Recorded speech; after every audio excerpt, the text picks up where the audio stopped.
Good morning. Morning, SHF. It's March 21st. I'm going to be streaming up until 3. Then we'll do a separate stream for GME earnings.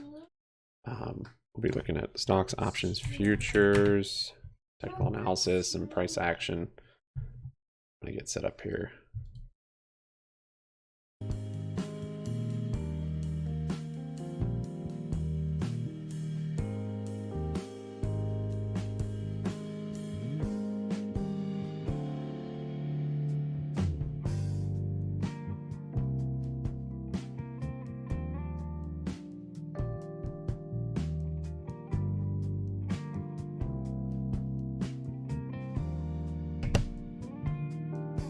Just tweeting out the stream. I appreciate you guys retweeting it as well. It's awesome.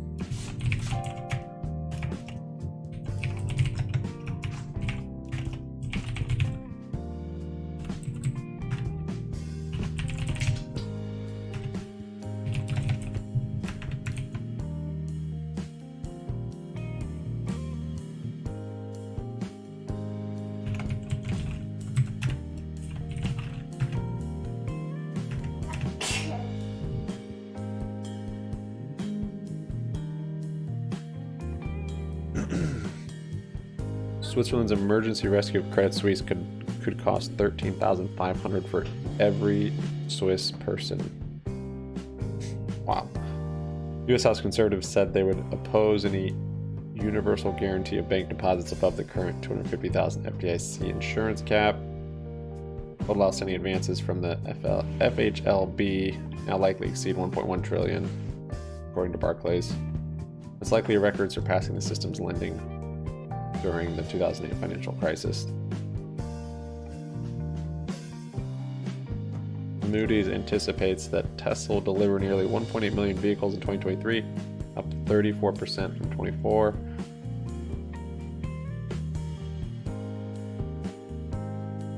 Sweden's Electa has sold entire stake in First Republic. How is First Republic doing? Morning on. Morning Justin. Morning Mohammed.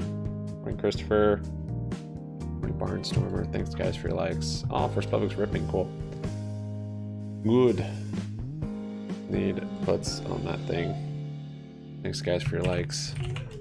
A couple of pre-market likes to get you going. 7 of you, well done. US to cap China capacity growth for firms using CHIPS Act funds.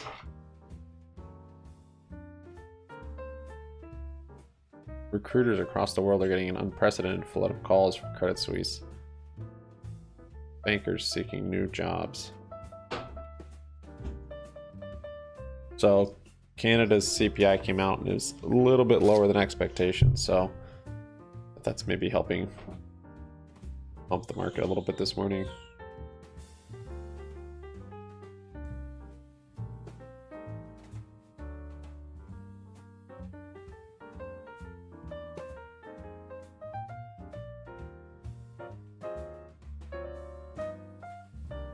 Okay, we've got 27% up on FRC this morning.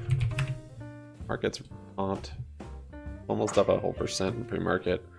About 10 minutes to open. GME up 1.5. Hey Trader. Hey Joshua. Bed Bath, I guess it's flat. Yeah, I guess that's what that is.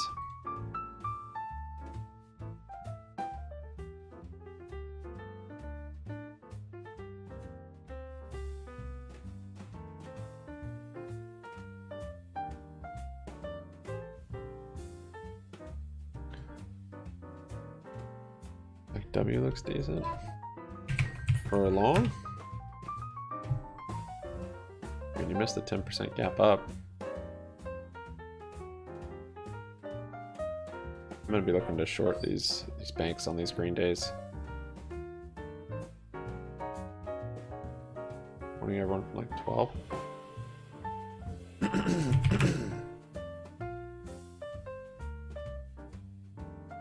Milk barcoding looks a lot more natural. I read someone's comment on that.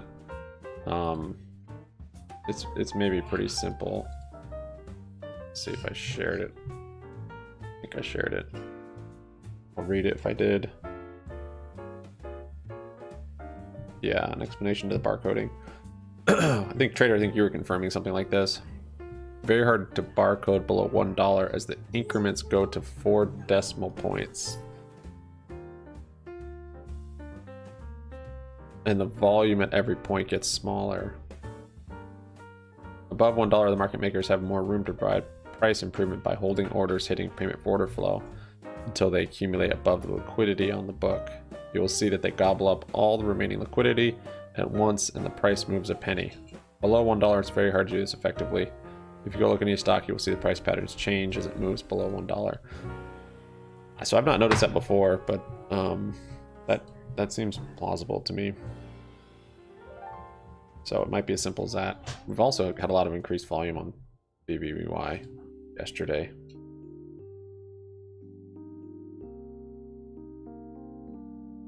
Nat gas has been flushing. It's down 3.5%. It's back to that low, so hopefully it kind of double bottoms here. UNG, it's that $7.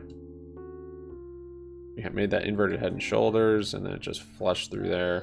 I didn't want to cut losses because I don't know, it's still a cheap price. So, but yeah, it's come down quite a bit since there. So I've totally squandered all my buying power. Negative buying power on my futures account. Not good. Don't need nat gas to rally.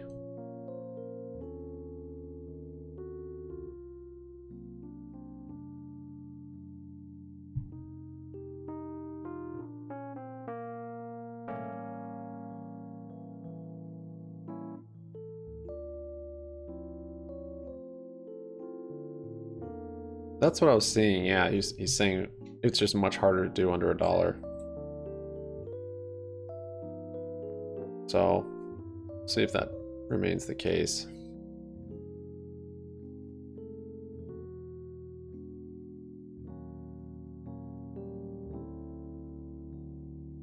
Yeah, I was listening to some of it too, Jan.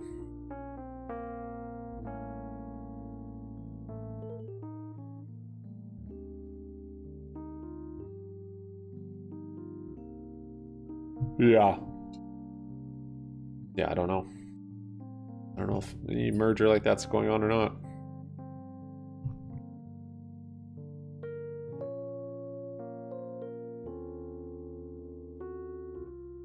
So Canada's CPI month over month was 0.4%, and the estimates were 0.5, so slightly better than estimates. And then year over year was 5.2, and the estimates were 5.4. That came out at 8:30, so didn't really see much of a move, but I feel like that could be somewhat bullish.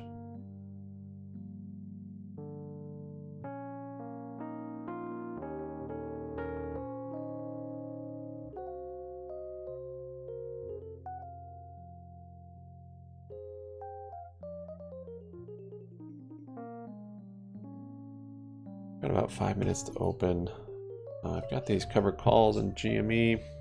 Probably try and dump those today in case we do get a gap up from earnings. Might try and get some more leaps also.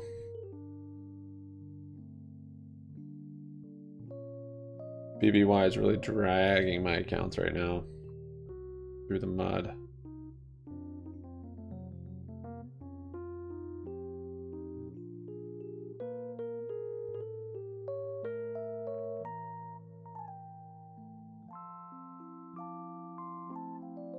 With the earnings.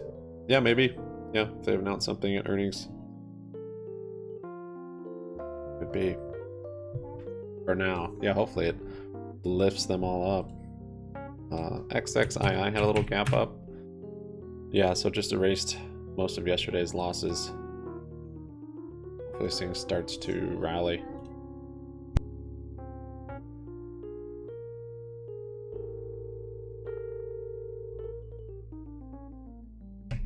Morning, Jason. Oh, it actually broke yesterday. Broke this low. That's not great.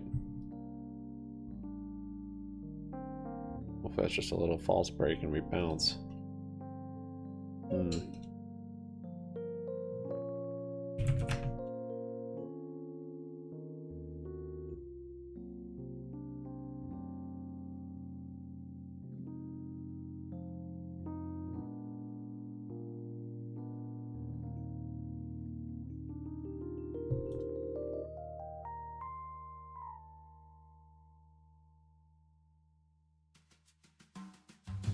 ABC.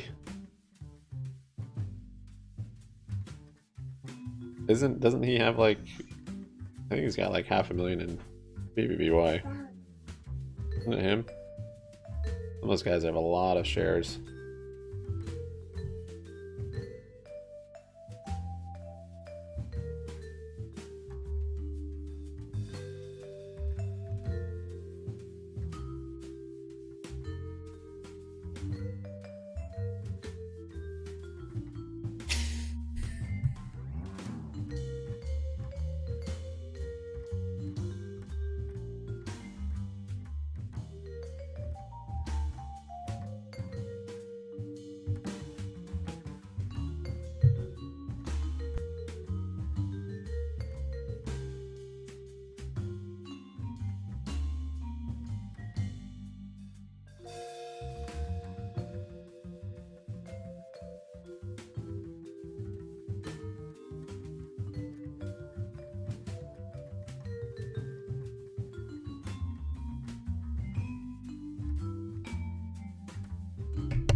I just closed the day before the 27th. 703. That's so confusing for a date for me. I'm American. But yeah, I see.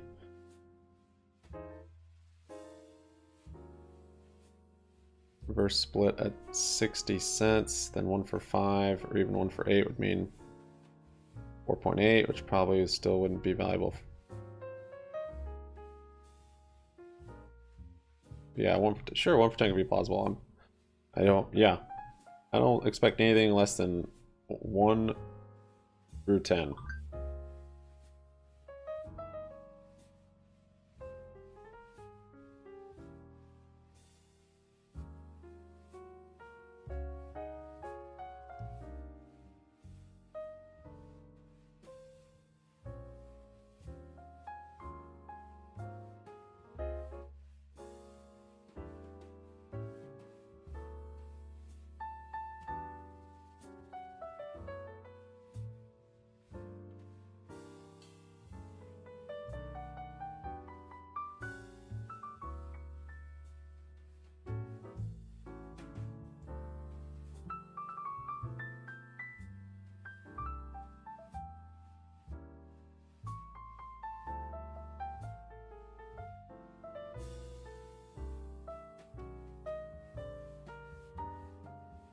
SPY is moving up here. Oh, market's open. Ding, ding, ding.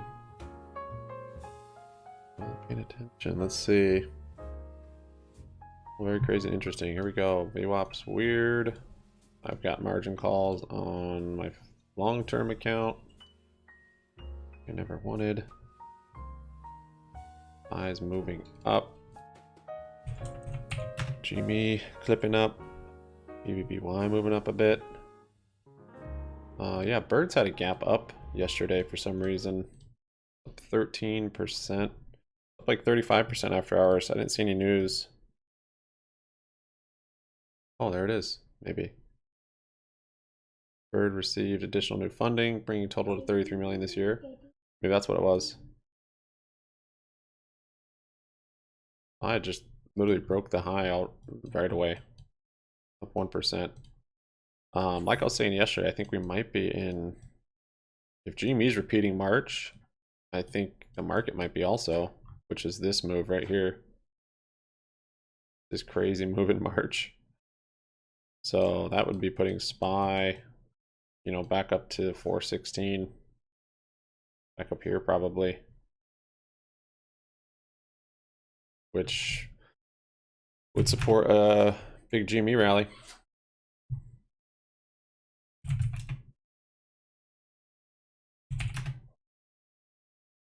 BBBY is up 4%.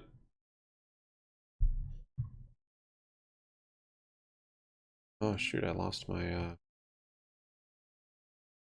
where'd it go?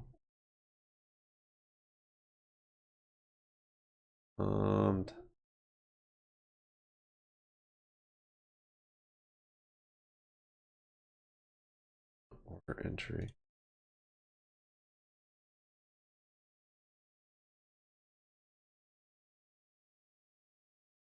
Yeah, we had a where'd L2? I had it floating around.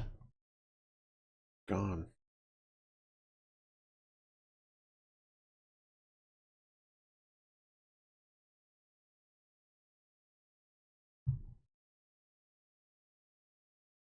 If I can add it in here. BBY's up 5% there. The break of yesterday's highs would get me excited, but until we do that, not much to consider.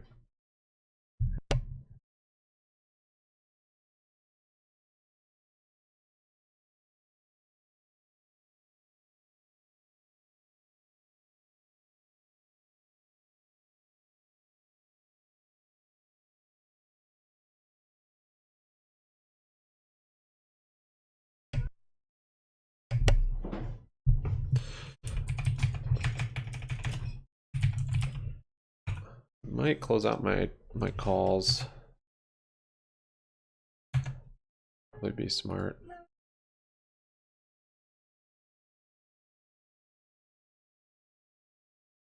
Flow, where is it? Oh, order book. I don't even know. I don't know where L2 would be. GME is up 2.8% and rallying. These calls are doing, guys, calls are up almost 50%. So, let's see. And be patient. Sometimes I dump them too early. Bird is up 10%. Getty Images is up 10%. Let's get some levels here on SPY. Kind of moonshotting here.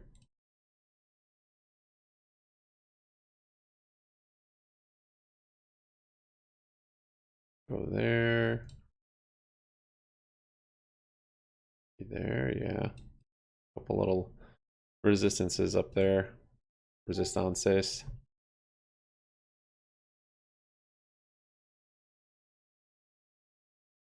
Morning Grant. Okay.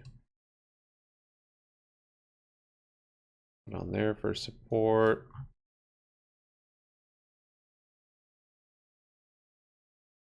Eyes ripping. And what else is up? Avani. It's like crypto's rallying again. That's still going. Elvis is up 6%.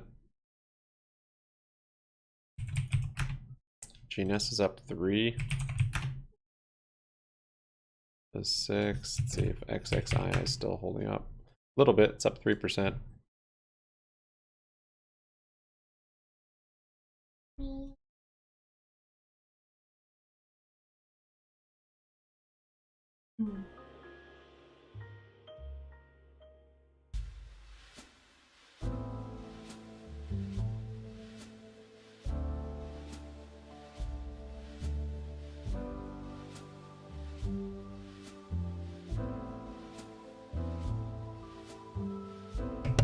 Are you still holding Elvis, or have you not got back in?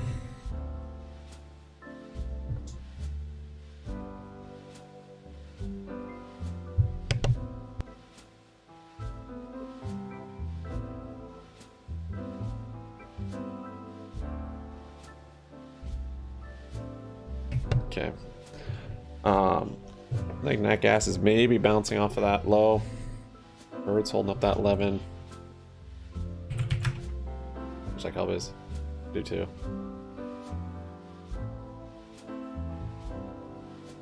GME is up 2.7. Hit a little gap down there though.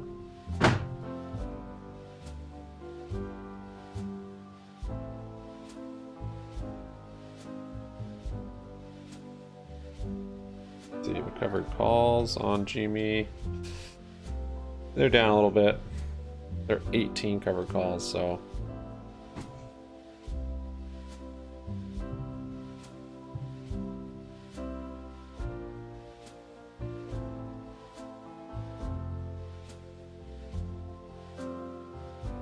Bounce on natty gas.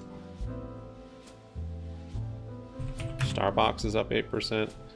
BBBY gave it back like 1.5%, 82 cents. Oh, what I was reading, looking at a time frame on AMC's reverse split. It was kind of interesting. I don't think I shared it though. I was looking at it on my phone.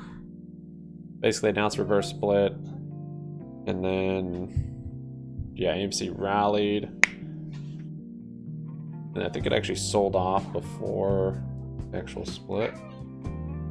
Oh, my birds contracts just closed. All of them? No, partial.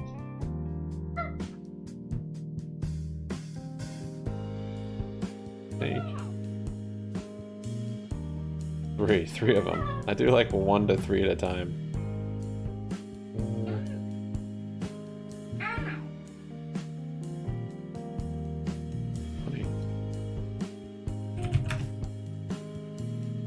Is up almost 3%, holding up pretty well.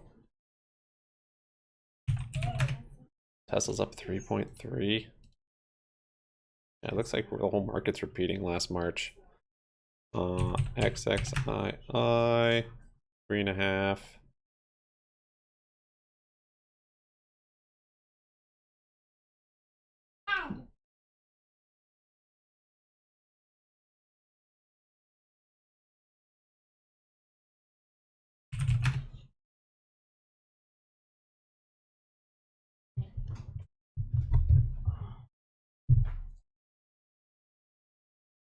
I kind of chilling out here.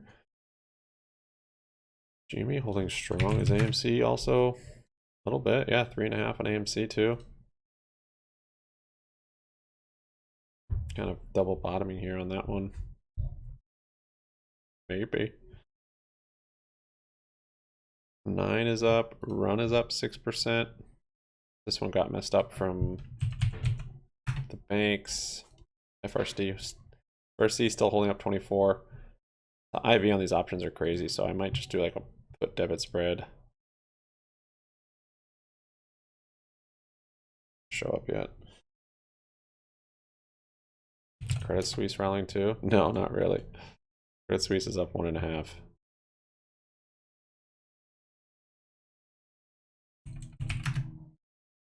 Thanks for your likes, guys. We got 19 of them. All done. Got earnings today on GME. We'll be streaming, and that'll be a separate stream we'll do for that. But yeah, today we'll just watch GME, BBY, see the banks, see what they're doing. Birds. Wonder if Hellbiz is up in sympathy of birds.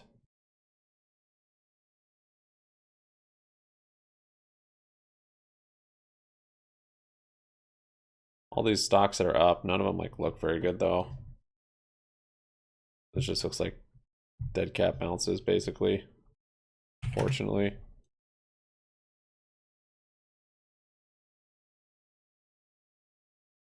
NATO's Stoltenberg. We have seen signs that Russia requested lethal aid from China. Uh-oh.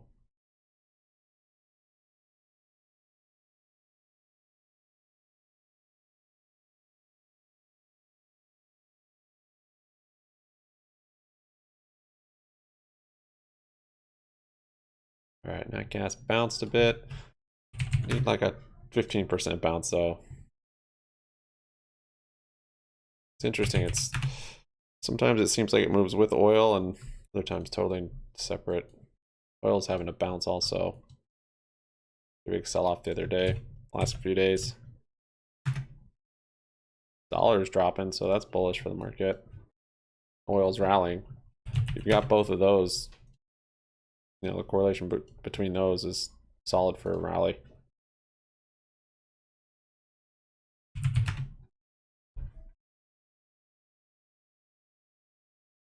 GME's up 4.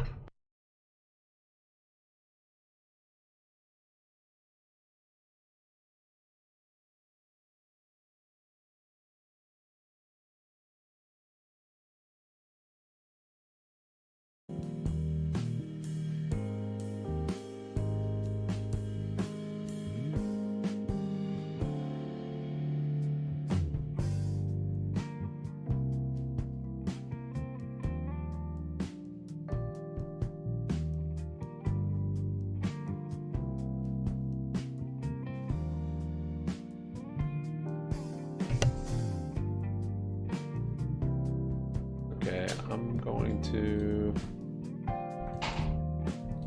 close a couple of these shorter dated calls on GME. I don't want to be too soon, but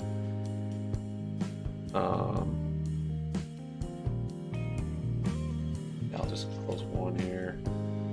Close it at the ask.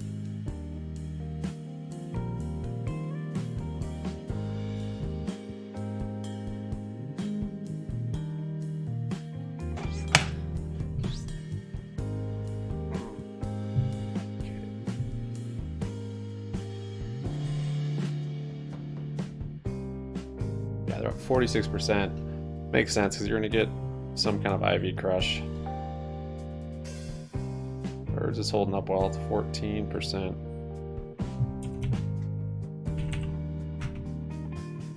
XXII moving up. It didn't gap up though. Oh, it didn't open up there.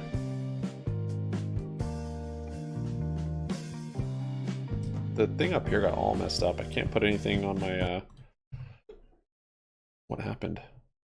Can't like match my watch list. And down here I don't, where's my L2? Oh, there it is. There it is. SPY coming down a little bit here. Morning, Nasser. Nasser. GME just rocketing through this SPY. Red SPY move.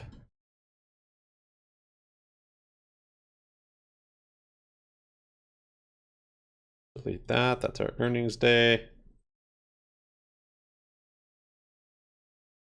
Got an order to close 1 of 8 calls for April.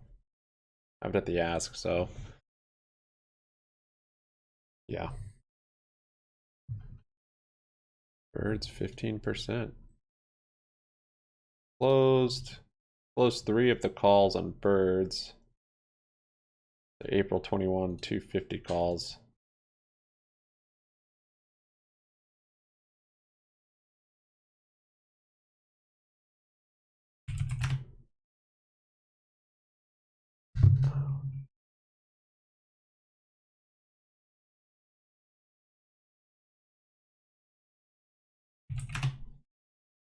BBBY holding up 1.6%.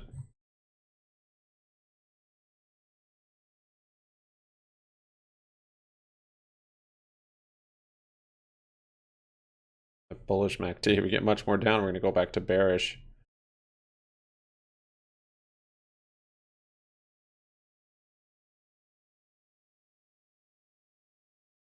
SPY's moving back up here. Thanks guys for your likes. I appreciate it. 22 likes, pretty good. 3.9% on GME today. Open Door's been having kind of a sustained rally, hasn't it?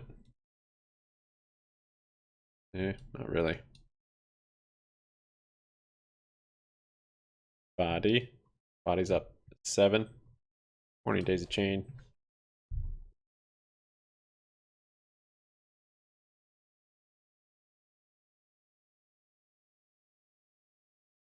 Read this Bird's news.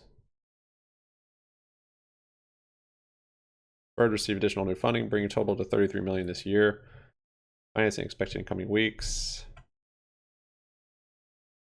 It will company to achieve expectations of 15 to 20 million adjusted EBITDA and 5 to 10 million in free cash flow this year. Variety of new investors. Okay. That gas back up to VWAP.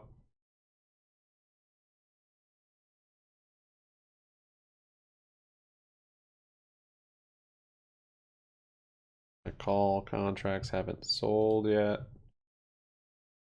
And here's the covered calls I did on these leaps. So it's like a poor man's covered call. Opened these up yesterday. Down 21% today. I think they'll go back green before end of day though. So 10% or whatever is fine on that. Whatever I can get out of it before earnings after hours.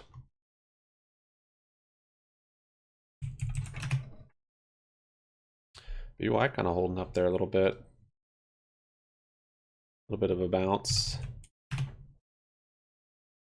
Dollar kind of bouncing off the low. Oil still holding up. A lot of volume came into nat gas.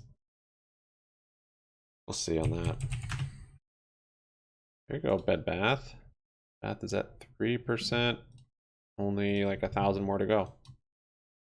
We're getting there. Good morning, Tasty. Guten Morgen. UBS review of Credit Suisse investment bank still ongoing. U.S. Treasury 2-year yield rises 20 basis points on day to 4.18%.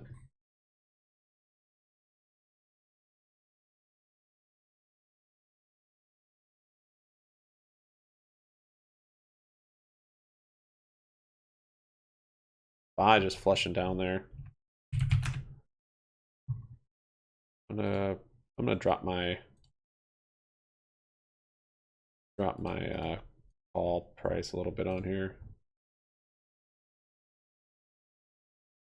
I'm trying to sell it for.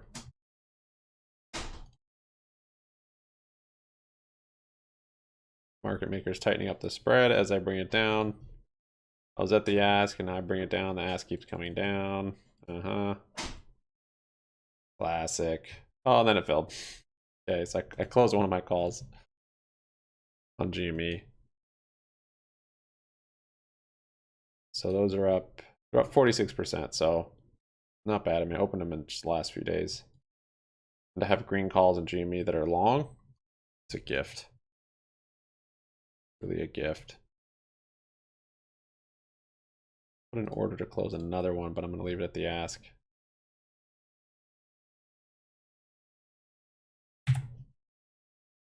Ask is 202. I put it in. Never fills, and as I bring my price down, then the ask comes down with it.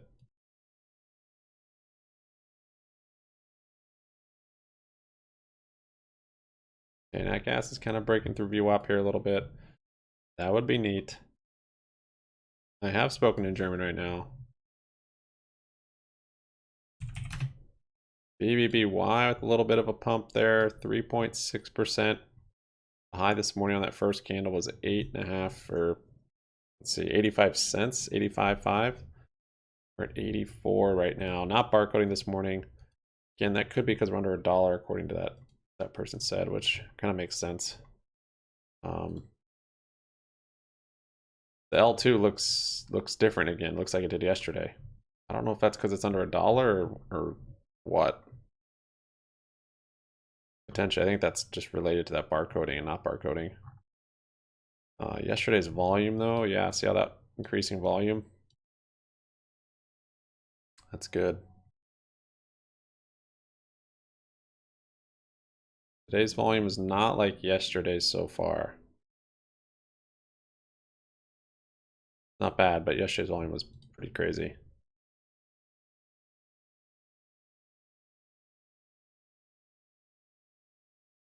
Hey, Julian. Birds holding at 14%. GME's kind of holding up. Kala up 10%. This one's definitely been a runner at times.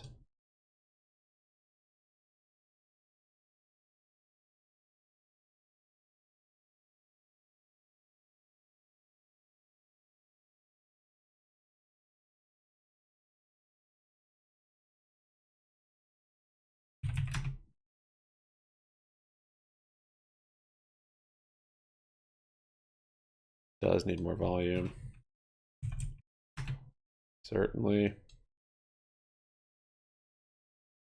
Bed Bath, now with a red candle. 82, pretty big red candle there on Bed Bath. Up 1%.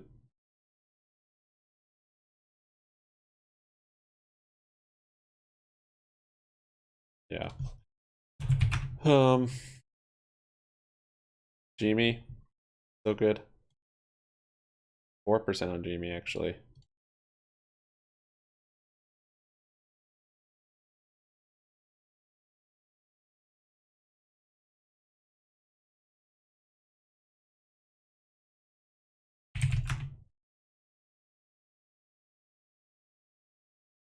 They have volume there. It's on UNG too.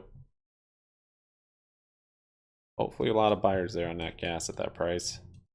Double bottom. Would average down, but I don't want more. I got those 3 the other day on accident when I was trying to do the micro ES. Got 3 more. Then I accidentally sold one of them. That was all right. Jimmy holding up at the high here. 4.2%. AMC is only up 1.5.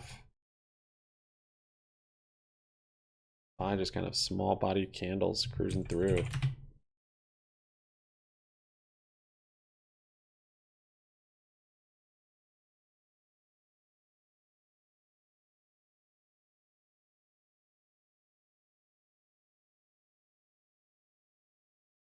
Nine energy up 9.5%. Lucid's up 7%.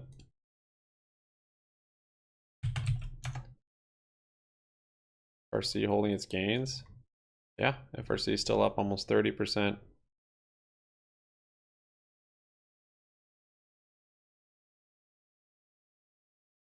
XXII or 22 is up. It's still up 5.5. And holding pretty strong up there. Pre-market it was a little bit higher.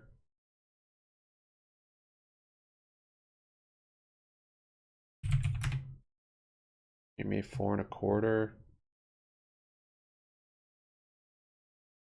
So I've got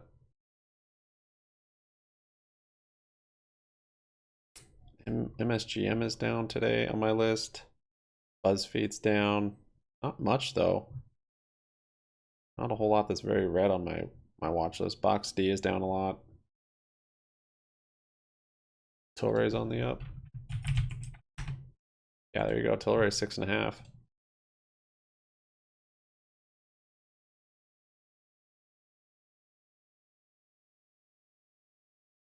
SPY kind of moving back up here.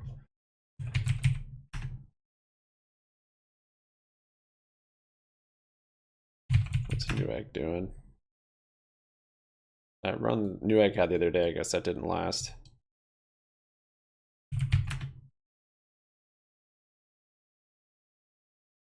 GME is holding up very strong so far. Relative strength of the SPY. Strong with this one. Bed Bath kind of coming down here a bit. Look if we can hold any of yesterday's levels.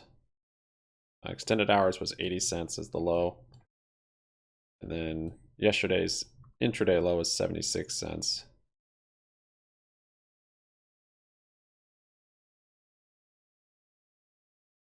Root, I'm root. I have root in my long term actually.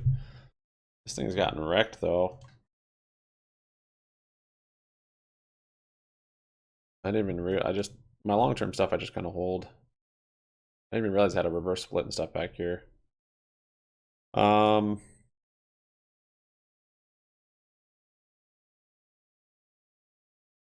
Yeah, it might be starting to get bullish here. We're not quite there yet. I'd like to see the MACD cross over and full daily candle that's green over this 9 moving average. You know, like back here we had that MACD, and I would have gone long like here maybe. First swing. But this is a lower low, and there's no RSI divergence there. So it's making lower highs and lower lows. So it does rally, expect probably a lower high. SPY moving up here. I don't know. I don't know a whole lot about them, honestly. But yeah, they maybe were moving into home insurance also.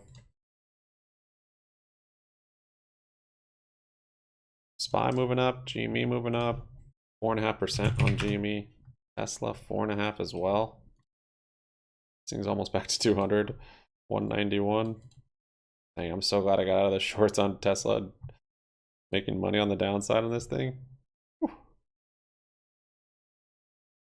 Neo's good. Yeah, all the EVs are rallying, it seems like. Got Lucid up, Tesla, Neo. They kind of go in sympathy, I feel like. Thanks, guys, for your likes. We're at 25 likes this morning. Pretty mellow morning so far. Nothing too crazy. Banks are kind of popping up from their sell-off. About 25, right? 25, little thumbs up. GME kind of having a pre-earnings rally with the market. Our new high on GME, there you go. BBY pretty much flat more or less from yesterday so far. Like to see it start holding some supports, not just flush through all of them. That being said, yesterday we did make all-time lows on Bed Bath & Beyond, so not a great sign because now there's not really any support down here. So kind of flying blind a little bit. Seeing where buyers pick it up. Ever see halted to the upside? Oh, yeah, it did. There you go. Whoa, this thing's crazy, man. It's definitely getting a lot of attention from day traders and stuff with this kind of volatility. To just be trading for 30 minutes and then just to halt to the upside. That's gnarly. It's a bank. Crazy. SPY's ripping here. See if it makes a new high. Hala up 13%. Bird still up 13.4. My order still hasn't filled. Trying to sell another call. Yeah, strong pre-earnings rally coming in on GME. 5%. That's 1773. 1940 is kind of that first big resistance I'm looking for. Don't think we'll hit that as early as today, but potentially after this month and after earnings. SPY new high there, just broke out to the upside. Breaking that 1940, I could see pretty good moves to the upside, at least probably 24. Okay, so I sold one more GME call. And we'll see, maybe I'll chill for a bit on the others. Got 6 left.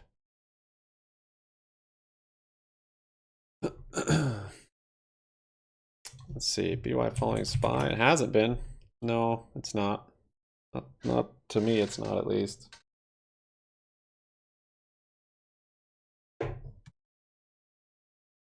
Kind of doing its own thing.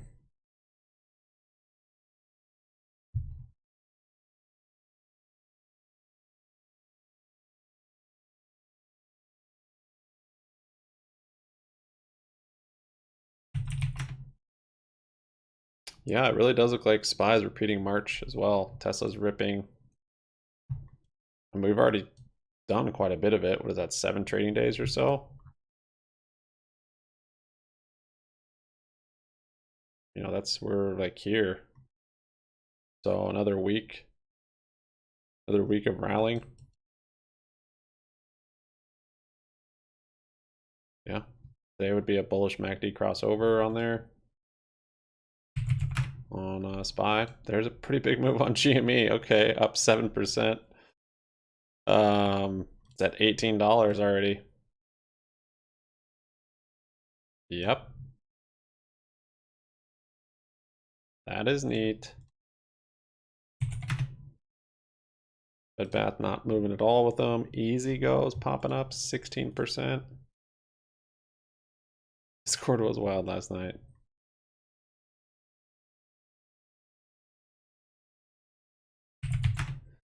It's a celebration. So, not sure where we'll close today, but this would be a bullish crossover on the MACD here on daily. And big green over the 9. So everything's looking like it's playing out still like March. Day by day, we'll see. Thank you, Ace. Appreciate it. Ace just gifted. You guys, whoever's not a member, you can click on the membership. Ace just gifted. He's a wild man. He's a wild gifting membership man. Be careful. You cruise around here gray, you're going green.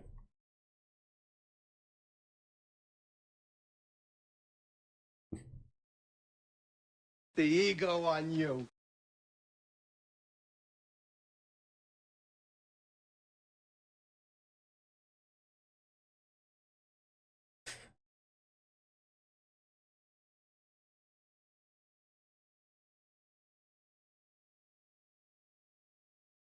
Yeah, I saw you talking about your pool last night, Ace.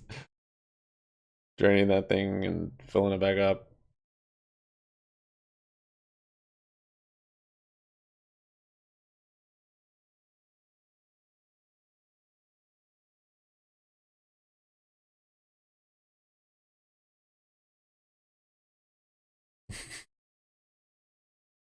Is this how it is when the morning when BBY hasn't gapped up 100%?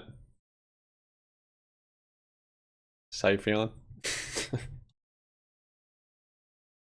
Thanks, Ace. Appreciate it, man.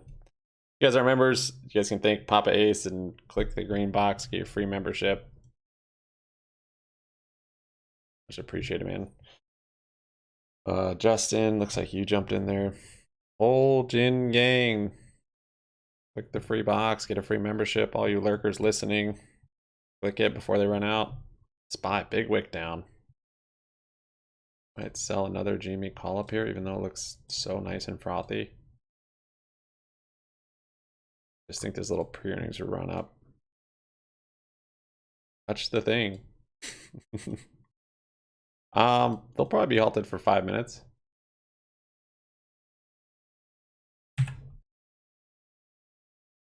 Try and sell another call, I guess, up here.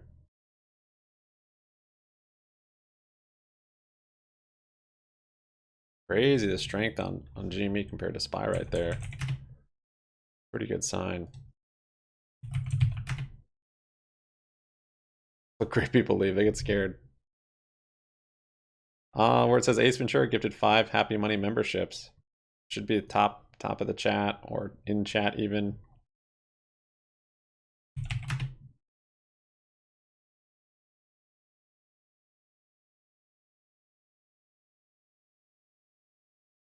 Yeah, BBY not looking great. SPY is coming down. Ended up double topping there. A little bit of a flush there on SPY. Yeah, a little bit of a SLD pop, I guess. 10%. Not bad. 7% rather. Down 20% after 2 years. That ain't bad.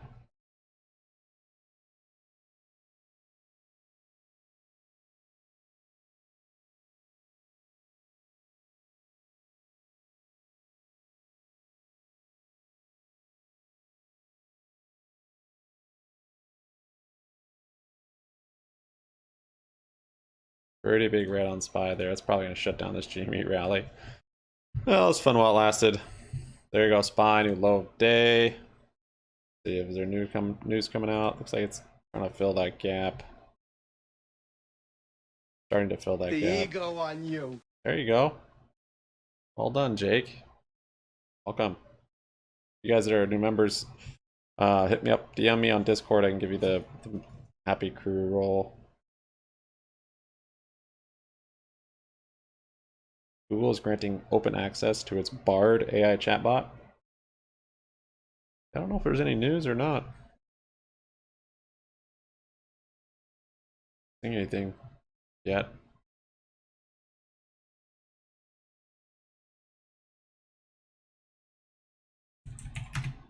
Cover calls looking good. Ivy has pumped up quite a bit, back up into the triple digits. I did some cover calls yesterday that I'm down on. See if they come back to be profitable. Thoughts on Ford? They still have their same dividend, or did they decrease it? I like Ford. Ford's good.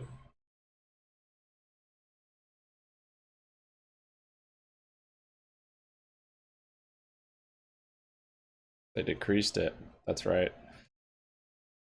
So it's not as great. Oh, but they had increased it. Went from 10 cents to 15 cents. Now they're... Wait, sorry. Wait, 80 cents? Is that just a special dividend? Weird. As far as the chart, yeah, it looks bearish. See if it triple bottoms down here like 10.5. It's just getting probably an outflow like the rest of the market with these banks.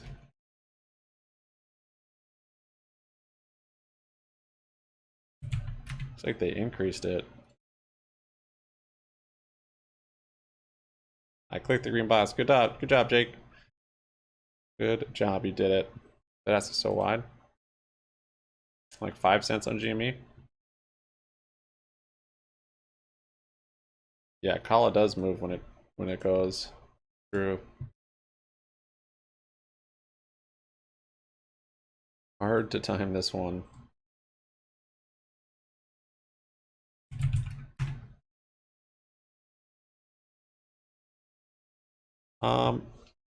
Yeah, for like a long term, that's a 10-year or so hold. It's not. I mean, you could trade it, I guess, but it's not a very volatile stock. So, but yeah, it's a nice divvy play.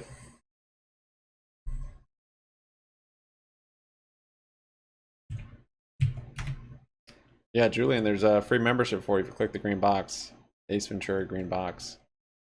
FRC is resumed, coming back down. It's getting a dead cat bounce for sure. I think we'll probably see new lows on it though. I want to do a put debit spread on this thing. I don't have buying power though. Yep, nat gas is holding me hostage presently.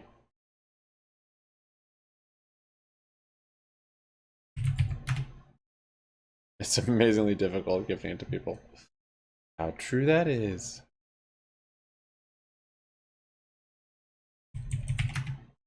Barcode? No, I'm not seeing it. I'm not seeing any barcoding. Order book looks... There's a pretty big order there at 82 cents, but otherwise it looks like it was yesterday.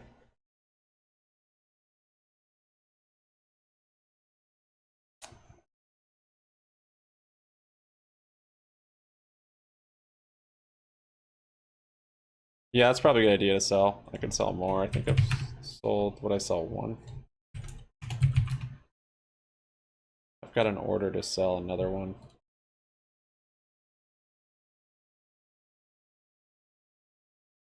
I'm not.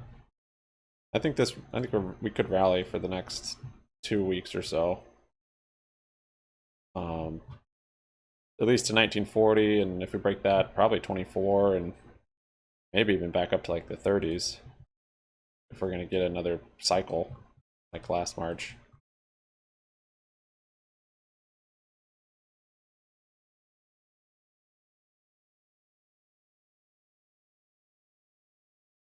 But yeah, I mean, selling on days like this are good, and then still always pick up more when you have a consolidation day or red day.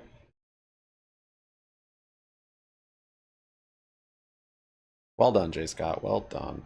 Thanks for your likes, guys. Thank you. Got 26 of you. 26 of your thumbs. Appreciate it. 19 daily time frame. Yeah, 1940 is that big spot to break on GME now. Ping pong 82. This doesn't look like a barcode to me, and the L2 isn't showing the same that we had before. They don't short GME this time. Talking me opium. Sorry. Sorry. I mean, until something changes, everything looks like we're repeating last March. It just looks like it's on a stretched out time frame.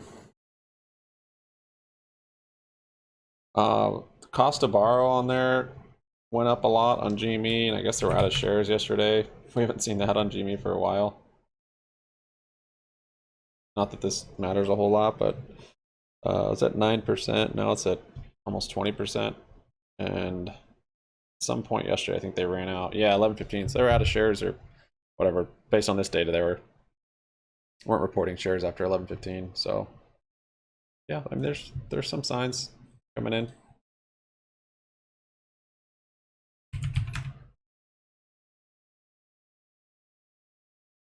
Market response to rate hike rumors. Not sure. I think the whole market's repeating last March actually. Just like GME, which was right here. This big bear market rally. So literally we're like right here. Or right around here. So maybe another week or so of this. You know, we had the big OPEX like we did back here. Quarterly one. And just freed up a lot of capital, and we rallied, and we've seen the same thing here. This rally kind of started before that OPEX, but yeah, I don't know. I think we could maybe retest this high over here.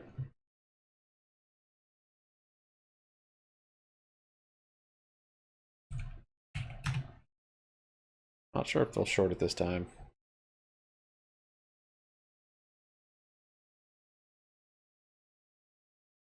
Other way hit the price target range, so you're bearish. On that gas. Dumping below VWAP. Bugger.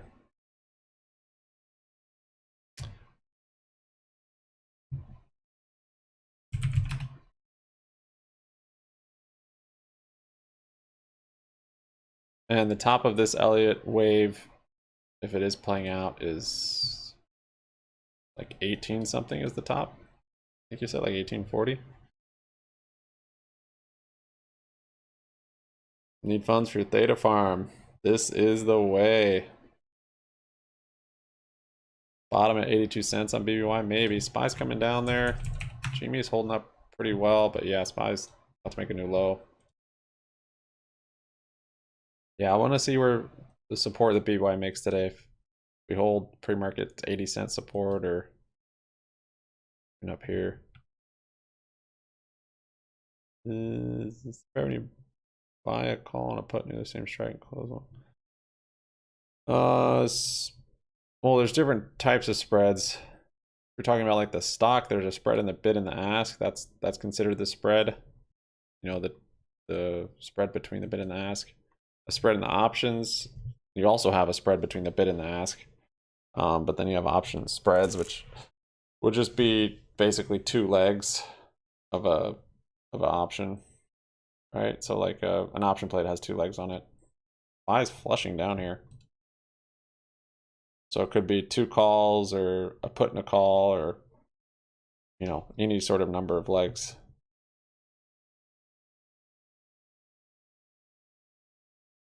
What's the first number you should look for? DRS? I don't know. Usually as a person or group. It's a person and maybe it's a group now. Jamie's holding up really well for the SPY flush. Yeah, I was just gonna say done. Which is definitely good to see that kind of relative strength.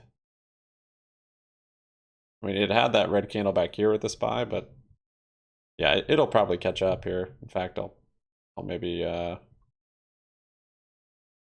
close out another one of these calls.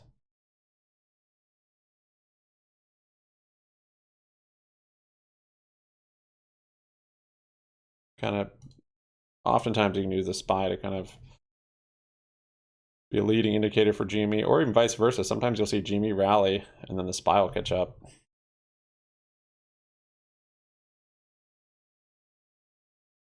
See what the market maker pricing in on GME. It was low before, but maybe it's increased now. The IV has increased. Yep, they increased it. Pretty typical. So implied move is now 11.8%. And the current IV has come up from, I think, 90% or so. 95% was the average. Now it's 105. It's still lower implied move than we've had actually for a long time, since 2019.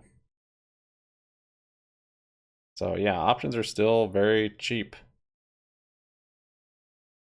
for this earnings.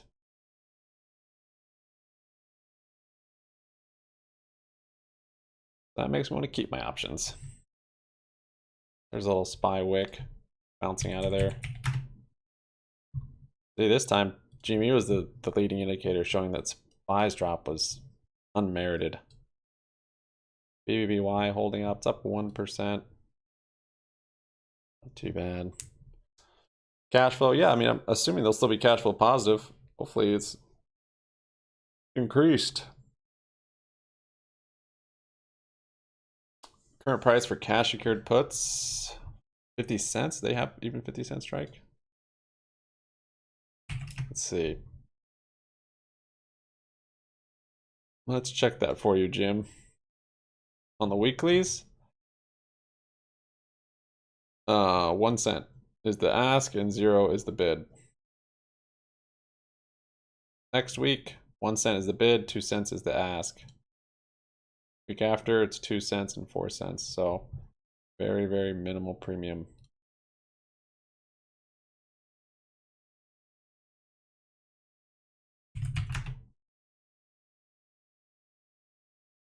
Yeah, GME's holding up well here. VWAP's really high on it, 6.8%.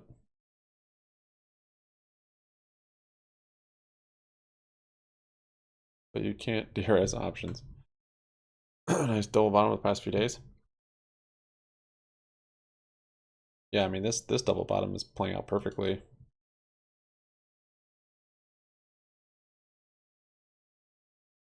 $50 call safe, but do you really know it's safe?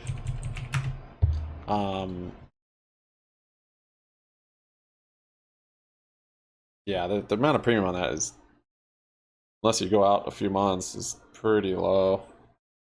I would probably just do the one strike.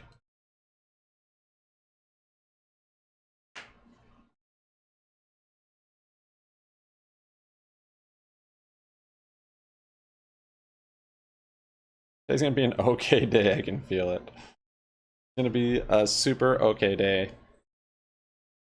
Tide melting down here.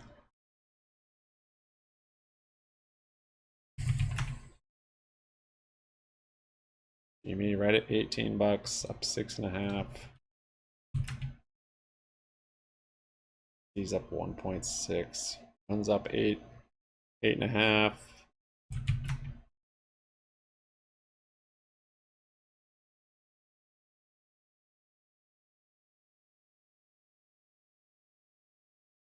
Surprised my 18 calls haven't gone up in value more. I'm only down.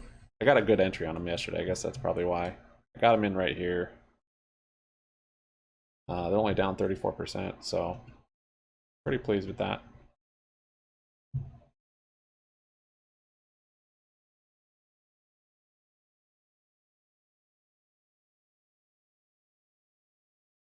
Thanks, guys, for your likes. We've got 28 of you with your thumbs up. This is full of memberships. You can thank Ace for that.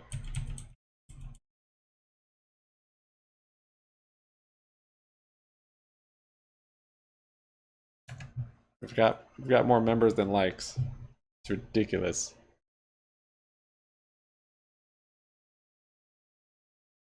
Easy go, 25%.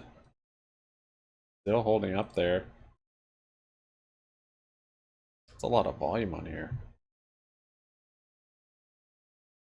Wow, this thing had quite the rally lately. Since December?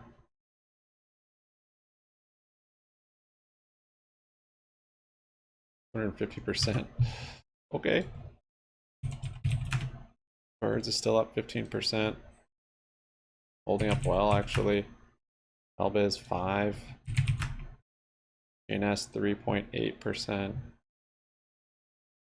XXII still up 5%.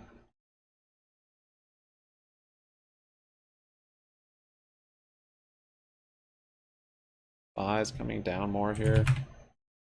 Maybe to fill more gap.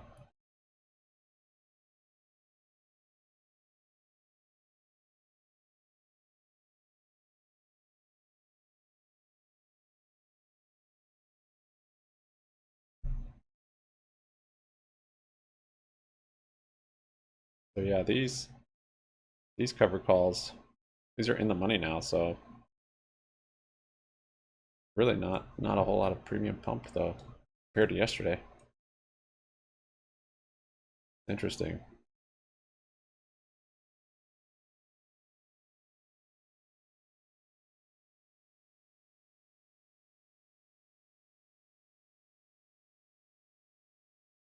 Yeah, there's still 3 memberships for you guys, free memberships if you want to join from Ace.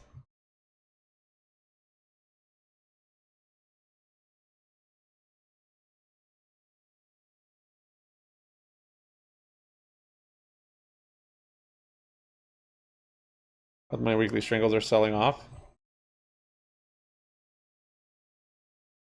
What does that mean? SPY filling that gap. Got a pretty big gap to fill. FRC still up 30%.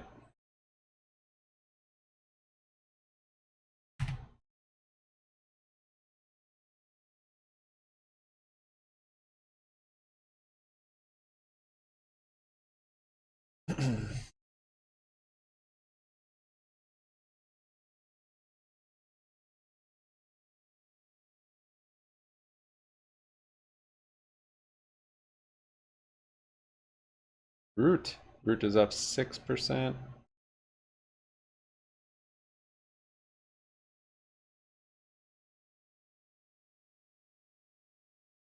Came down 95% of my root shares.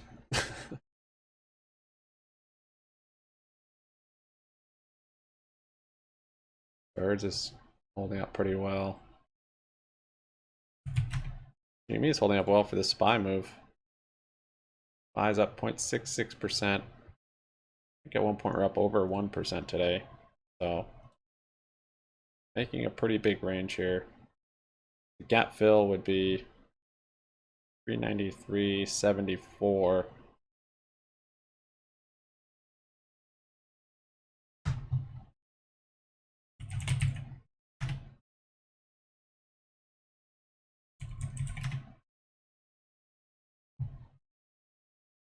Bed Bath up 0.5%, 81.62.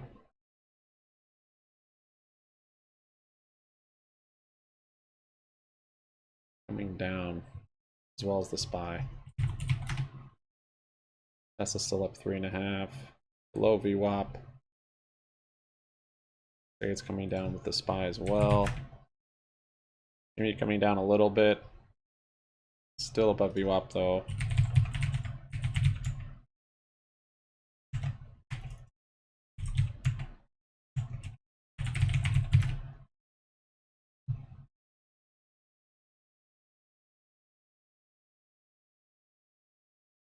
It's anyone's guess. I mean, simply could be a little pre-earnings run up, which is pretty common.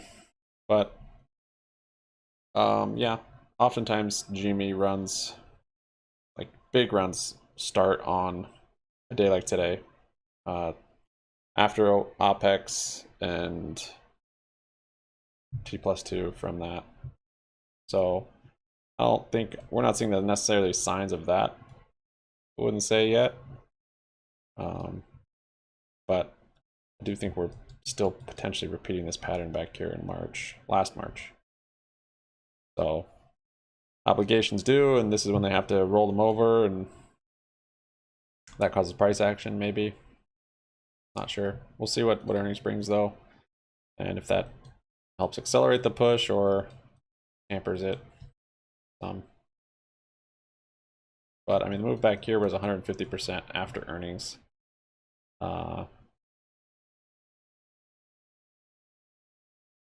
And this, all the price action looks pretty similar, just stretched out. So 150% would put us up near 40. But the Elliott wave that Don Rose pointing out, it basically hit right on it, the price. So potentially we're in one of the, I don't know which wave we're in, but I don't really follow Elliott waves like that. But it would give us a high of like 1890 or something, and before another leg down.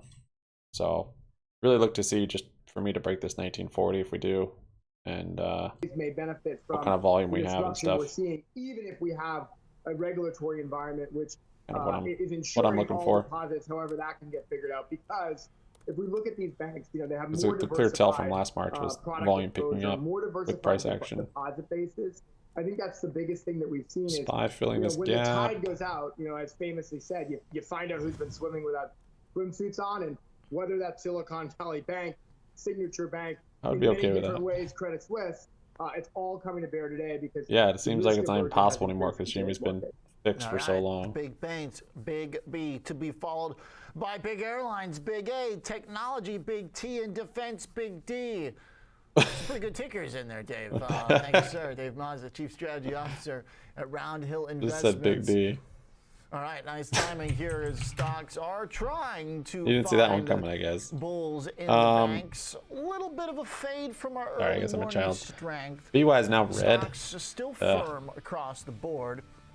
But it's an interesting session ahead of tomorrow because price action is not accurate anymore for splits. real hard. I think it was inaccurate before the split, and now it's maybe fixed. And then now, more in the last hour here, we've seen normal. bonds firming up a bit, and stocks actually softening. Market trying to figure out what all this means with 25 basis points priced in. Gotta say, as of an hour ago, it kind of felt like if stocks kept rallying, we might just get 50 tomorrow.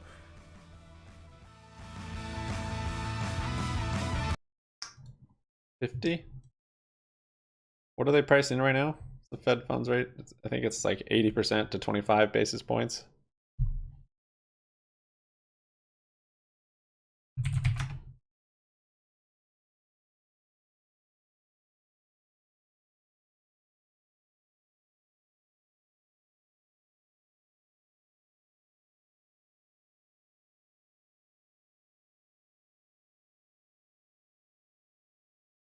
Something like that. GME still above VWAP. Tesla holding up strong. Ala's up 9.5. Run still up. Oh, there's that came out of nowhere. We actually looked at this earlier. Interesting. We literally looked at this earlier. I was just curious where it was at. And sure enough, started moving. Just from me looking at it. That's all it took. XPEV, yeah, all the EVs are pumping. Tilray still up 7.5%. Getty's up 7%. Root Fubo's up. Carvana. Look at Carvana. I almost did. Let's see. I think I still have it on the paper account actually. I was just trying some of the barchart.com. Some of their cash secured put screener plays. So I did the BBBY one and then I did the Carvana one. These are for April monthlies. So BBY ones are down a lot because they were these one strike. Yeah, but these might end up being out of the money. We'll see. Carvana's were 7.5. Those are down. Not as bad. Yeah, because there you go. Carvana's almost back to 7.5. Still looking for things to break. Well, the jobs, they're lagging jobs data. Hasn't shown enough unemployment.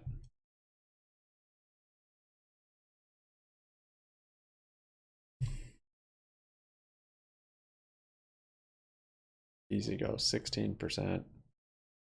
Bed Bath Beyond, a little bit green now.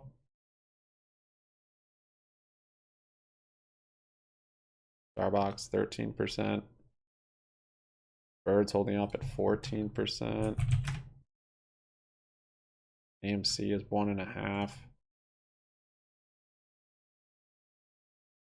What's UBS doing? UBS is up 9. This one's had a solid bounce compared to the others. Guess this one's probably not in trouble like FRC or Credit Suisse. There was another scanner, was cash good puts on FRC. I'm like, yikes. Credit Suisse is now a proper penny stock. It's actually in the pennies.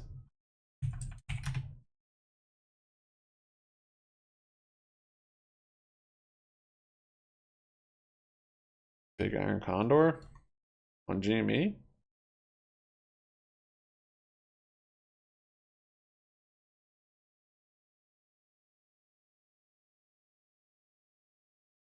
Bullet swap still expiring. I think that'll have a bearish effect on the stock.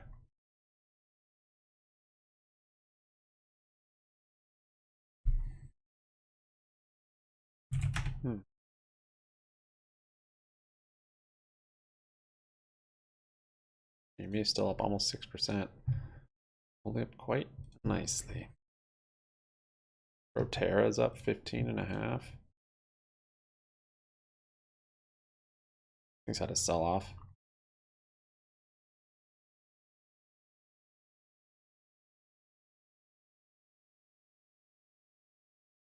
Pursuit of the Moon. Birds with a candle down. Yeah, first it looks like it might break the high on the day. Got some gaps to fill up there.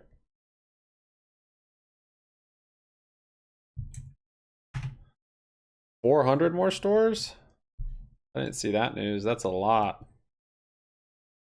That's like, that'd be like a majority of their stores, I think.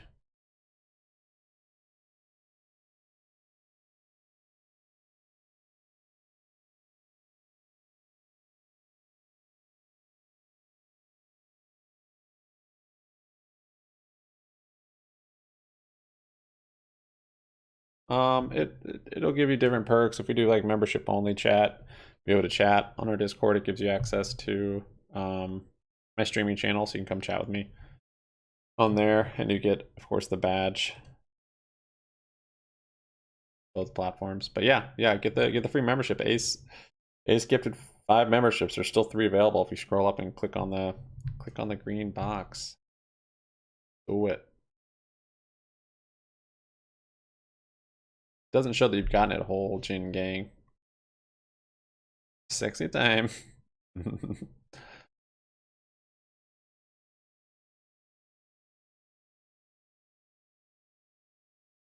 I know it is crazy. Yeah, it's been having such big intraday and after hours runs, but it doesn't even look like anything.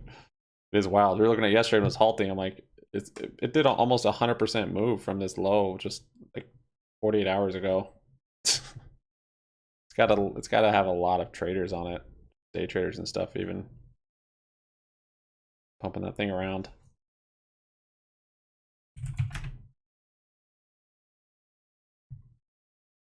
Me holding up. Whoa. You have to be so violent with your noises.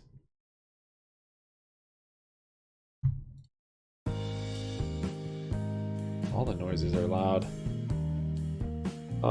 Let's see. Yellen says the U.S. financial system dollar reserve currency status should be prized and should not be threatened. Kathy Woods says believes our companies will see exponential and super exponential growth. I love her positivity. Super exponential growth. Russian Deputy Prime Minister, Russia will continue 500,000 BPD oil production cut until end of June 2023. Not sure if that had any effect on oil or not. Kathy Wood says Tesla is one of the biggest beneficiaries of AI in the form of autonomous taxis.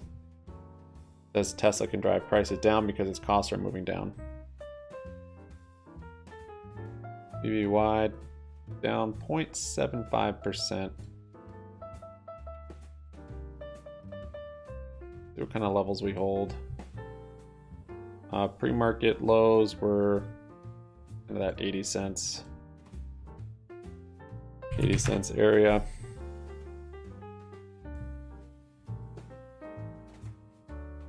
.49% of institutional investors saying, okay, 49% of institutional investors saying they got an investment idea from Wall Street Bets.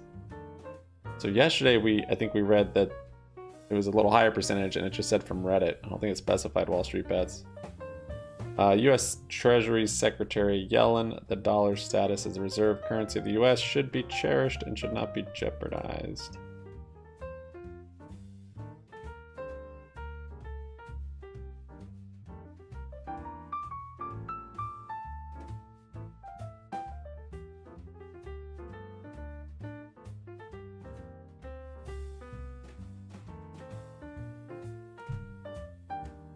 Yeah, sure enough, the borrow fee on GME went up. Now it's 30%. Lucky, lucky, lucky.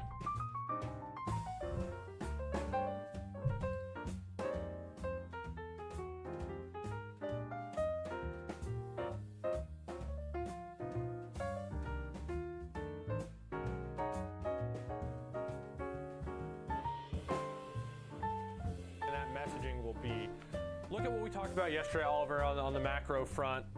The D's euro dollars, the D's Fed's funds. GME kind of flagging you. Around 4% for Holding above VWAP so far is good. That's a huge cut from where we're at. I think you have to that might be where we X have out of the to, chat, the Fed works and then you can maybe see it. I'm not sure, but Holging. surely gets there. But Tesla itself caught a little bit of a positive sentiment from the analyst over at Morgan Stanley, Adam Jonas. You're here every day. If I'm a Tesla shareholder, AC John, now you're getting bullish on BBBY. What the heck? Again, that the Fed needs to cut rates. Like I saw the GME tweet. I just looked at it. I have to be honest, because it's just there's no way to explain it unless he's just being totally dishonest and misleading and just trying to pump his stock. BBBY Or he sees his business bouncing on and sees the that economy level, slowing down, which is very negative 80-60. Tesla. Why else would he say? Let's just assume he's being honest, and he says the Fed really has to cut 50 bips. That must be coming from his own economic mind, and that stems from his businesses, which would mean that there's a demand free is gift dwindling. He wants to tell us for they're you, cutting AC prices John. for Teslas, and it's I don't know no if you're able sign to of do it, dwindling but if demand, you but are, then he also thinks click the on Fed it. needs to cut 50. Like, give me a break, dude. Well, we got a lot of deflation. No, it's for you, whole Gene gang. For a long time with the inverted yield curve, so maybe he. Yeah, you have to have your Google account saying, linked too. You know, and I don't want to have to play your defense of YouTube Elon account, Musk I believe. either, but like I think there's two sides to this story. That's what we've heard. And I think an argument can be made if he's got a longer-term mindset for his companies, as he's typically had. You know, maybe he is okay with some near-term Just painful being down here. punishment in his stock, maybe near-term struggles in the economy. That's something that might be an inevitability, and he can still be relatively. You're not going to roll those outperforming, dollar especially cash if good rates puts? go lower. But let's talk this note from Morgan Stanley. All right. Actually calls. talks about something you talked about, which was price cuts, and actually. All Look right, so at this is a positive Holging spin gang. take, Or you, in my AC. opinion, from this analyst. Both but, of you aren't the members. logic, I think, makes some sense. So price target is 220. Overweight rating. And Ace Ventura somewhere in the world gets his wings clipped when he sees a gray vehicles Tesla is saying is gray rational, chat in my competitive chat. behavior. Given that the company has You don't want to be scale clipping AC and Ventura's cost wings somewhere in the leadership world. global EV market and wants to establish industry standards for industrialization of EV manufacturing and infrastructure at higher scale. Believed the analyst in Morgan Stanley believe that EV price cuts are not a one-off feature of demand falling off or anything like that, but rather a trend. I like to hear you And that bullish, Tesla, AC. It's very being odd. The cost leader is setting the tone, and so looking at some of these But recent I agree. I developments think in we're this space near and this the company, bottom. and explaining them with a positive take. Really do. Same, if you're going to take the opposite side, you're saying they're cutting prices because no one's buying them. You know, kind could of just the buy the same whole story company. being fit. to 94 different curves. million. So something that is so polarized like Tesla, I expect to read two very opposite takes reading the same headline. Sure. Okay. And that's pretty much the way it's been. Well, that's why I think, frankly, his macro commentary is very interesting, because if the debate is about whether or not these price cuts are a good thing or a bad thing, and he's telling us that he's worried about the overall economy, I think that pushes the needle in the direction of the price cuts being a reflection of dwindling demand and weakness. Seems like it. So Seems like I mean, it I think is. the Does 50, seem like his it. comment on that is AC. very relevant. All right, let's talk charts, Rick. A little bounce off that 86 on First of all, BBBY. I'd just Jimmy's like to holding say, up. I have Elon Musk muted on Twitter. It makes the platform a little more enjoyable, I think. But we're up significantly off of our yearly listen to lows this here guy. near about 102. We're up about 87, bold moves there. 88% from that point, which is Cubs. pretty remarkable. You know, we've been seeing such big moves off the lows in so many names here. Proterra is up Channel 18.5%. that was forming from that point here, but it broke down. We traded Ain't below bad. our two shorter-term moving averages for a little bit. Today we're pushing our way back above the yellow 21-day exponential moving average and the orange 63-day EMA. We're also breaking out to the upside from this channel here, so it's looking like kind of a promising setup here, especially also the RSI, That Tesla, our measure of huh? momentum, is moving its way above that midline there. So that's the dividing line between bearish momentum and bullish momentum. So Kinda things consulting are at the perhaps low looking here. up a little bit. Looks here. like it'll probably The keep filling this 197 gap. level stood out to me as the next spot to overcome. It's where price topped out here and here. We saw quite a congestion area around here, and it's also the site of our volume profile point of control, our area of heaviest trading. So that's an area that price needs to break above to even have a shot at that 220 price target, which is still about 16% to the upside, by the way. That's our blue dashed line right there. To the downside, our two moving averages are the points to watch here. 186 is our first one for the 21-day EMA. 182 or so is the next one for the 63. Okay, so the price target this analyst has got at 220. On the big picture, it's really not that elevated. Still a nice little pop from here, but it takes us right back to a level that could well be resistance. Seems like on the chart, given what happened back here, kind of this spot right here. What do you Pretty think? close to the 252-day EMA as well. Okay. So, yeah, definitely we can see that there's a little node around that area. So that's an area of heavier trading where we saw some price acceptance. Still, though, I mean, we've got a ways to go, but Tesla can certainly move. Yes, it can. Let's talk movement. Peloton. People are buying the bikes again. Is that right, Alex? We'll go through this and you tell me what you think. So Okay. JMP securities analyst Andrew Boone didn't make an adjustment, doesn't have a price target, keeps things at market perform or a hold equivalent rating. GME is coming down a little bit for now the through shares, VWAP. but there was a message within this report that I think is the primary takeaway, and that message is an analysis of without the SPY. Amazon sales data within the top 50 bikes sold, of which they think about 600 or so of these bikes from Peloton were sold. They say this represents about 1% of the units in the category. Okay. However, it's closer to 20, with 19% of sales revenue being the number they use for the category. Yeah, I'm not sure if he's in or out. So that's There's the a big lot thing, of different in terms of speculation you can look at as the data why and he's their still assessment, in. But then their And they thought just from this, and I'll provide gather some that of my together thoughts as and well at the end here. look for more confirmation We bias. see this rough estimate supporting the view that Peloton's only strengthening its no one knows position still. within this category now post-COVID in terms of where it is. They see it as best in class, both for experience for consumers as well as a hardware product. But here's their caveat. They want to see a little bit more certainty that the category is stabilized before recommending the shares. So now I'll provide some of my thoughts as sort of a caveat. What is new here? Because to me, this is an assessment that Peloton sells a high margin, expensive product. But Right. if you're looking at the number of bikes sold and trying to tell me what You did Peloton's want baby worth, from the then beginning, we're that never is going to true. get to a number that makes sense. This is about people signing GNS up popping and up. the kind of 19% almost there. cult-like following that Peloton's attempting to build. Sure. And at this point, it's probably so Random they can market pop that on someday oh, to it's sell it kind to of a double parent company. bottoming here. However, when 193. you're looking at Peloton $2 right now area. and this assessment here, 600 bikes, it's not enough bikes. I hear you on that. I'm not Look going at to that. disagree. I think Little that's a good double sentiment. bottom on GNS. How about the Every time to chart, Rick? Can you add. squint and find a tiny, can't add to my shares. progress? Whoops.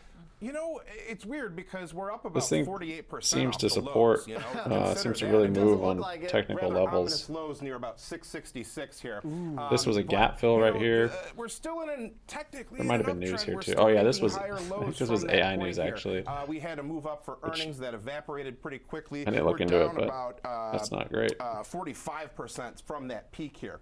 Yeah, GNS up Real 24% quickly, now. You know, support confluence Pops out of right nowhere. here near our volume profile point of control. We've got our trend line and the POC right around the $9 level, so that's a point of Biz support to watch here. 4%. Beyond that, watch out for the old lows near about the $8 mark. To the upside, our most recent highs Pin were the 11, ribbon upon and your that's, chest, you know, Mr. kinda, Invest. You're right. You kind of got to squint to see it on the chart there, but that would be one point to be watching to the upside. Now BBY is Beyond even that, worse we've got a shape. confluence of our two shorter-term moving averages. Is it in near worse about the shape? $12 mark. Also, The world's most they've basically meager done everything that uptrend. he recommended. But technically it is off the 666 low. Huge range for the stock last couple of years. It really just kind of tells us. You wouldn't wait for the company's fundamental Great to product the change or the the world. Oh, company's wait, financials to actually get in gonna shape. make He'd it. buy it in And, now now the market for trying to go a little cheap bit more with the positive. potential Thanks, Alex. and do it Thanks, Greg, himself. for the chart. Once the financials are in shape, it's going to be way more General expensive. Motors. Jenny's got the latest in the auto But- biz, and then it's market meetup time to talk about a very interesting session. Yeah, Underway. yeah, you definitely want to be not investing basing on speculation too much. I mean, everything's a bit speculative. You know, investing in the market is, but you've got to weigh it with risk management and how much you're allocating. It's not Happy Money Monday today, Mr. Invest. It's Tuesday. But yes, good morning. Sales keep declining.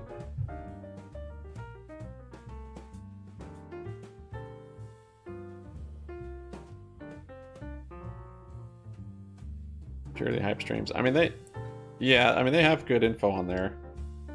But yeah, there's definitely some hype involved as well.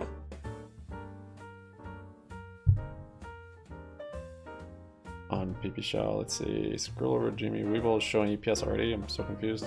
What do you mean?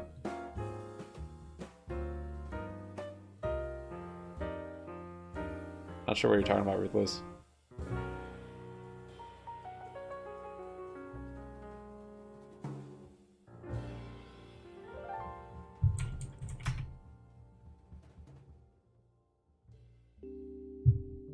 Taco Tuesday Invest. SPY bouncing up here back to VWAP. Bed Bath almost back green again. Happy Tuesday. Sounds good, it's me. There's a couple free memberships floating around if you scroll up and click on the green membership box. Ace Ventura gifted everyone. YOLO everything all the time.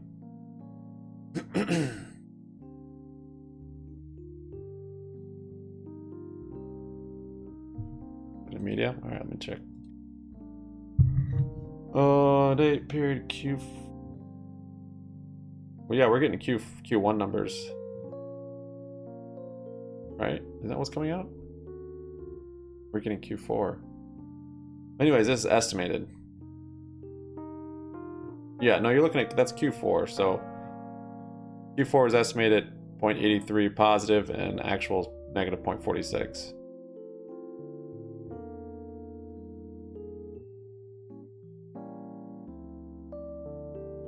Oh, wait, no, that says the date 3/21.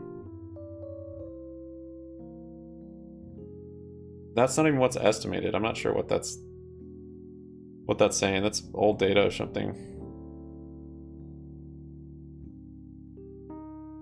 They're getting messed up data. Neither of those numbers are right as far as estimated. Time and sales freezing.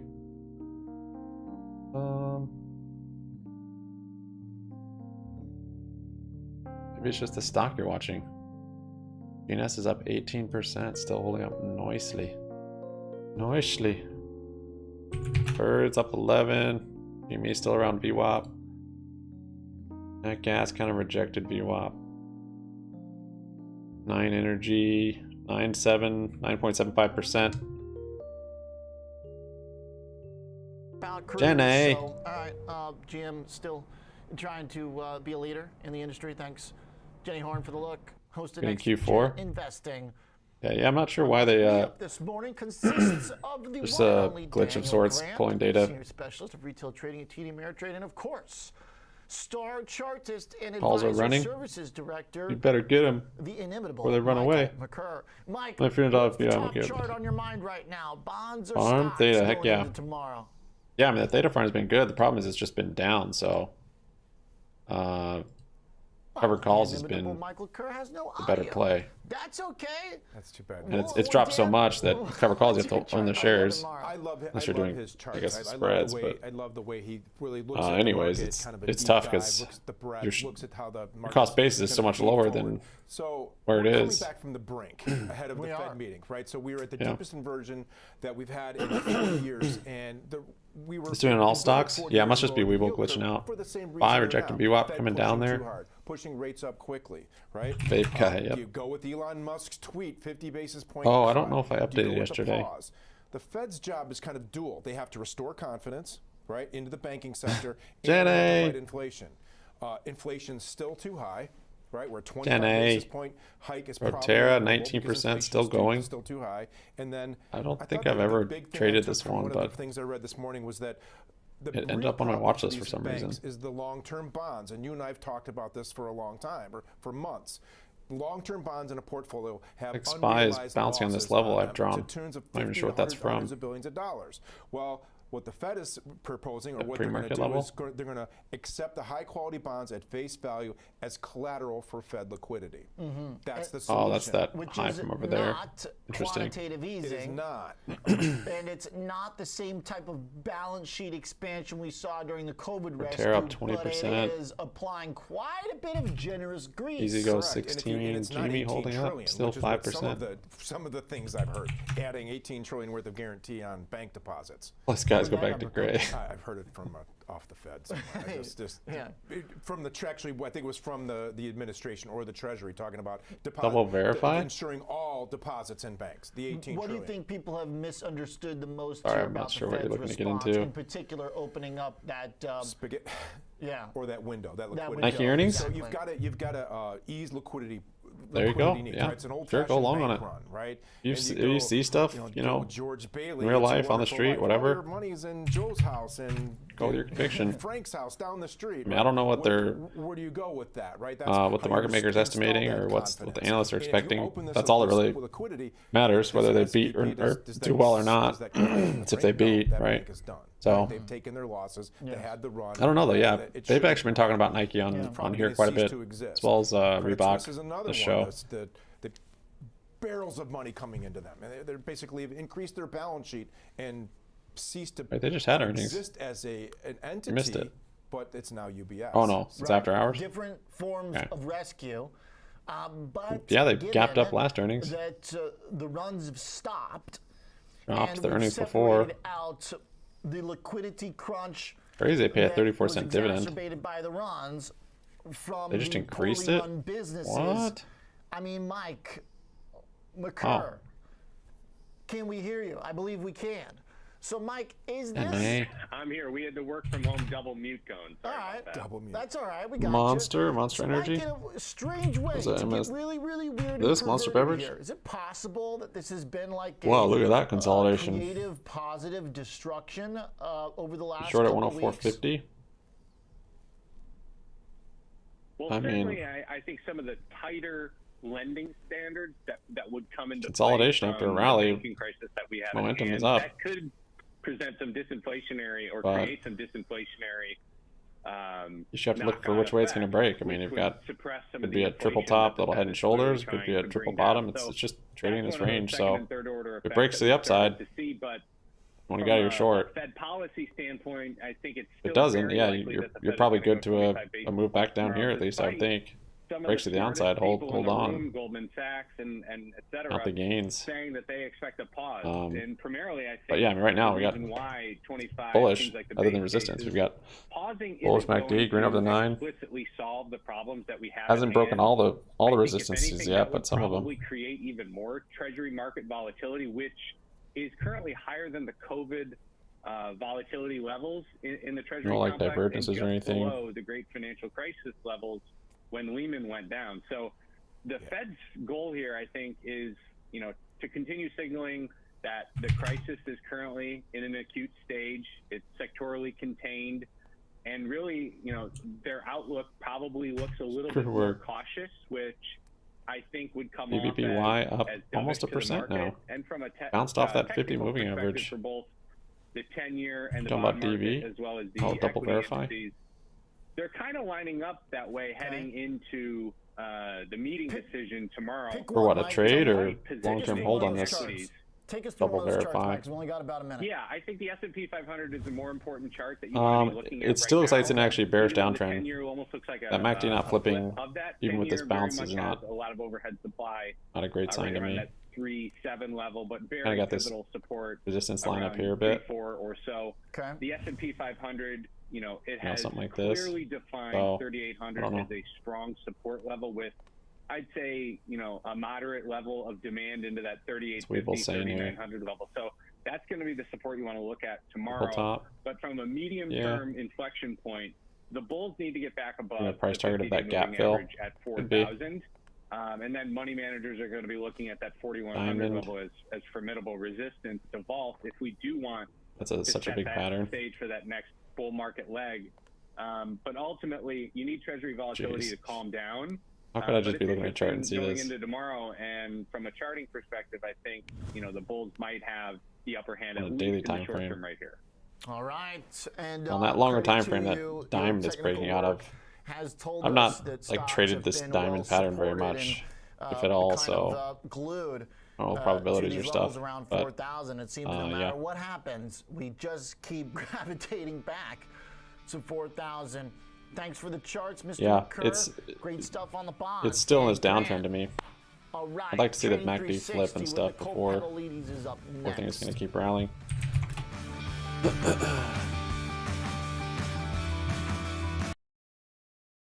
That longer term diamond isn't very good looking. 5 flushing down here, filling the gap.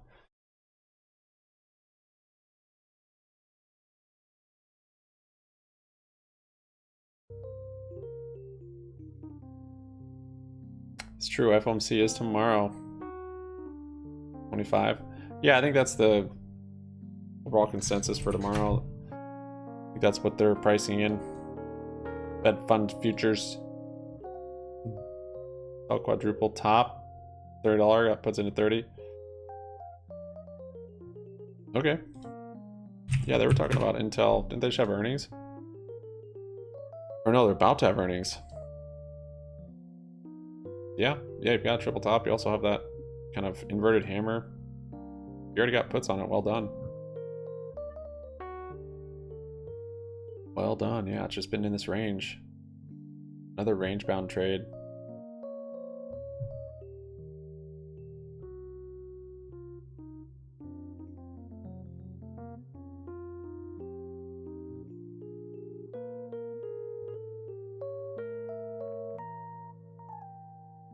Yeah, kind of rejecting the 200 there.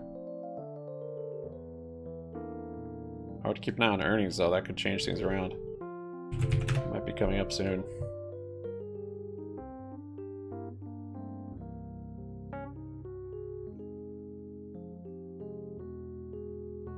Yeah, range bound's nice. That's what I feel like I do better with on the just the day trading on SPY. Trading ranges. There's well over the 50 and 200. Yeah.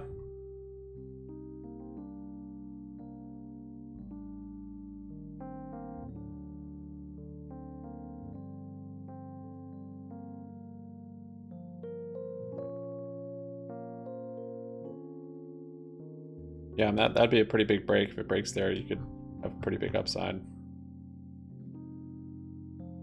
That'd be all-time highs on it. Yeah. Be a nice long. It's trading that range for so long. It's November.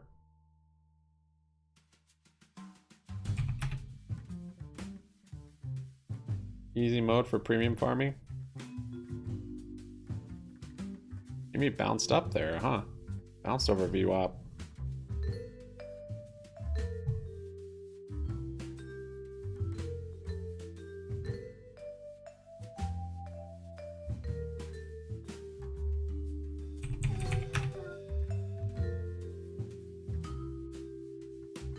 Bed Bath is up 1.5% now.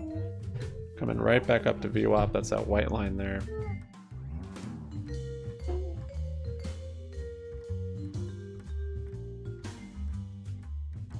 Oh boy.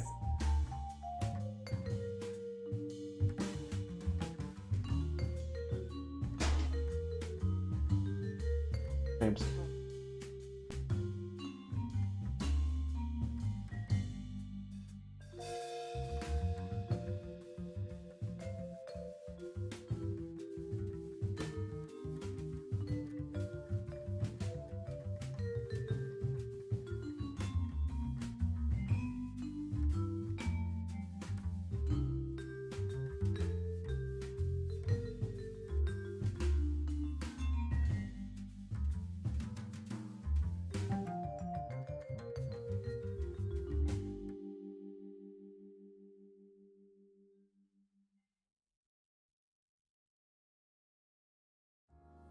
subscriptions and click-to-messages for the upgrade.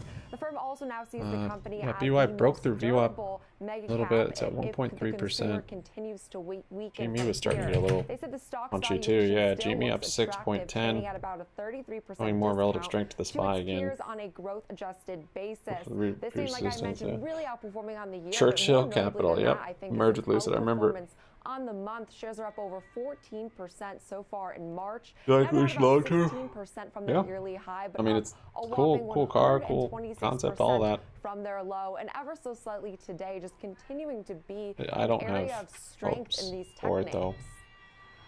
All right, thank you for that. And we are seeing some of the tech names doing well today. Another name that is moving, and that is Tesla, which is up 4.7%, which is up 4.7% Yeah, it's holding today, right well. now at 192. I saw Tesla Moody's says it loves Tesla's finances Birds, and 14%. upping its debt from junk finally. So they like what Elon Musk is doing. I know you have a couple of stories you're watching when it comes to this.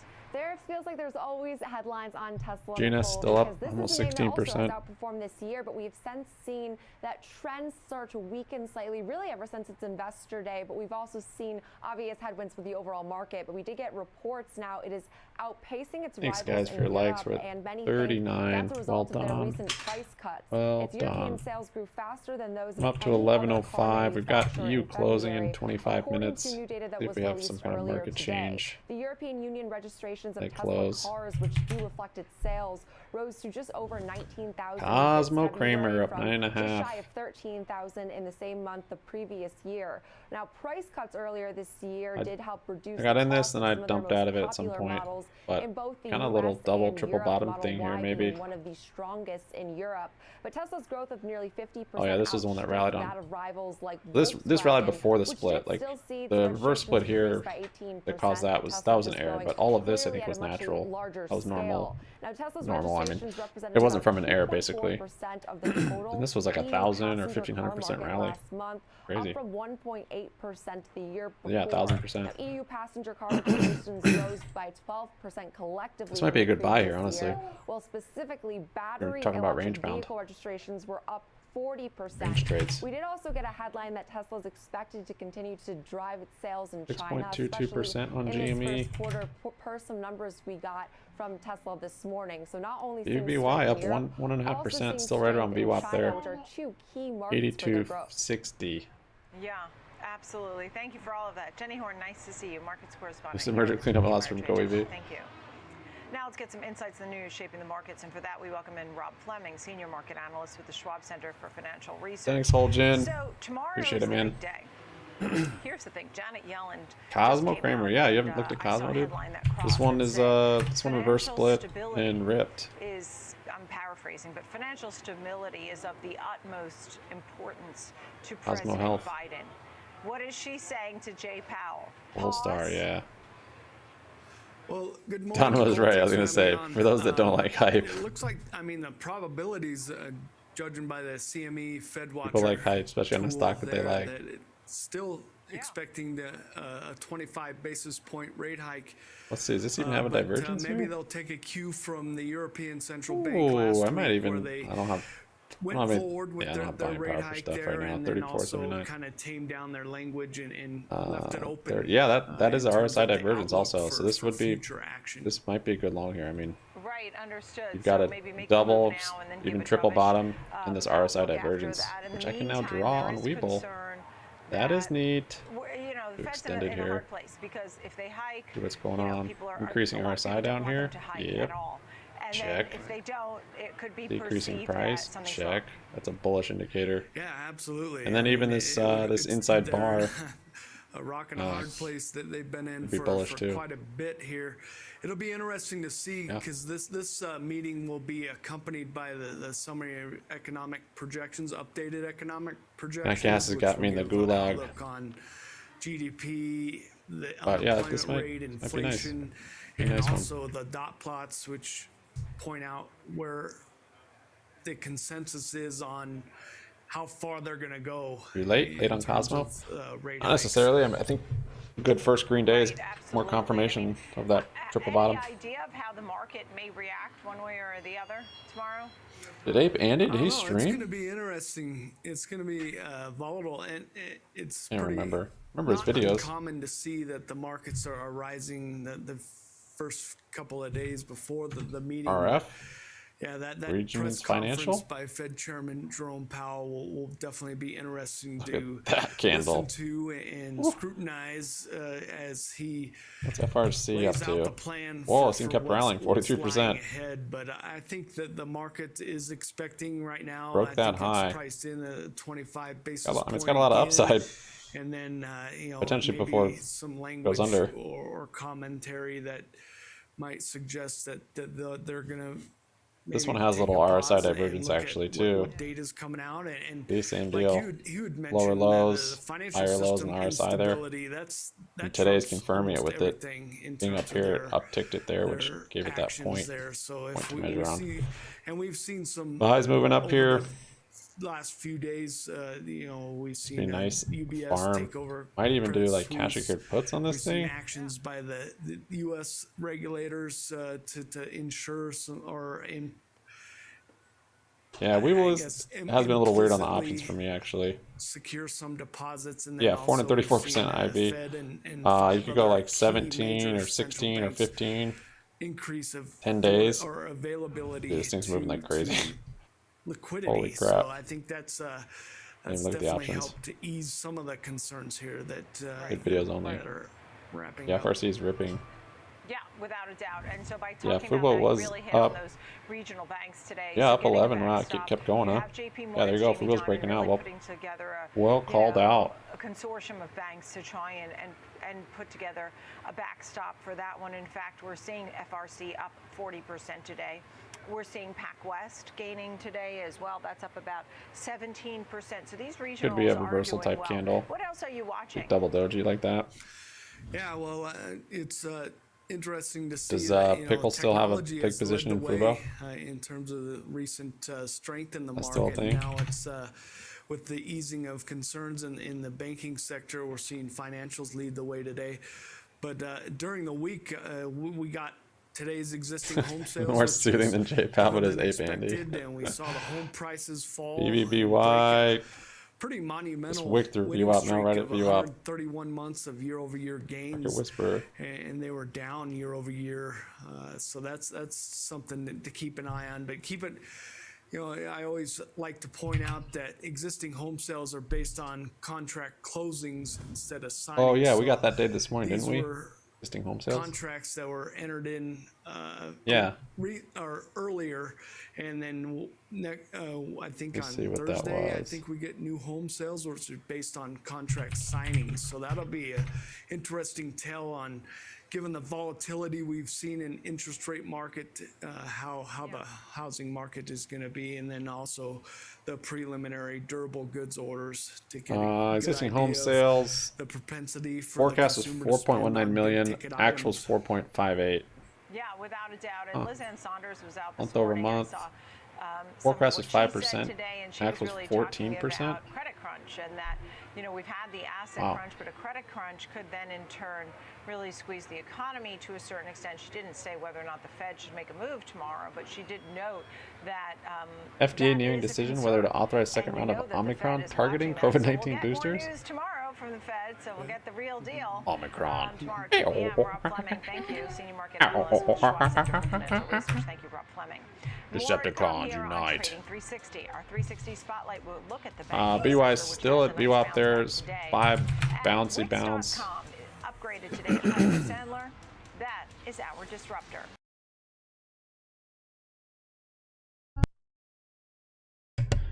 Yellen says U.S. financial system is safest and most liquid in the world.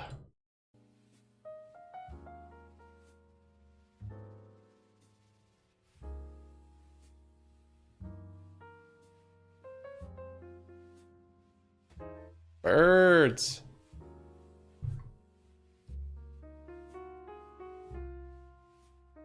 Birds. Word is the bird. Bird is the word. That's what it was. Bird is the word. I've not seen the Transformer trailer. Autobots roll out. Omicron is here.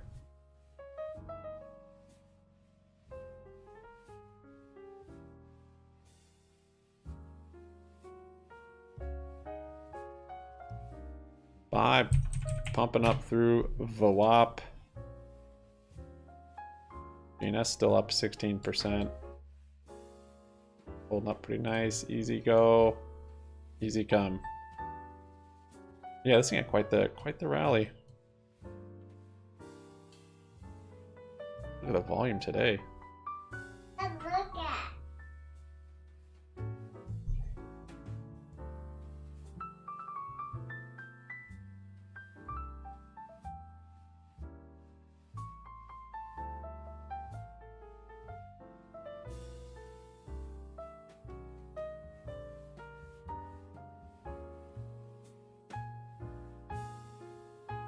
BBBY 2.4%. Edging up above VWAP. Birds looks like it wants to break out. Spies moving above VWAP also. It's getting exciting. SY pumping on earnings, Chinese earnings.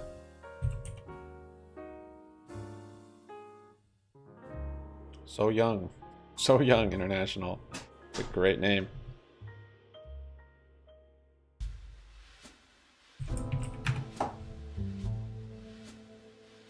SPY moving up. BBY, are you moving with the SPY? Are you doing that? Is that happening? General Motors up almost 5%. Wow. Wow. SPY ripping. Tesla ripping almost 6%.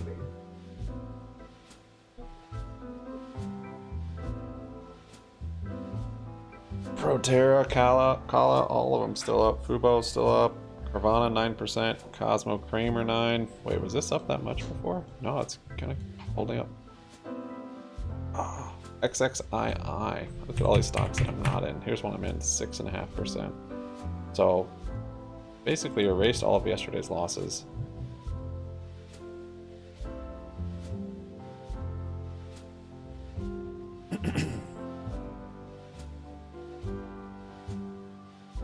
Release the Kraken!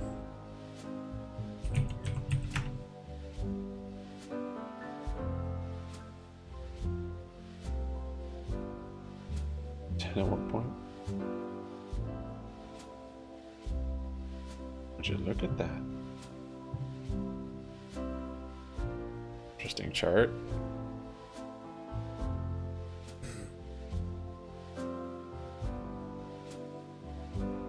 Naked brand?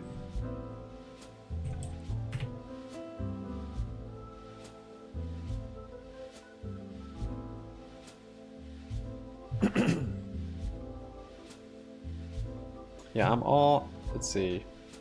Yeah, I'm all out of my cover calls on BBY, so I'm ready for a rip. Doesn't make much sense to open cover calls at this price, I feel like. I have to go out. out to like April monthlies to get anything for dollar premium, and then that's still so low. I was fine doing $1.50, even though they're below my cost basis, but $1, ugh.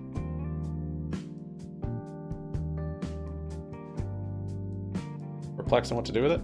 Well, First off, we had what are your a options? bullish divergence low back in October. UBS That was 18% the normal same call time volume. The S&P Seems made legit. that low, that extreme low. 40 has not likes. been Nice. Thanks for retested. your likes, guys. And Appreciate what it. we saw there Moas? Yeah, you was missed it. that It was a new price 2 Januaries low, ago. not a new high and Oh, implied Sawi. volatility. That was telling us the Carvana shorts were ripping running out up. of strength, and that in fact was true.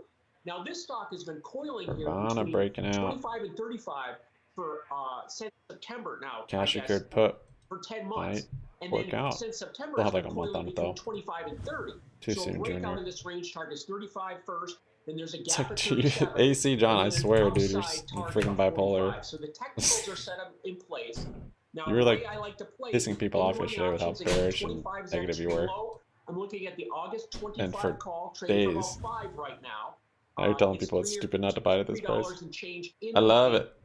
It's got 5 months of time, and it's only $25 The super more stomp expensive posts than are the June kidding. option. You So actually can sell got it. a lot of time for development BBY here. up 3 Let's look and for this to break 0.3. out as we've seen the Nasdaq take off.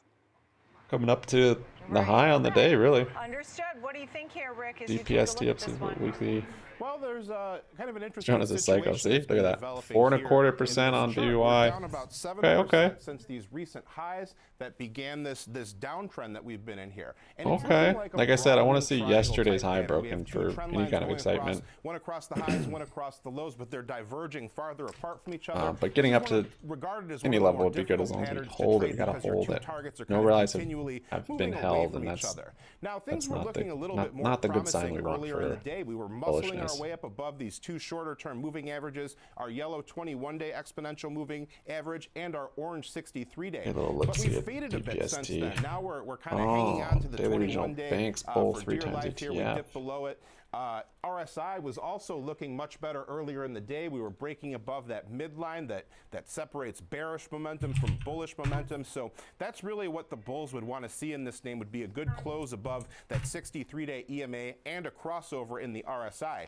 But overall, the picture looks a little range-bound to me here. 31 at the highs, 27 at the lows. Haven't made much progress beyond either of those areas here. So we would need a breakout from this pattern, a break above the 252-day EMA right here near the 30 level, and then a push above that 31 level to resume some kind of bullish uptrend here, Nicole.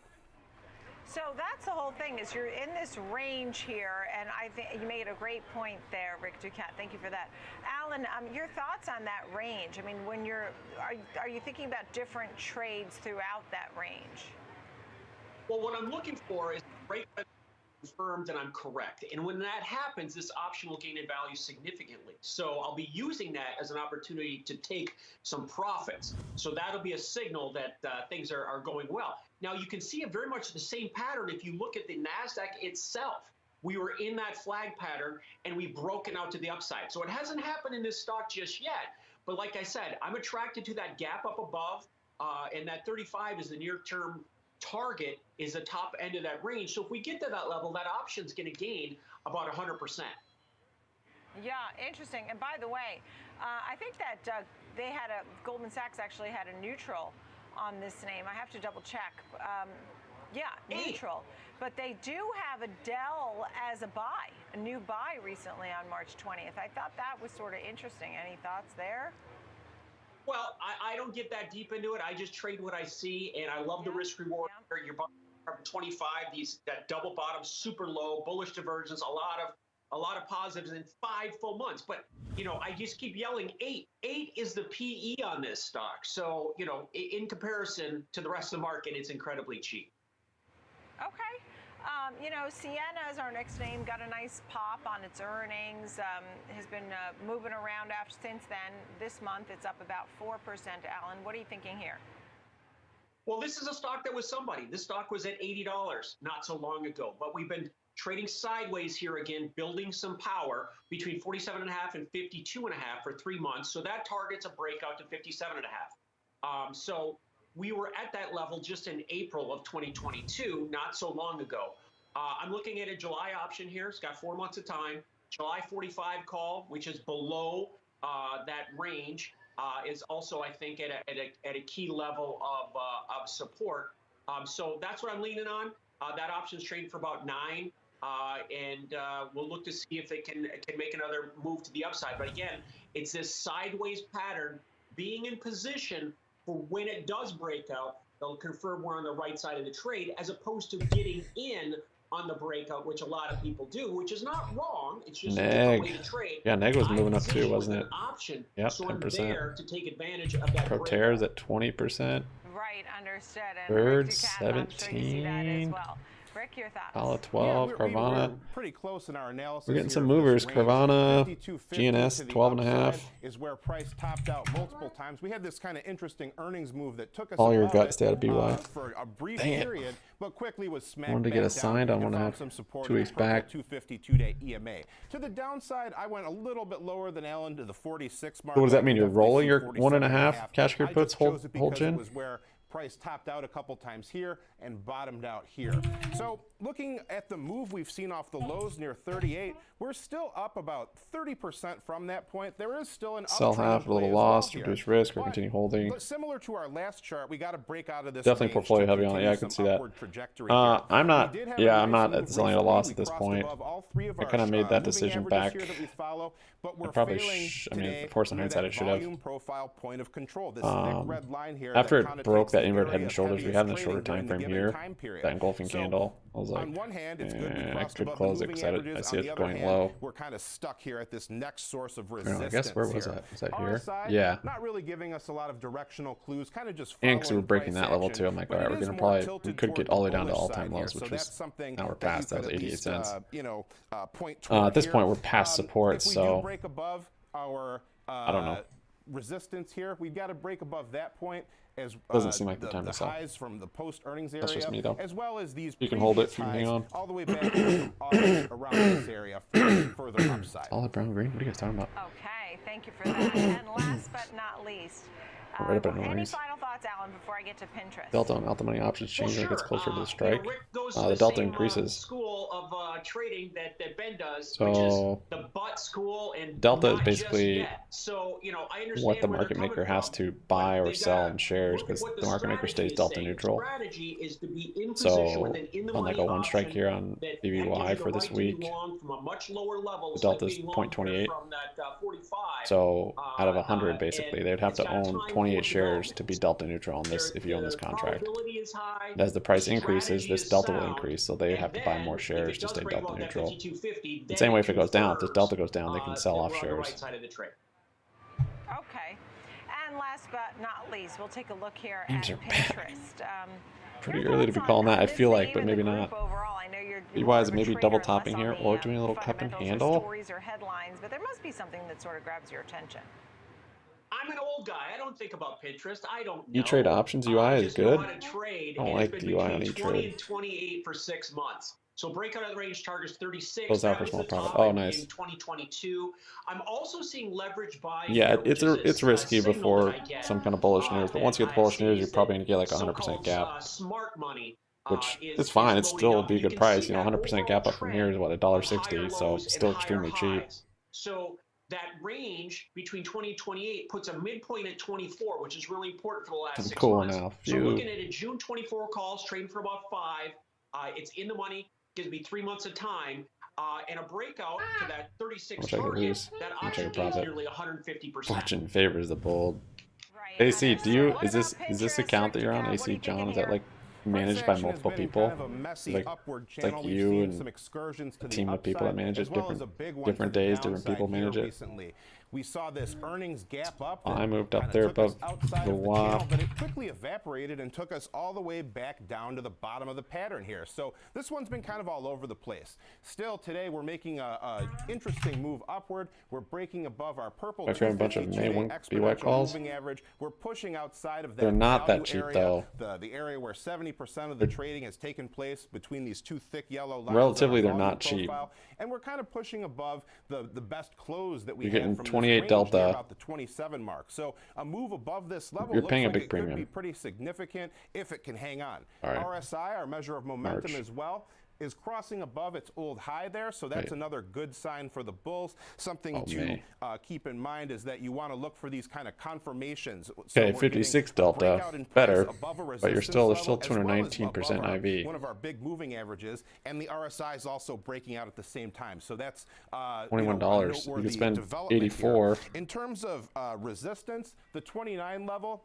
And get 100 shares. 29 level here would be where we'd want to break above into some new yearly highs. 29.17 is the actual high intraday price there. Doesn't make sense to me. If we do fail at this 27, spend so much when you have an expiration date, something so cheap. EMA to provide us some support. And if that doesn't work, we could go all the way back to the 21-day EMA near the 26 level. Yeah, that's kind of what I was saying, John. It's not too late. It's just you're waiting for momentum, which is smart. That's a good way to do it. I mean, for sure. Better to be late than wrong. So, we could all be wrong. Thoughts are these are all technology or late. You just missed some of the move. Really participated in the breakout that we've seen in the Nasdaq. We've seen the big players run. I like those fake TikTok girls. Apple's looking like it's getting set up to make a push to the upside. So I like this group in general. We're seeing a rotation of funds. I like the risk reward on all these play. Again, they're all limited risk in the money options with plenty. I don't know why the IV stayed high. I can't. Like I said, the only thing I can think of is market maker is just continue to price in a huge move, has a lot of and or there's big money just keeping the demand super high, and so the pricing is staying high. Momentum move that can happen once you get this sector on the run. Glad to hear you don't let FOMO get you hedging. I mean, I'm waiting for not that to. as well. Okay. Well, if you're waiting for the move to happen, then you're probably going to have to do some kind of chasing, or you don't have to call it FOMO. You can call it waiting for the play and jumping into it. But it might look like FOMO if it's up 100%. You're buying it. We'll be joined by the NYSE's senior market strategist, Michael Ranking, is standing by. I'll cover everything. But that's what you're doing if you're waiting for the play to, make sense and not be as much of a risk at all. XRP is doing stuff. I think it's better to buy shares. That's why I'm buying shares.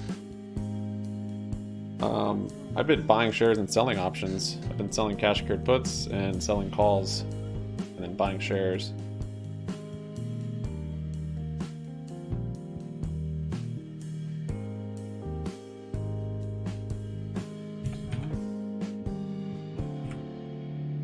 XRP. Starbucks 20%.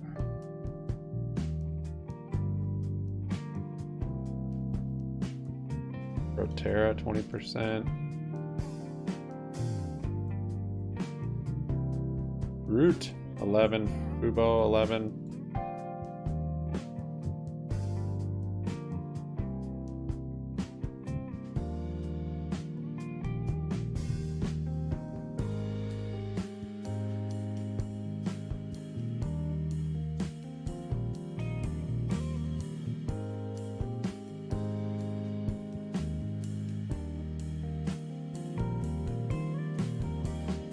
It does look like this could be a bottom. It's not divergence or anything, but that wick and volume is pretty nice looking. I don't know, this thing's in a crazy downtrend though. Never ending. Why buying shares on options? Because the IV, it's insanely expensive. We're talking about BBBY here. IV hasn't come down. We've been like months, and this thing has just stayed super elevated. I'm not sure why. So I mean, if you did options, I would at least do spreads. Like a call debit spread,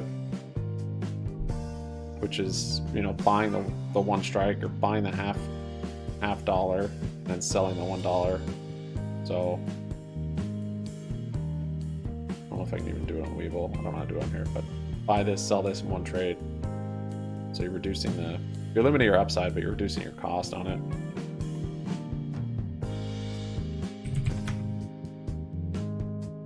GME is holding up well. Look at that, 6.4.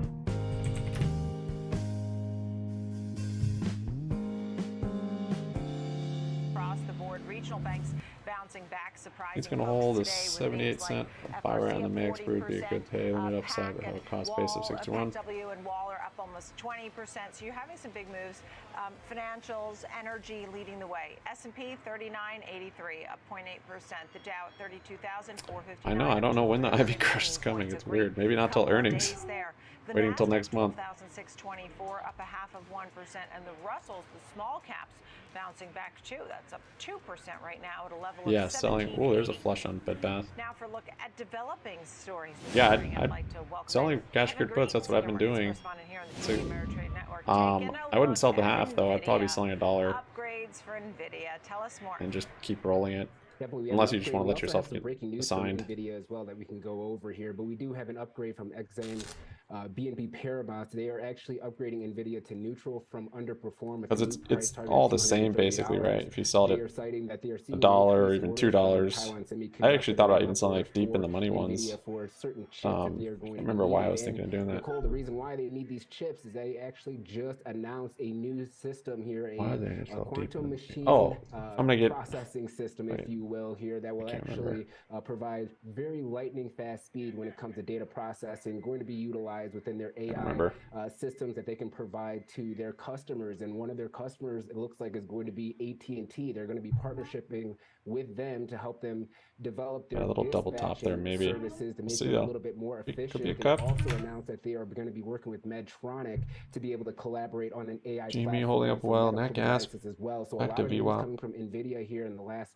24 hours. We are seeing a movement in the stock, but if you're looking at AT&T stock, that actually is jumping on this particular news as well. We continue to see some news coming down the pipeline here, so we'll keep you updated as this news hits the wire. But very interesting to see these analyst changes, as well as this development in AI, as ChatGPT and generative AI has really captured the imagination of consumers as well as business executives to try to improve their business processes. Birds 18. Yeah, I mean, it looks like the high point of the day was still on the earlier NS came back down 6.5 now, 6.25. Those are great pieces Osmo's still holding up. Pertaining to AT&T and Medtronic. Great news for NVIDIA. Thank you so much. Good to see you. Kevin Green, thank you so much. That gas peeking through the WAP. All right, it's time to welcome in our next guest. Michael Ranking is here, Senior Market Strategist of the New York Stock Exchange. Glad you I had are 6 here. contracts, futures contracts in UNG. Absolutely. I made this move like from here to here. I'm glad you're here. Fed funds futures. I didn't sell it, betting for and the 25 that happened. basis points. Do you think we'll get anything I just else? held. So I think average what down. we saw last week from the ECB kind of set the playbook a little bit for the Federal Reserve and kind of reset expectations. Right. So the ECB moved forward with the 50 basis point rate hike that they had signaled for quite some time, despite all of the uncertainty that even kind of started to show up on their shores, just the night before. And markets are now, like you said, kind of expecting 25 basis points from the Fed. I do think that we could get some, I don't think that the chairman will necessarily want to kind of box himself in, so I think they're going to want to maintain some I mean, that was optionality, the only thing I was thinking. Either big money is keeping the demand super high for the options, acknowledging some of the uncertainty, and so the price is staying high, or the market maker is just like the ECB did. It's just kind of the same thing, but the market maker pricing in some kind of move for some reason. We could hear them start to say, a little more strongly that, given the events of the That last said, week, after that OPEX though, we've reached there's a lot less of a. There's still a lot of open interest, but it's less. I mean, we were at like 80, 90,000, I think. And then one other kind of wild card, which I don't think we'll see any action this time, but we to hear him talk about QT and the balance sheet. And with what we saw last week, there's still a pretty good game ramp here though. Banks up through 2.5, and then you have kind of have a gap until 5. Breaking 2 would be legit. Holding above 2 by Friday. And they have in the past downplayed. And this will fill in. This already is inflation fight, and really pretty heavily invested in up till 2 also, 2.5. Yeah, I mean, there's just any constant kind of ramp. What the Fed is supposed to be doing. I mean, you can go back in history, and it really started with financial stability. And some EVXY, it really man. wasn't inflation or unemployment. It's real bearish. These are now front and center. Too many, a lot expired word lists. So if you're that bearish, then you are that would be. That would also be along with the GME selling off. I wonder if that was her code talk to Powell to take a break. He could just take a break and say, look, we've had an extraordinary... Just take a break. She was saying this yesterday. we are likely still on a hiking cycle to Cover tame calls are still inflation, down. but we're just going to take a pause and we'll regroup in May. Right. Why can't he say that? Do you think the markets would jump? What? Or sell I'm up off? on XXII. And I actually think that may actually 8%, be okay. the right policy choice, but I don't think that's what they're going to do. Right. Mostly for Well, now it's fear higher than of yesterday. potential response That is to neat. right? So I think there is this Which would concern. Days back bullish. Well, there's a concern. I think I wouldn't be surprised if you saw that if the market rallied initially and then sold off. Because there would be this question as what does the Fed know that we don't know, right? What things potentially are worse in the banking system than what they're letting on. No, I don't to, think and bankers that's should why do they're either, for pausing. sure. I don't think they would lose their control, in terms of the inflation fight by waiting. Yeah, no, I agree. don't think they lose I control. agree. Right, things are moving in the right direction, Correct. just not as fast as And they want. they acknowledge that, look, there's a lag time to those rate hikes and how they trickle through the economy. And we've seen housing, for example, come down. Even oil. Look at oil has come down. So there is a lot going on here. What about nat gas? Let me turn your Why does that attention come to down? everything else that is going on. I mean, what are you thinking about the big picture of our Macron? economy, of the markets? Right. So, I mean, clearly the banking situation is front and center. I do think the actions that they took 2 weekends ago, Time for some that the FRC government puts. took was very, very significant. In terms of creating not You're only getting that gas sort of up. creating this implicit guarantee of non-insured deposits, but more importantly, the credit facility that the Federal Reserve set up. Right, in that that is allowing banks to really meet address the unrealized losses that are sitting on their balance sheet, by taking out loans from the Federal Reserve, with those assets valued at par. What I would say, there's a couple big takeaways from what's happening in banking, from a macro perspective and more from a sector perspective. Right, so if you think about things, from a more macro perspective, this Starbucks, is clearly almost going to ramp 25%. up regulation on the industry. You're going to start to see lending standards tighten pretty significantly, Right, which is and that credit crunch is something that everyone's already sort of concerned about, right? right, and that's going to theoretically have disinflationary impact on the economy. We'll start to pull forward some of the weakness that people have been expecting, within the economy. And then if you start to think about things, from a more sector-specific level, this is going to slow loan growth. Right, you're going to see the regulatory environment as well as the importance of maintaining. No, it's not right at deposits, close. Right? So that's going to increase deposit betas. The earnings which call hit will net be interest after the income and financial margins, report. Right, so these are all negative Statements come out. Earnings impacts. I think the for call's sector, usually not like necessarily 5, 4:30. solvency concerns, but but earnings impacts. But usually If you within look like at, 10 minutes or so. financial Resistance earnings on within the S&P SPY at 500 400. still looking Yeah, at 400 will be a double-digit 400 will be a growth resistance rates for sure. for An even number like that. 2023. Now, part of that is related to kind of the sector rebalancing that we saw within the S&P 500 as you move kind of the payments names from technology into financials. But if you look at the the banking subsector within the financials, you're still looking at double-digit earnings growth there. Right. So that has to come down. And then last Yeah, but I've got not this least, like look, rates are off the 399.82, but yeah, highs, basically but, 400. fluctuating here around Kind of topped here a few times. We've seen Bitcoin jump in a big way, up over 30%. Market might be repeating last March though, 20,000 now. just like GME, which What's driving Bitcoin? would indicate another I know you kind of had week it of in your rallying. note. What are your thoughts here for folks? I mean, I'm And not asking for your very well advice, could be the but case. Today at we the get this same bullish time, MACD. there I are mean, people we had the who inverted think head and shoulders Bitcoin down has a here. long way to go to the upside. Right. Yeah. I mean, and I So think it's a kind of lot what's rejecting the going on in 50 Bitcoin today, was, but has been partially technical, right? We've seen a lot of repair on the charts, technically speaking, from Bitcoin. Morning, Jonathan. There's also coming out of the SBNY situation. Right, there was a little bit of a relief rally that started there. Then we've seen kind of rates moving lower. There is, we've seen correlation with the, kind of the tech sector as well. Right, we saw very big rally in the NYSE FANG Plus last week, which was up 9%. So there's been high correlation. There's a lot of different moving pieces. And then there's like kind of the DeFi kind of angle of things as well. Right, so it's trading very well. We're back up to almost 30,000, above the highs, above level, back to levels that we saw kind of pre-FTX. So pretty impressive. Oh, way before then. I mean, we couldn't even get above 25,000. Right. So a nice move here as an alternative to what's been going on with banks and everything. We did see people moving back into tech, into Bitcoin. Thank you so much, Michael. Great to see you. Great to be back. Fed tomorrow. We'll have to brace ourselves for whatever the Fed says. Michael Franking, senior market strategist here at the New York Stock Exchange. All right, coming up next, let's take a look at Wix.com. The analyst over at Piper Sandler upgrades this stock, and George Sillis has all the details coming up.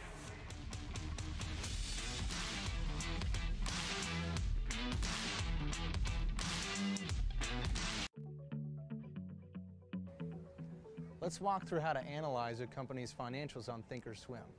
To get started, go to the Analyze tab and select Fundamentals. Enter a symbol, then select Enter. To download detailed analyst reports, select Download. By the Numbers provides balance sheet information and other fundamental data. Company Details provides summary takeaways on key metrics and what drives the stock. Takes a more numeric look at similar information. If you find any of the information particularly helpful, you can print it out or take a screenshot. Broke out there a little bit with some volume. How to thinkorswim, head to the Education Center on tdameritrade.com. Still under 2 cents. I sold my bird shares. I did.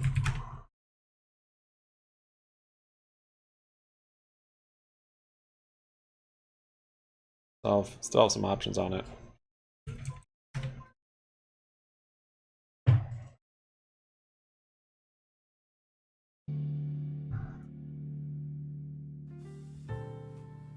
Kala is up 16%. XXII up 8. I don't know how to put a star on this.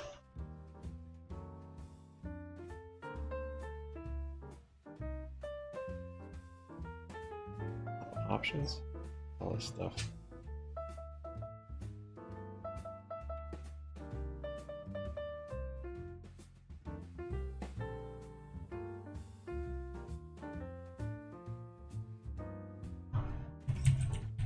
Unless they're still dropping. You just short the shares on that, Mr. Investor? What's your position?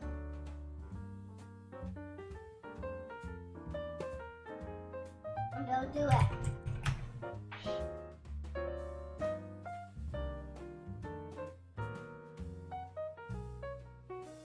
Ops is up 10. I kind of double bottoming here. The wick down there. We'll see though, it's below VWAP. Got red under the 9, bearish MACD. Might continue down. Tight little range actually on SPY today.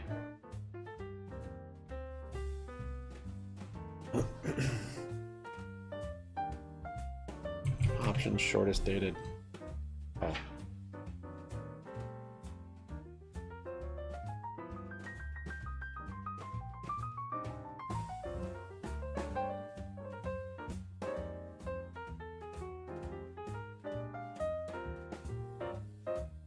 Secure inverse head and shoulders in SPY. Oh, you didn't like that? Yeah, it is a little funny. It was like on the 4-hour more. Or was it hourly? Yeah, I saw like here and here and here.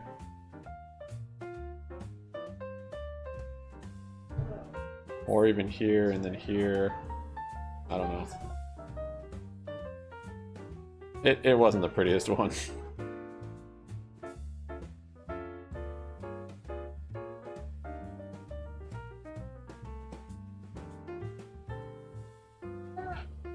Couple puts. Yeah, I don't have any puts in GME. Alright, SPY's breaking through that support.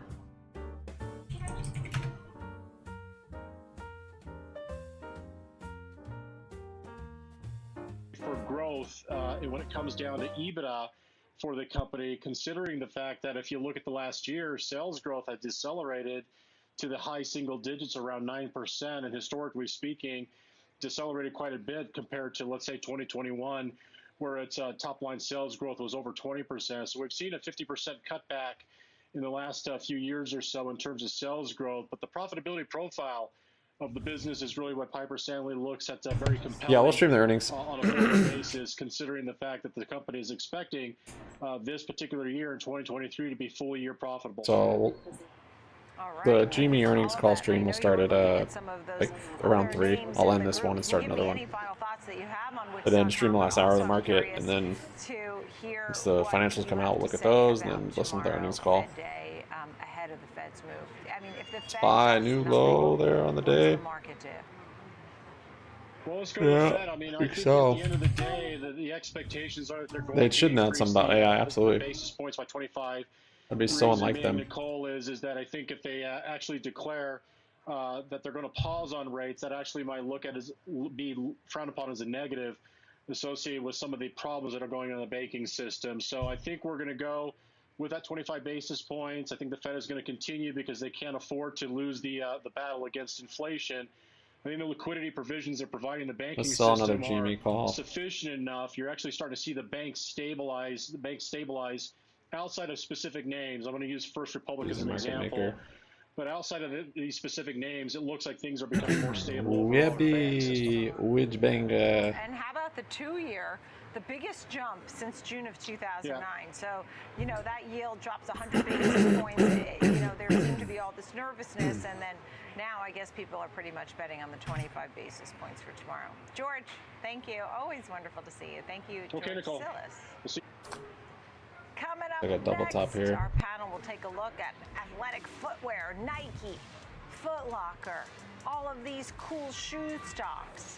Let's see what the analysts think ahead of the earnings for Nike. Trading 360 will be What strike? I have covered calls on it right now on GME. Oh, the ones I'm selling I'm long on actually. I have 17 calls for April 6th. They're up like 50%, so I've just kind of sold some of them off this morning. Might buy back in after earnings. Yeah, I mean, it's kind of gone both ways on earnings. Like, it's dumped, it's rallied, it's done some of both. Like, here it dumped into it, and then earnings actually popped it. Here it dumped into it, and it rallied after. So, last 2 earnings have been kind of rallying after earnings. This one I had the pre-earnings rally, and then it actually dumped into it with the 3 days and then rallied after. So depends on how you look at this one, but this one had a rally. So a lot of them have rallies after. This one rallied after. This was in a big downtrend, and it actually dumped after. But maybe just looking at like the more recent data would be better because GME's maybe been fixed. But even if it rallies, you're still going to get some IV crush. So.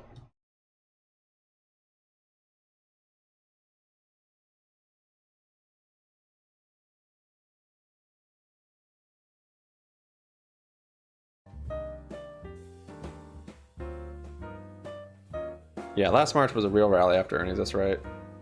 And RC was buying in too on the lit.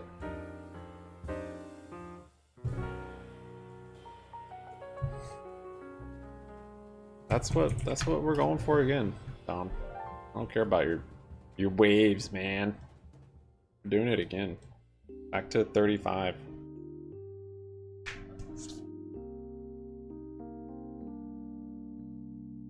One last send off before the market totally implodes and brings GME down to single digits. Mile direct up almost 10%.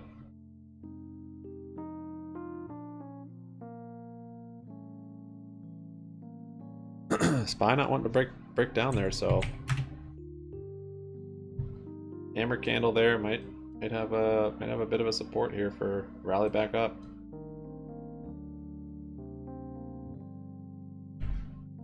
See, his wave says we're going to 75. I like that wave. I'll jump on that wave.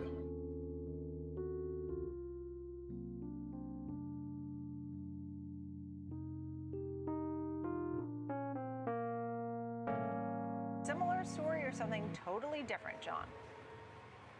No, we think Nike is actually coming from a point of strength in this quarter, and we think there you go. Ask about Nike. are poised to raise revenue guidance for the year, at least from their low single digit to mid single digit growth rate to at least mid single digit growth. I think both their Q3 and Q4 implied revenue growth guidance is very conservative given some of the data we've seen. What they're pricing in on GME is the lowest it's been since it's come up more. Lowest it's been since like 2019. Revenue guidance. I saw. So a beat and a raise. So yeah. Tell me about your price target on Nike, John. Just let's go over that. I'm seeing a current implied move of 10%, not 14. That's 32 times. Average implied move is 14. 24. So E-Trade showing this is the lowest, the lowest implied move since, where they go from yeah, to 50% of revenues Q1 2019. onto their DTC platform. There's a real inflection in the operating margin structure, and earnings per share can probably grow to. So yeah, they'll be a little crushed, but free cash flow can probably doesn't look like they'll be north of $8 billion. So it'll be more than or less than the last couple years. Okay. All right. Tom, your thoughts here as you take a look. I know for Nike, you have an outperform rating as well. You recently raised your price target to 125 from 120, right? I believe my price target's a little bit higher than that. But anyhow, just tell us why you like yeah, I mean, I think about the name very similarly to John. Yeah, doing very, very well. I think what's important that we learned 3 months ago when we heard from them was that they were generating a lot of excess demand at full price, right? So they beat both revenues and gross margin. We've heard from a lot of companies this earnings season. Maybe they beat revenue, but then missed gross margin because they were sacrificing margin to get clearance inventory out the door. I think demand for the brand is really, really strong. Their biggest competitor, Adidas, is not doing so well right now. They're a business in flux. I think that the China recovery, while it's still very, very early, I think that's another big piece. And I think that if they can speak bullishly about China tonight, I think that would go a long way towards getting the stock moving higher. Right.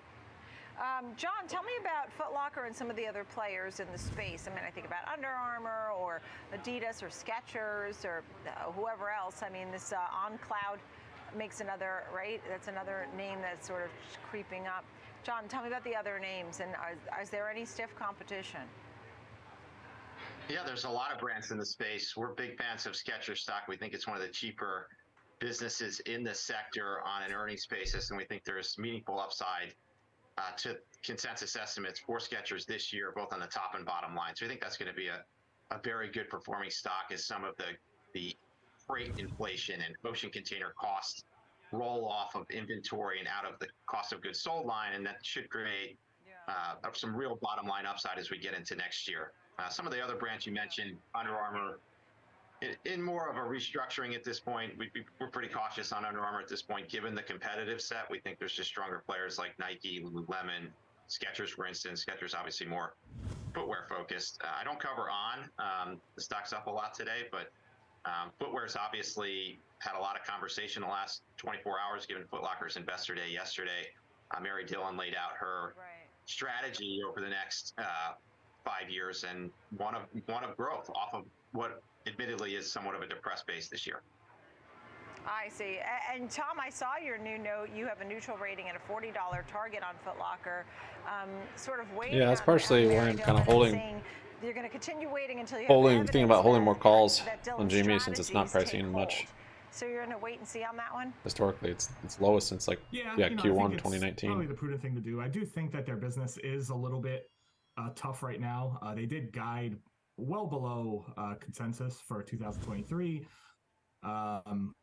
Within that, they said that they expect the first half of the year to be tougher, which, if you've got the full year earnings down 30 to 35%, and maybe down 50%. XXII still holding up. It is a challenging macro environment. In the first 9 months of the year, they are going to have less product from Nike. They're going to have no Yeezys from Adidas, which doesn't exist anymore. So I do think that it's going to take a little while for Mary Dillon's strategies to take hold. I do think very, very highly of Mary Dillon. I think she did a exemplary job with Ulta, but I think the near-term trends are a little challenging. This guy's Mike, man, come on. All right. And, John, you mentioned Lululemon. Let's get into that one a little bit. I mean, year to date, it's actually down about 6%. This has been a brand name, much like Apple or Tesla, that people just love to love, and that may be part of the strategy. But there are some of the competitors like Athleta and Alo Yoga trying to get in on the yoga game. What are your thoughts, John, on Lululemon and how the consumer works? Yeah, sure. This is a company and stock we've liked for a long time. The stock has been volatile recently. It's really just back to where it was when they pre-announced their fourth quarter during the ICR conference back in early January. They did cut their gross margin guidance rather materially when they pre-announced. So the stock has been there's uncertainty, I would say, on what the gross margin profile of the business looks like into 2023. We're still bullish. I think their revenue guidance will be above where Street's modeled to start the year. I think there will be some gross margin pressure in the first half of their year, but by the back half of next year, gross margin will be Old Anna's talking about Yeezys. And I think their earnings algorithm that they laid out in April of 2022 still is strong and achievable. And I think this is a stock that'll be much higher in a year or so from now. All right. Thank you both very much. Wonderful to see you both. John Kernan and Tom Nikic, thank you. Good luck there at Nike. I'm Nicole Petalides. Thanks for being with me live here at the New York Stock Exchange today. I will see you at 2 p.m. Eastern Time for the watch list, but keep it right here because Fast Market is next.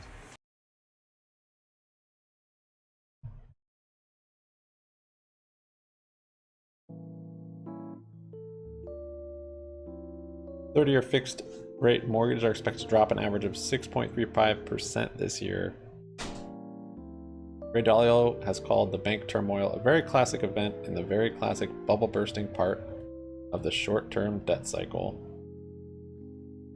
Bank CEOs discussing future outcome for First Republic.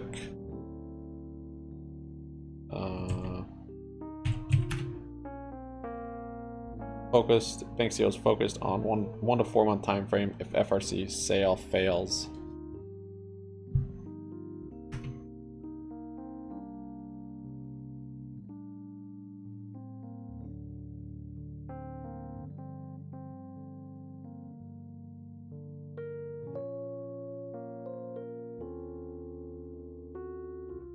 The net worth of U.S. households fell 4.1 trillion in 2022, the second largest decline on record after 2008. This is a relatively small decline following the 2019-2021 record years in which household net worth surged a combined 45 trillion. Lawmakers asked Biden to provide cluster munitions to Ukraine. Americans are paying a record for new cars. Still?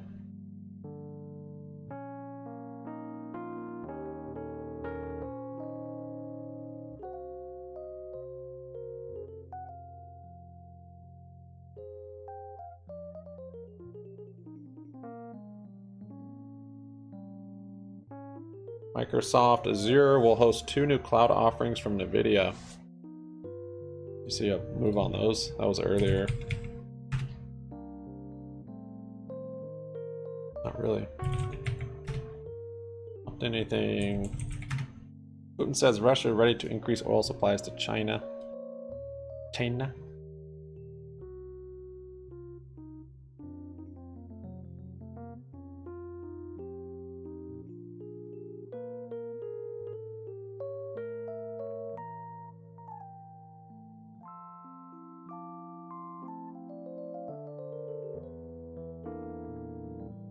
Like SPY might flush through this support, kind of a bear flag here.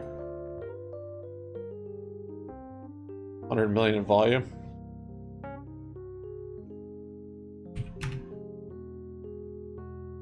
Yeah, there's XXII pop. Yeah, IV is not that high for GME. I mean, it's come up. It was in the 80s, even 70%. But yeah, now it's come up to like 100. But yeah, it's the market makers pricing in the smallest move they have since Q1 of 2019 on GME. So if there was a time to get calls or puts on an earnings, if you expect a move, it would be this time, because the market maker might be mispricing the move.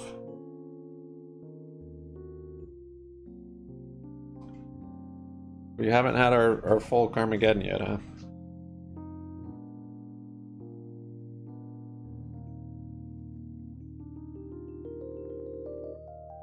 Yeah, there's a flush coming on SPY, I think.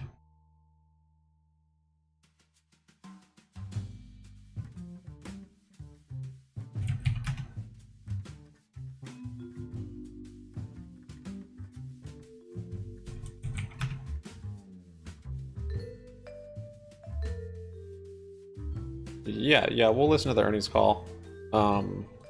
It'll be on a... I'm gonna stop this stream at 3 and start another one just for the earnings call. It'll be like usually about 2 hours. It'll go from 3 o'clock. I'll start it, and then we'll look over the financials and that's released, and then we'll listen to the earnings call.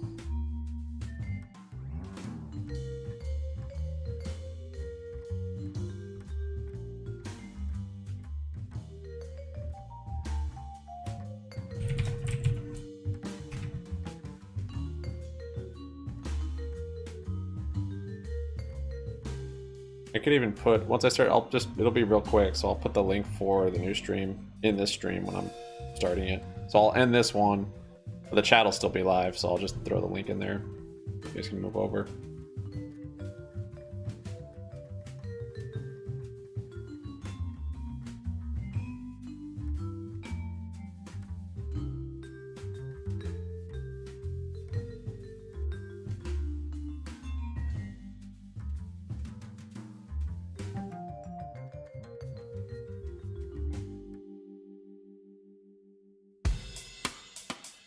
There we are.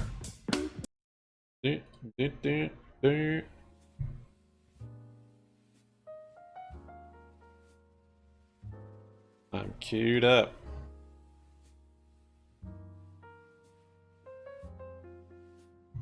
Talk is cheap and bringing whiskey due to no forward guidance. Snapshot of what they think rates will be going forward. Now, Jerome Powell has already come out in the past and kind of dismissed the dot plots as it's a snapshot. Don't look too much into them, because as the data changes, all those dot plots will change. But you can measure the change in dot plots from last time to this time. Yeah. You can see overall sentiment. You can see how the members of the Fed feel about the overall interest rate picture. But remember, if the data changes going forward, talking is even cheaper. So there's a lot going on. But that snapshot, that guy's maybe gonna push the view up here. It's not fine, not one to flush. So I just wouldn't take too much out of it. Remember, they said no rate cuts by the end of through 2023. They expected the last time they came out with this. Now the markets are pricing in cuts by July. Markets are. BBY is looking good today, though. Yeah. Up 1%. Just holding some floors is good. Markets are wrong. Definitely a little bit of uncertainty. I did turn up a bit. But putting a backstop on some of that uncertainty just start was staying Treasury flat and not Secretary dropping. Yellen. Let's bring in Caroline Woods, staying flat is all we need. correspondent here on the network, to help us break down the story. Caroline, it's not the Fed put anymore. Is it the Treasury put, where they're backstopping everything now? Well, it certainly seems that way. You know, it's a blackout period for the Fed. So the big question is, what will Jerome Powell have to say about all of this banking turmoil tomorrow? We aren't hearing anything from him, obviously, until then. But we are hearing from former Fed Chair Janet Yellen, who, of course, is the current Treasury Secretary.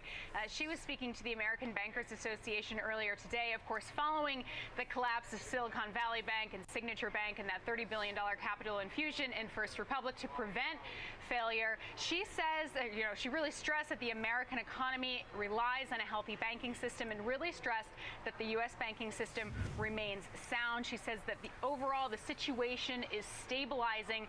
However, should the banking crisis worsen, She said the government is willing to take further action to guarantee that bank deposits are safe. She says they have a resolute commitment to that. As of now, she says the Fed facility and discount window lending are working as intended to provide liquidity to the banking system. She also said that deposit outflows from regional banks have stabilized.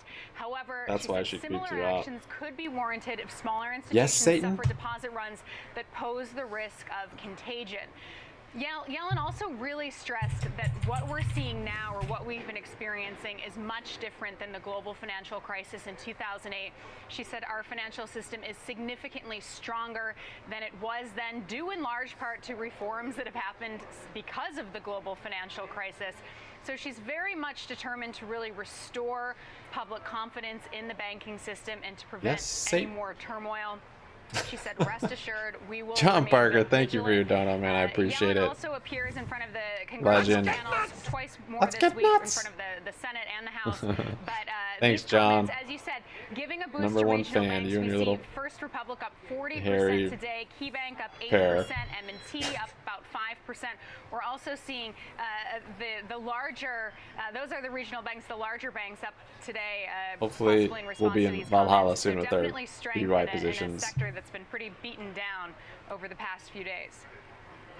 Caroline, there's been a lot of talk about implicit and explicit. Kudos to you for being bold and sharing your deposits in banks. large And portfolio down so much. An explicit term It's of tough. $250,000 per deposit, but there's an implicit theory that all bank deposits are. They just don't want to say it.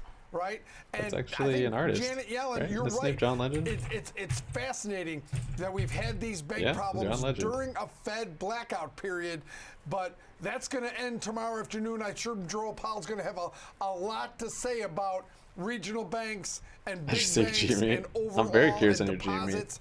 But today, Janet Yellen, remember, she's not the Fed chair. She's part of the administration. So do we think we're getting an overly positive view of what the banking sector's going through?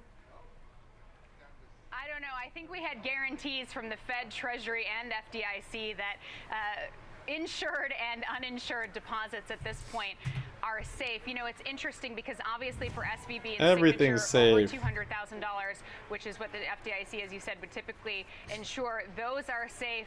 Yellen made it clear that they'll do this for other banks as well if that's necessary. She didn't actually address the possibility of a temporary expansion in deposit insurance in these comments today.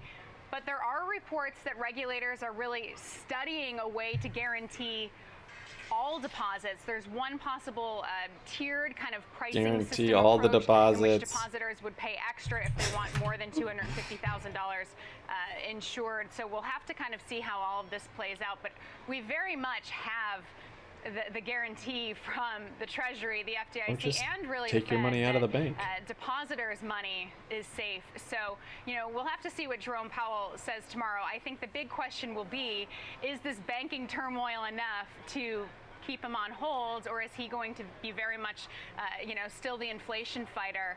And I think that this is the first time in quite a while that there's some uncertainty heading into this meeting about what the Fed might do. It still seems like 25 is what consensus thinks, but there is a chance that he could be on pause. I haven't talked to a lot of people, though, that you were talking about rate cuts in July. I haven't talked to a lot of people who think those are on the horizon anytime soon.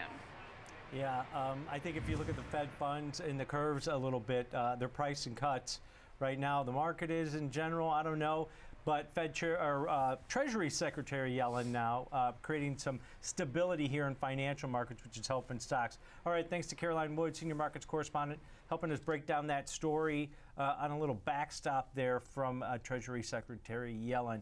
But now let's bring in Randy Frederick, Managing Director of Trading and Derivatives at the Schwab Center for Financial Research. Randy, thanks for being here again today.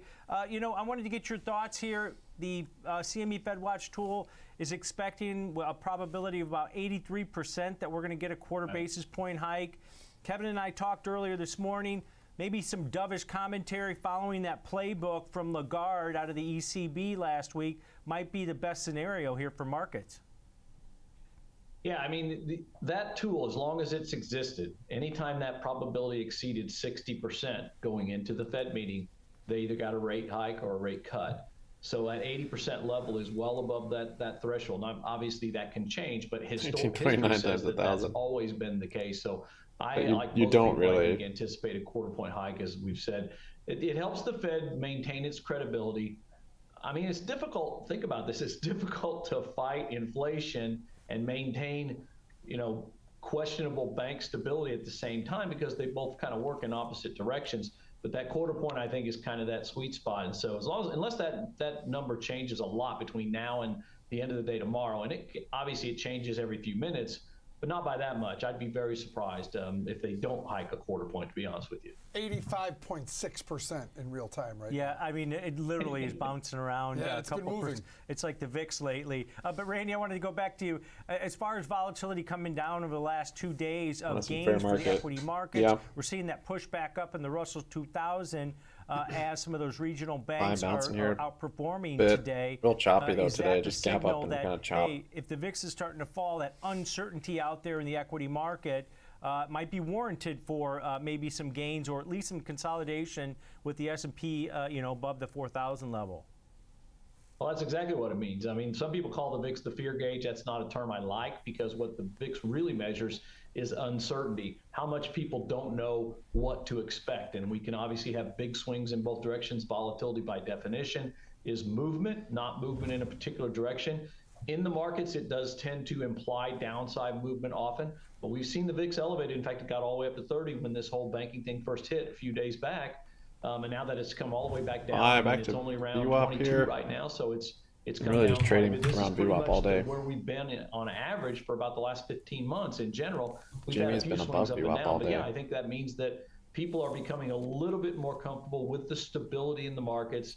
Obviously, comments from Yellen, while it may have hurt the markets a little bit here in the very, very near term, that implicit, if not explicit, guarantee of deposits, I think, and the fact that all these little regional banks that were getting beat up, some of them fairly, some of them certainly unfairly, are creeping back higher, says that some of the anxiety, some of the uncertainty is starting to go away. Thankfully, I think that's what we need. I like that Ben Bath isn't barcoding anymore, though. It wants though. to go up without a doubt, and I think if you can just get rid of some of that uncertainty, it will start drifting higher, especially given how much of a pullback we had when this thing started. Yeah, creating some more stability here. But Kev, one sector of the market that's doing pretty well today are the home builders. Buying more dips, are we, Tree? Home sales jumped 14.5%. Starbucks, 33%. This is the first advance in a string of 12 consecutive monthly declines to a 2-year low in January. So this is backward-looking data in February, but it's actually another doesn't show any signs that drops over. I don't know why it dropped though. Yeah, we're getting a slew or a trail of housing data that is just powerful and stronger than expected. To improve, right? Starting with mortgage apps, starting with a little bit of rally. Starts and permits. Now getting into existing home sales. We'll get new home sales on Thursday. But these numbers, I mean, we're getting solid beats here. And remember, in the last 10 days, you can see rates have gone from 4% to 3.3, now ticking back up.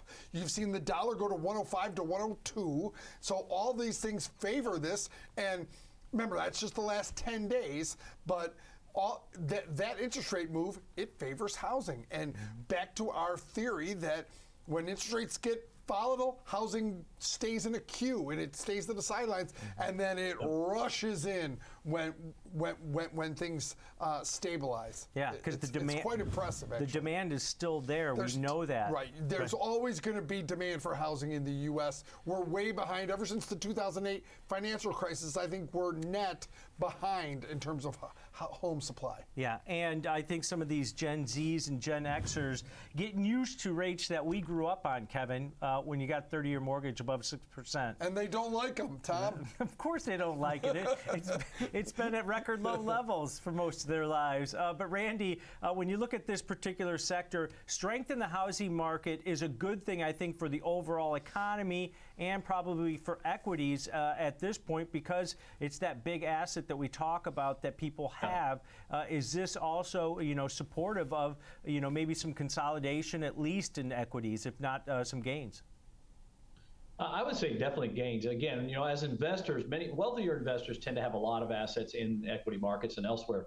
But for I'd say the bottom 50% of the wealth in this country, you're right. Their home is their largest asset. In most cases, it's not paid off, but the equity in that home is certainly greater than anything else. And unlike automobiles and other things they own, they don't continually lose value. They have a tendency to go higher. So yes, I'm telling you, I think this interest rate drop that Kevin was just talking about here, we're going to see explosive numbers, I believe, a month from now. When we get housing starts, building permits, new and existing home sales, and all those numbers, data for the month of March, I think those numbers are going to be huge because this drop in interest rates has been very dramatic. And just like we saw it when the rates started going up, the housing market is the very first place that we see the impact from these swings in interest rates, just like we saw it when they started hiking rates a year ago.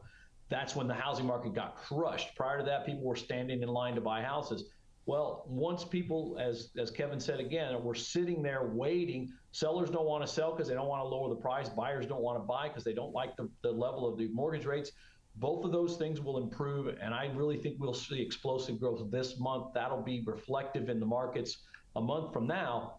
But if you wait till then, it'll probably be too late. So I do believe there is definitely, this is going to put some tailwinds behind the market right now. Yeah, definitely. And I think one of the keys that we miss out on this, Kevin, is the fact that, demand's coming back. Mortgage applications, you said, 2 positive weeks in a row. 2 weeks in a row. We got one tomorrow. But home prices only tick down slightly, which is good, right? So affordability comes back into play, but that allows other people to move, right? I mean, it's stimulative for several parts of the economy, right? When housing, remember, everyone that buys a new house, you buy things for it, right? You go to Home Depot, you go to furniture, you go there's so many things that triggers. It's like a cascading. So housing, Randy's right. We talk about lags in the economy. The shortest lag is between interest rates and housing, right? So we're seeing that in real time get better, and that just triggers a cascading events of new purchases. You may need a second car if you move from the city to the burbs. There's a long list of things: furniture, appliances, durable goods. It's just a big cascading event, thing of events. Yeah.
Fubo's moving up here.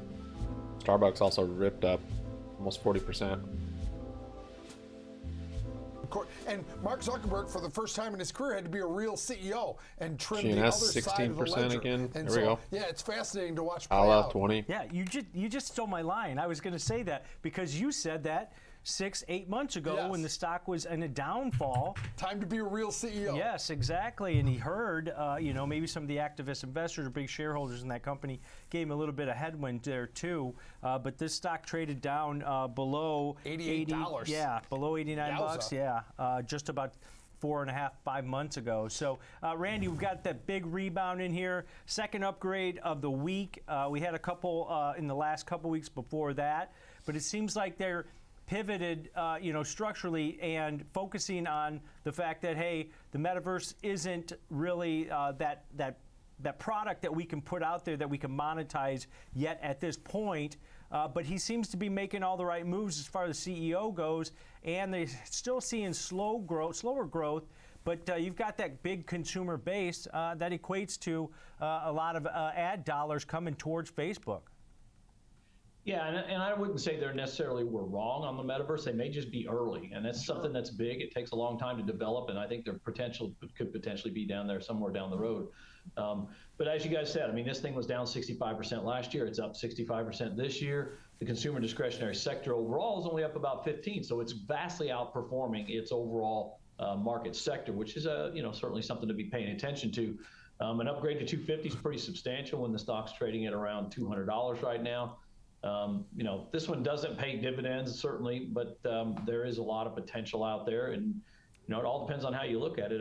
There's certainly, this is one of those scenarios where we're not coming into earnings as we often are when we do these types of trades. But I put together a trade I think that goes out. If you want me to, I'll go ahead and step right into that right now. Yeah, go ahead. Yeah, okay. So let's see. So as an example, let's say we know earnings are coming out, I think on 4/26, so that's a ways out there. You might think that this thing's in a nice uptrend, which is what it looks like. Potentially you want to own it into earnings or over earnings. Buying something out that far, especially on a stock this expensive, can be very pricey. So one way to offset that is by selling something a little bit nearer term to bring in some money. So I put together an example trade, again, not my opinion on this one, of a diagonal spread. So diagonals, combine vertical calls or vertical spreads and horizontal spreads at the same time, or time spreads at the same time. So here was the scenario. Let's say we think it's going to stay relatively flat or maybe trend up just a little bit here over the next week or two. But as we get into earnings, it will either trend a little higher going into earnings or potentially jump after earnings. The last time this company had earnings, the stock jumped $30 on earnings. So maybe you are thinking, boy, I'd like to be in on that, but I don't want to pay the kind of prices it's going to take to buy a call right before earnings, because that's when the IV starts to go up and those calls get real expensive. So here's the scenario. Let's say the stock's around 200 right now. You sell a 210 call, so that gives you about 10 points of potential upside movement that expires at the end of next week, so March 31st. So that's about an 8-day, maybe a 9-day trade. So what you're essentially saying there is that while it's at 200 now, and it may creep a little higher, I don't think it's going to get beyond 210 by the end of next week. But I want to be in this thing, let's say, when earnings come out. So I'm going to look out to the 4/28, which is a couple of days after earnings, and buy a 215 call. If we even get half as much of a movement as we got on the last earnings report, it should blow right through that. So here's the interesting thing. If you take a look at the dismissal of Gamer Soup, $69 billion Activision deal. Positive theta and positive delta. So as we approach that date, the time runs up erosion is 11 and a going to half work in my favor. And if the stock creeps higher, as I'm and again in my example, Ravana, anticipating, then that's Fubo, also going to work in my 14%. favor net between these two calls. But there's some things you got to be careful of, right? So your risk is theoretically, it's pretty substantial until you get past that March 31st expiration. XXII up Beyond 11 and a that, you've half. got unlimited. Nice. But up until that point, you've got the 5-point difference between the two legs of the strikes, and the $5 that you're going to spend on this. When I was looking at this about a half an hour ago, it was about $5. I think it may be just a tiny bit higher than that right now. And again, keep in mind, the IV rises as you get into earnings. So once you get past this 231 expiration, you should start to see the value of that longer one creep up. And then you can make a decision at that point. Do I want to hold on to this, or do I want to just maybe go ahead and take some profit off the table because it has appreciated because of the gas increase in actually IB. So went there's a through lot going on in this VWAP. trade. But what we're doing essentially is we're taking an $8 long call position and we're reducing that cost down to about $5. Yeah, let's break this down. It's a little less conventional than we look at, Kevin, but I think the setup, and Randy mentioned, it's long deltas because that further term option that you're buying has a higher delta, even though it's at a higher strike because of that duration on the trade. Selling the March 31st weekly 210 strike call, buying moving up the through VWAP April here. 28th weekly that expires in 38 days, the 215 call. BBBY So still up $5 wide 1%. call diagonal. You're paying roughly about we got a 520 debit. It might be That's actually holding a up little bit almost even higher than that. 6%. But it takes your break evens. You got two of them, Kev. One down near about 198, and then all the way up at $220. So it takes advantage of that grind higher. Time decay is working in your favor on this type of trade.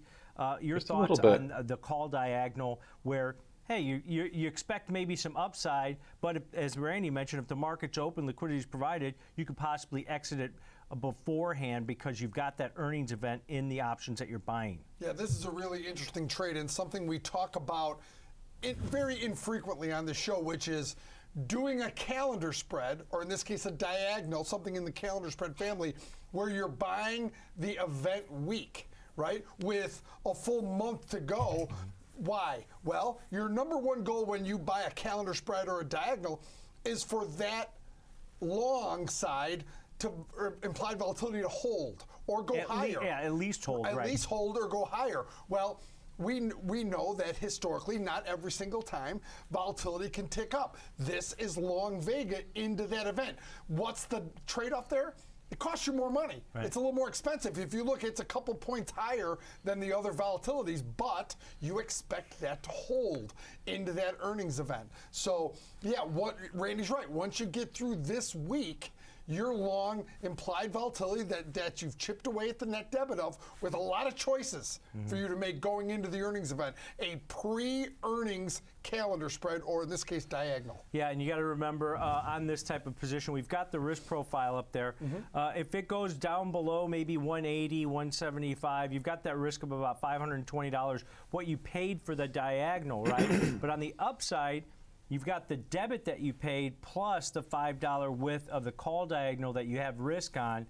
So the risk is going to be just over $1,000 to the upside. But that is if it goes far above 230 and you don't do any adjustments. Right, that'd be a catastrophic move to the upside would cause that. But like I said, a move towards 210. And you could have a nice middle here. And like I said, you've got long Vega in an earnings event week. Yeah, good look at that one. You do have some assignment risk on that short option that expires in 10 days here on the March 31st short. You do have that ability to roll or adjust that one also if the market's open, liquidity is provided on that. Good look at a different type of call diagonal setup, basically combining two different strategies, a calendar or time spread and vertical. All right, thanks to Randy Frederick, Managing Director of Trading and Derivatives at the Schwab Center for Financial Research, for joining us. But coming up after the break, Kevin and I are going to be joined by Landon Swan from Likefolio for discussion on Nike, which reports earnings after the close. Stick around.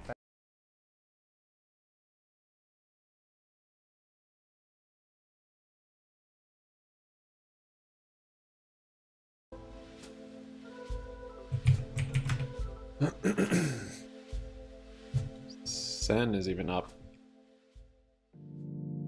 One of our GME front runners, as well as Neg. Buys moving up here, up through the WAP.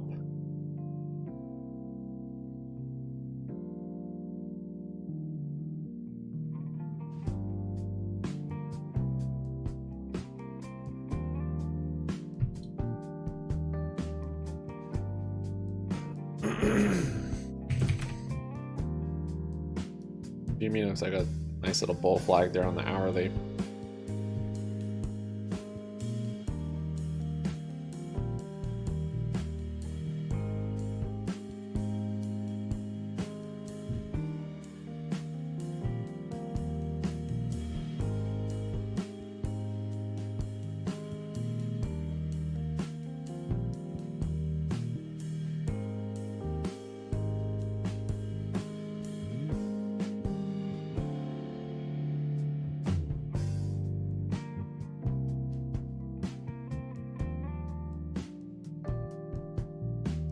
let's see. EU closed. Sold off after EU closed. But found support there. Now SPY's been rallying since about 12 o'clock. Still in this range today.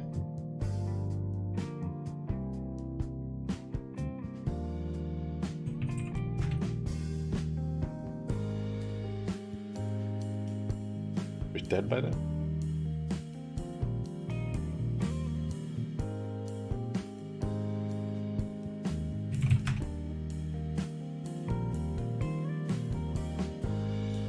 I'm moving up here. Tesla 195, up almost 6%. Starbucks 34%. Proterra 24, Kala 24. Venus 17%.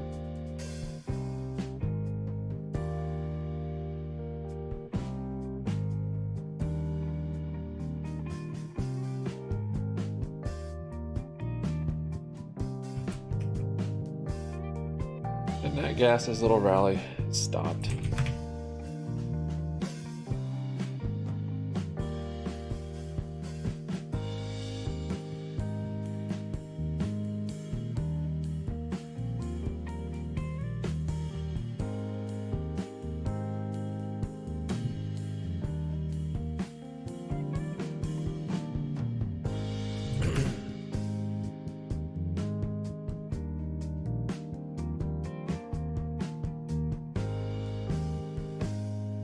Release some natural gas, happy.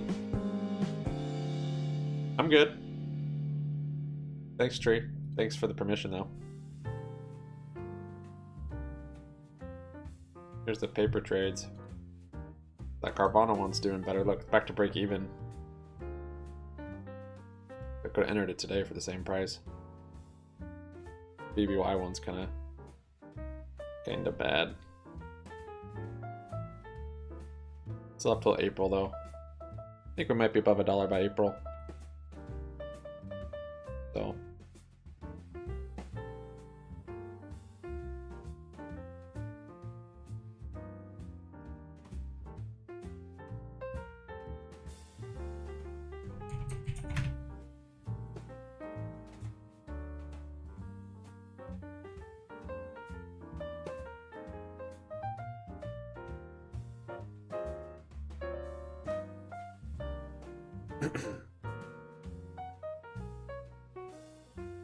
Inflation and rates are coming, pulling down on that.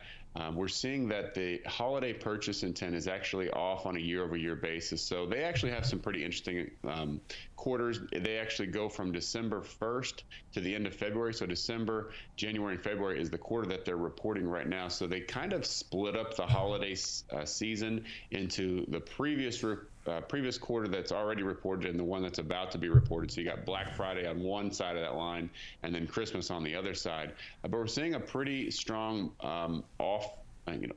purchase intent is off on a year-over-year basis for the current quarter that's being reported, but for the quarter that's underway, which is March, only 20 days into it or 21 days into it, it's up. So I think that if they talk about guidance, it'll be strong. But I think if they, what investors are really going to want to know is how is this quarter that you're reporting on going? And I think that everything we're seeing is that it's down fairly significantly. Almost looks like a barcode in here, but when we compare it to some of their peers, Nike, Adidas, even throw in Crocs and some of those others, you can kind of see that they're all clustered together. You've got one way out there on the top right on running shoes or on Cloud, which they just reported this morning, and they crushed it. Their stock's up about 27%. We were very bullish on that one going into it. But so Nike is kind of at the top as far as Nike might be good long for other competitors. Kind of hanging out in the middle when it comes to purchase intent. If you take on Cloud out of the equation, because they are sort of an outlier here. But overall, just don't love this report. I think that we're nothing a at little BBY. bit bearish going into it. I think It's the been direct pretty consumer mellow. It's stuff up is probably 1%. priced in a little bit. As I mentioned, they nailed it last quarter. Had a The little card pump numbers this lined up morning. exactly with what they did last know, quarter. sorry, So that I was- think that yeah, this morning. probably investors see that coming. Kind of double but topped, I and now don't we're think just that they're going to be trading flat. very receptive to any kind of purchase intent decline or revenue Flat is decline, good which though. what Flat we're is better seeing than coming. down. So Landon, I think get some flat days under our belt. That would be good. About Nike's earnings, their earnings per share is supposed to be down 37%, is what they're looking for this quarter. But let's go to your tables, because I think that's where this conversation gets interesting. Volume's lower than yesterday. I think what they call it, still not or barcoding, whatever but it is. Its call this might letters be are some kind of ON, like you have up there. barcoding action going You're on. right. The stock is up big today on their earnings.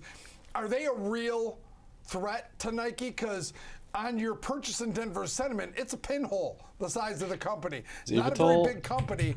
Are they a threat? And why are you beating us over the head with Crocs and a gym shoe ad? Under Armour gets no love at all. You're putting Crocs up here. I mean, come on. I understand. Andy doesn't necessarily look bullish. You got to put it on to make brother happy. But come on, dude. Looks like consolidation after kind of a bear flag. You nailed it. I'm not going to get into any Andy Crocs conspiracy theories. Yes. MACD's still bearish. I'm not. But yeah, I wouldn't go long here on it necessarily. You look at On Holdings, On Cloud, top right there. No, they are very, very tiny. I think that they have to be getting the attention of Nike, even though they're very small.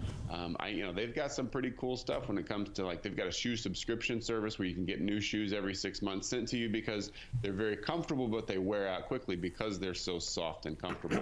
They know that, and they stay ahead of that with that subscription service. Let's make shoes that wear out fast, so you have to buy more of them. But I don't think that right now they're much of a threat.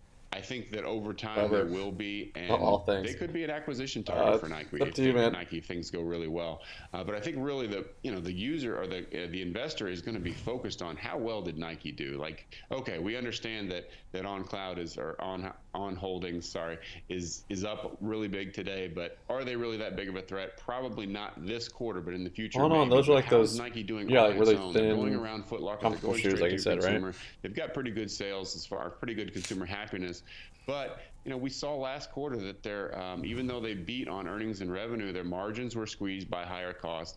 Their inventory was up significantly, which led to more markdowns, which again squeezes margins. So I think they're just getting in a little bit of a tighter spot because the consumer discretionary spending is going down, and a lot of people, from what we've seen data-wise, they're just not buying Nike like they were a year ago. More action. Yeah, they had that big slowdown overseas in China. I know you guys don't cover a lot of data that comes out of there. I think that's going to be key. It's about 17% of their sales that come out of China. But Landon, I was looking at the first chart that you had, the Nike.com global web visits, and of course we've seen a pullback post the GME? Holidays and such. You're expecting more on a pre-earnings? When you look at that, and maybe consumers not wanting to spend $150, $250 on a pair of Nikes, is that pretty bullish, the headwind that you have to look at? 6.5%. Because No they're catalyst, so just focused pre-earnings on run up. direct to consumer that you really have to follow their web traffic at this point. You've got to get earnings out of the way to I think web traffic get a rally is a big going. one because their shift, I think a big future for this company is the Oh, direct action to the consumer. They're downside. going to be going around Foot Locker. I think it's a tough time to be an investor in Foot Locker. You got to be scratching your head thinking, all right, how can we it's get fixed another now, brand so in here? what you Nike expect drives is everything. So I should do be think that web unexpected. visits are very important.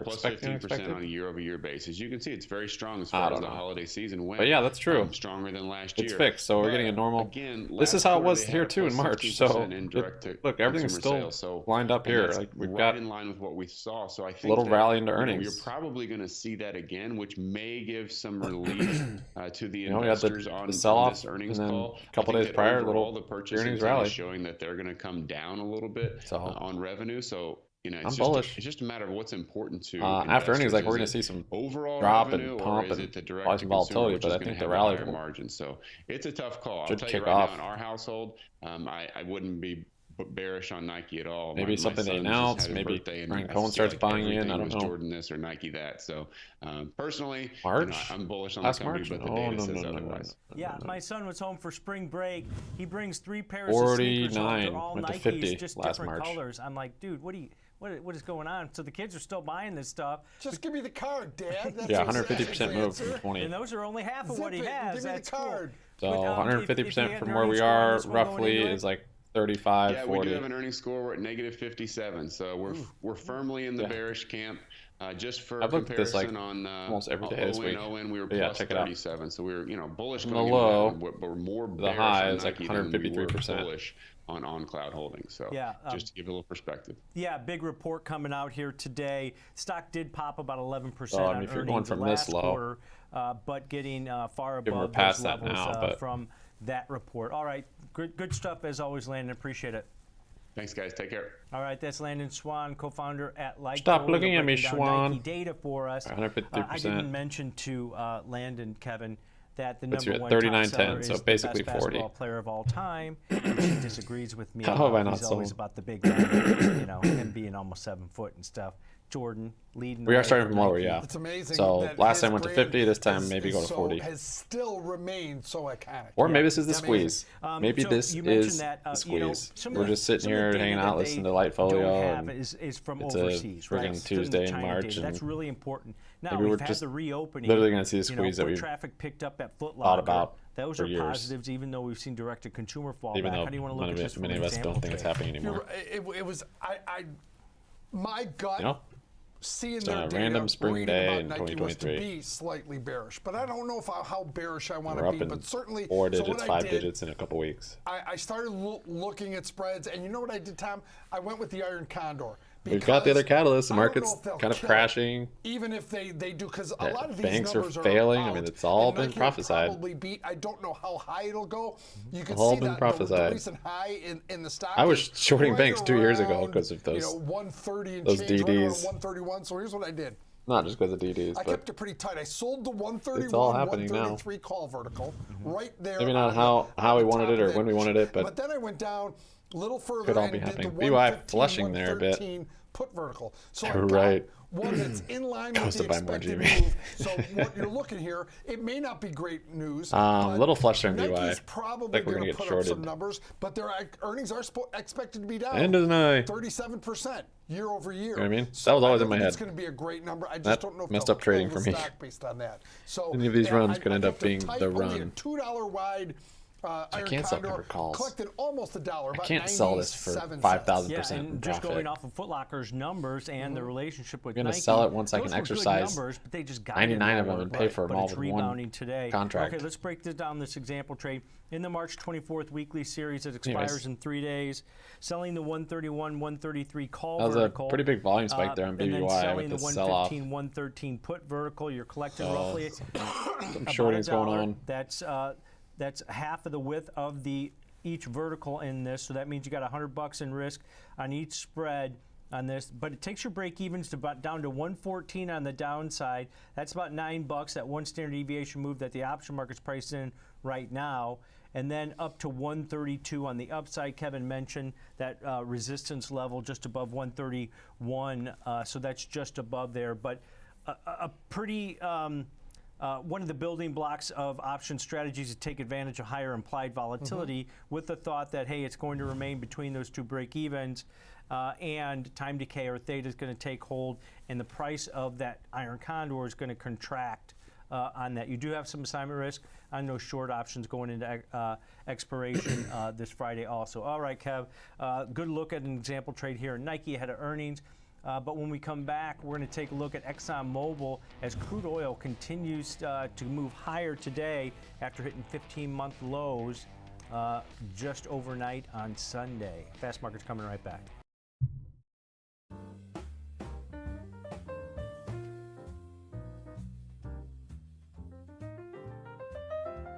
Buy coming down here below VWAP. Kind of making lower highs and lower lows all day. All expired March 31. Not a whole lot of time.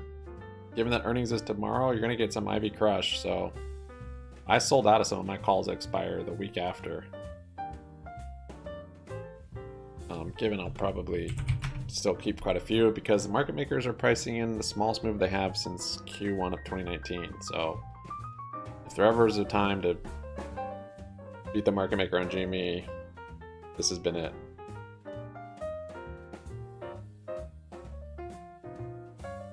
Probably doesn't show ex-dividend dates.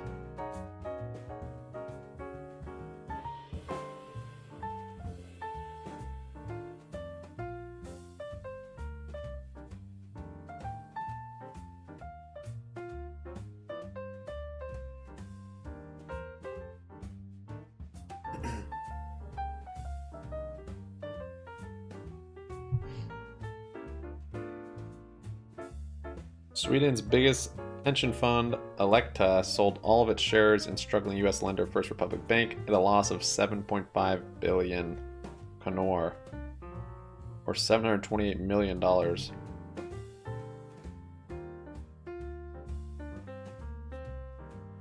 Swiss government temporarily suspended some bonuses for Credit Suisse. Moon Pirate getting more shares.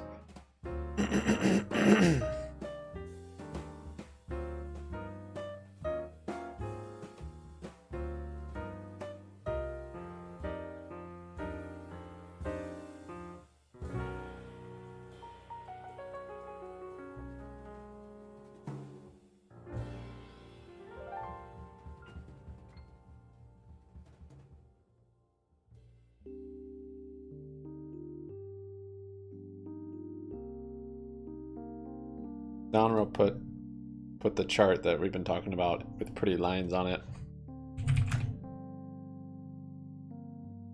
Beating. We need more visual representation of us repeating this right here.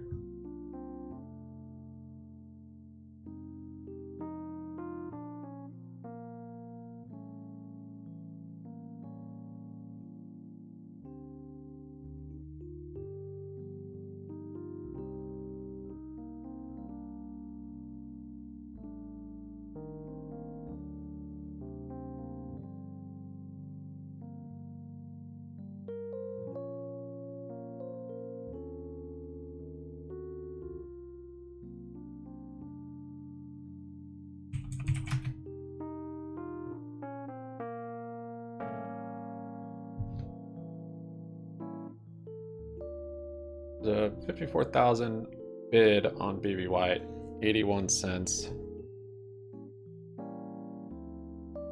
That's all I'm really seeing on the bid side of significance.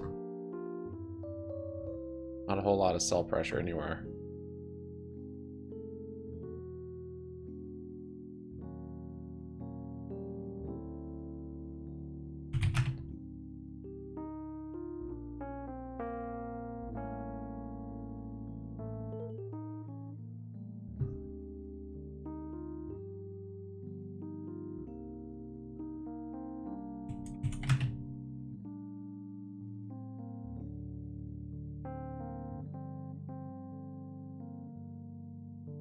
Three banks?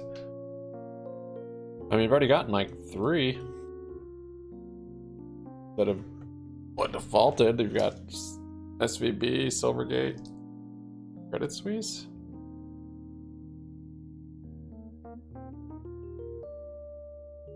Oh, these banks to take. Process.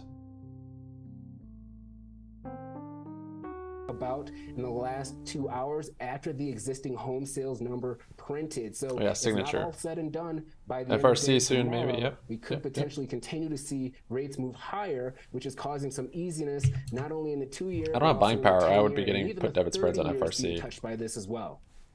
Yeah, we'll get more clarity the premium's on that insane, after the Fed meeting tomorrow. And the dot plots that are supposed to come out, whether they're going to keep hiking. Things also like all-time lows. The market's pricing in, yeah, maybe way some past cuts all-time by lows. middle of summer. It's all up in the air. We need some confirmation here from Fed Chair Powell, so we'll wait on that. All right, great stuff as always. Thanks to Kevin Green, Senior Markets Contributor here on the network. GNS, almost 20%. Help break down the market moves today. But now let's bring in George Tillis, Senior Markets Correspondent. We're talking crude oil, George. We're seeing a nice little bump today after oil hit. Yeah, I mean, it's had a big rally, so overnight a little on more Sunday. downside. Exxon's taking advantage of that, moving to the upside here. What are you seeing here in Exxon? How much it's bounced. Well, I think this is the story of a real economy stock, but also just a company that's a cash-generating machine. I mean, we're seeing crude oil move higher today on the back of higher interest rates. I think the market is telling us that higher interest rates right now is a good thing. It's suggestive of growth, and of course, maybe some of the banking fears are a little bit abating, as we've known this has been going on for the last couple of weeks or so. But if you look at ExxonMobil, I mean, this company has been a phenomenal player in terms of price action the last year, up about 43%. The company reported earnings in late January, and they reported full year numbers from the standpoint of sales and earnings growth. But for the quarter, they generated $95 billion in sales, so nearly $400 billion in revenue last year, compared to $255 billion back in 2019. But at the same time, sales were moderating around 12% year over year for the quarter of Q4 of 2022, with earnings growth at 65%. The company also denoted some significant free cash flow from operations at around $77 billion for the full year of 2022. And of course, net income, $56 billion, which is about 15% of total sales. And the company spent about $30 billion in dividends and share buybacks last year. They're expected to continue that, about $35 billion between now and 2024.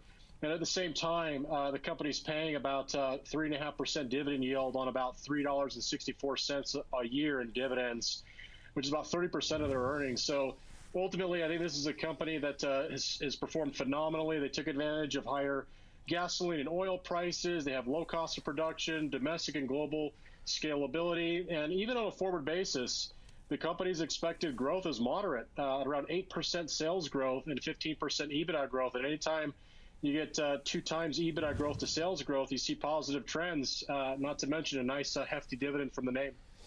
Yeah, definitely outperforming today, up about 3.7%, even though crude's up just over 1%. So we'll continue to watch this story, see if the administration starts filling up that SPR, which they said they would do under $70 a barrel. But definitely Exxon taking advantage of higher crude prices today. All right, thanks to George Tilla, Senior Markets Correspondent here on the network, helping us break down Exxon. Kev, wanted to get right into the example trade. We're running a little bit late on time here, but I looked at a strategy in this one that takes advantage of a grind higher, but maybe you think it starts to consolidate after maybe a few more percentage points move to the upside. It's a low-cost entryway to take a bullish stance as opposed to buying the shares, but limiting your duration. So looked out in the April monthly cycle here, so 31 days till expiration. On this one, where I'm going to buy a call condor to the upside. It's not an iron condor like we talked about with Kev. When we're selling something to take advantage of no movement, this one is skewed or unbalanced a little bit. So looked at buying the 105 strike call in April, selling the 108 strike call one time, selling the 111 strike call one time, and then wrapping it all up, buying the 112 strike call, paying roughly $1.30 debit on that. So there's your risk, $130 per spread. That can your profitability apex is between 108 and 111, but anything above that break even of 106.30 to the upside, Kevin's profitable on this type of trade. It's not. There's risk involved in it. It's not high risk, but the reward's not high either, Kevin. It's just expectations of a grind higher, and you're trying to offset some of the costs on the bullish portion of this trade. Long a $3 call vertical, short a $1 call vertical, a $3 range in there where this spread peaks out between 108 and 111. The $1.30 that you spend is the risk on this trade, Tom. And if it goes on the upside, like I said, you're insulated from, you lock in profits of about, right around about $70 on the upside, Tom. Yeah, and when you look at trades like that, Kevin, you just mentioned that you're buying a $3 wide, selling a $1 wide. Even on that $1 wide call vertical that you're selling against the long 105, 108, you're still collecting over 32 cents on that. So it offsets some of those costs. You've got transaction costs. Yeah, Gina's getting a little poppy here. And that's a key thing. Been looking good today. Make sure when you're doing this, if you're doing a $1 spread, make sure you get paid enough to make it worth it. Yeah, definitely a bullish trade here to the upside, limiting what your risk is on this, but then also it limits a lot of your gains above 112 on this one. The the profitability goes down significantly. Still about a $75 or $70 gain on that above that level at expiration, but you got time in this one, 31 days. Kev, your take real quick here as we wrap up this example trade. Expectations tomorrow is what everybody's focused on. Day one of the Fed meeting, I think it's going to be a walk and chew gum Fed meeting tomorrow. Jerome Powell's going to say, we can handle interest, we can handle inflation, we can handle the banks. Two different stories. This chart looks pretty good. You think he may not want to royal markets at this point, so maybe tempered in some of his comments here, but we do get the dot plot and it's there bouncing also. up that same All right, level. that's going to do it for Kevin and I today here on Fast Market. But stick around right here on the TD Ameritrade Network. Next gen. Very strong bounce off that level.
Is Finger involved with the short seller battle? GME popped a little bit. Actually sold one of my calls in that pop. I didn't know about Finger. Finger motion? Really? Yeah. Not sure.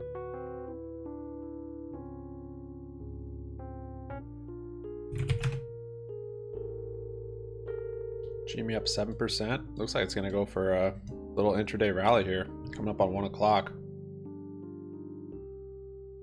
Yeah, Ace for sure, man. SPY's bouncing up a little bit. Everything but BBBY.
I do polls. I love doing polls. Tell me a poll to do, I'll do it.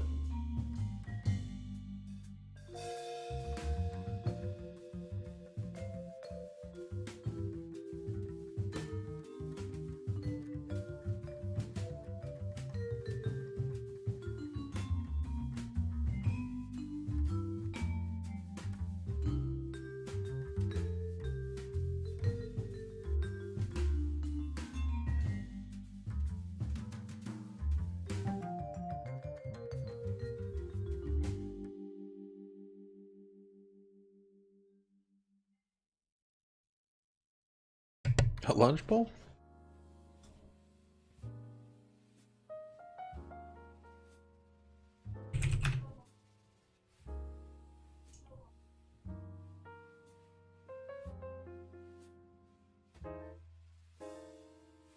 Taco Tuesday.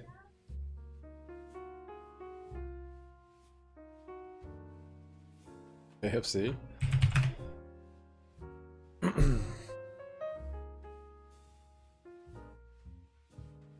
There's 1 o'clock.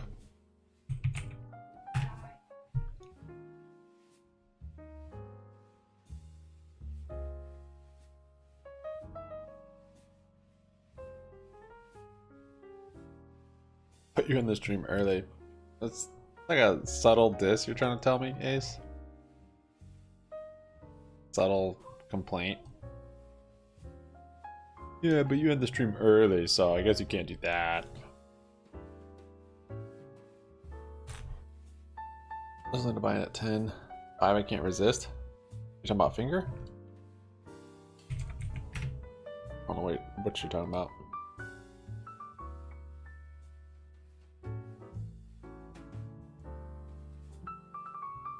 Stocks, and you can only do like I can only do 1 poll at a time. So I have to be with 1 stock.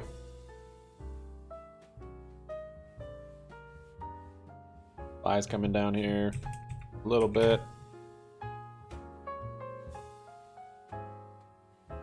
Before you be in the streamer. You're up then.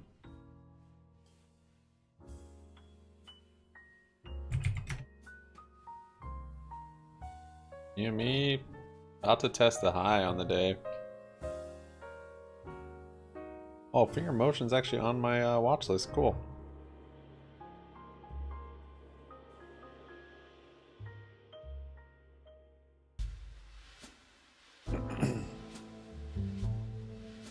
Gen A. And the best ticker in all of markets to kick things off here, and Harley Davidson. And that is, of course, Hog. It is No, we'll do the whole GME. We're gonna look up financials, do the earnings call, we'll do it on stream. The analysts did upgrade shares of Hog to overweight from equal weight with an unchanged price target of $50 a share, implying about $11 of upside. We'll reset the stream at 3. Trading. The analysts cited confidence in their hardwire strategy as well as containment of electrification risks, saying that also the pullback in shares has made the valuation now more attractive, given the fact that it is still trading below $40 a share, and even with today's nice 5% I have a divvy on that one. I didn't even know. Now, after recently spending a full day with management in Milwaukee, the firm did say they have increased conviction in Harley-Davidson CEO's focus on generating cash flow from their core motorcycle business while prudently managing the risks of the LiveWire business.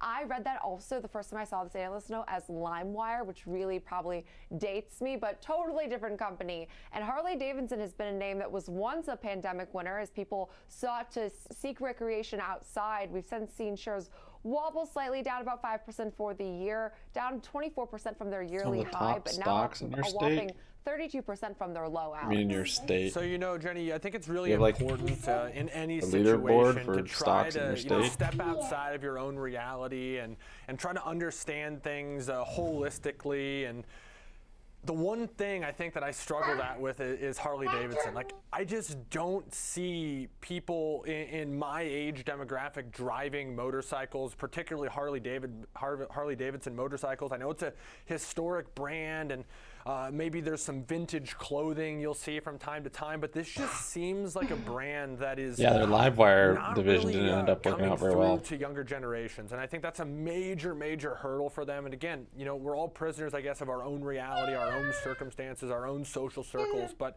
this is just something that I just feel like is an old-time brand that hasn't transitioned to the younger generations. I'm going to say downvote, not for that reason. Those are just my own thoughts. I think obviously the stock price has been an interesting one over the years, and that huge boost in demand that we saw around the pandemic period was certainly helpful. But that's just a long-term kind of view that I have. It just, you know, how are you going to appeal to a younger demographic, especially with all the, I guess, the information we see on how dangerous motorcycles are relative to other cars and everything else. So we'll see where things go, but that's where I'm at. No, there's definitely grounds to that case because they have said that the millennial demographic is where they're really losing steam. So you're definitely not alone in that thinking. I just think for myself personally, I have to buy a car before I go purchasing any motorcycle because I don't even have a vehicle yet. So that isn't a motorcycle cheaper. I mean, you could just skip to the motorcycle, save yourself some cash, but in Chicago, I don't know, it only works probably like 4 months of the year. Yeah, and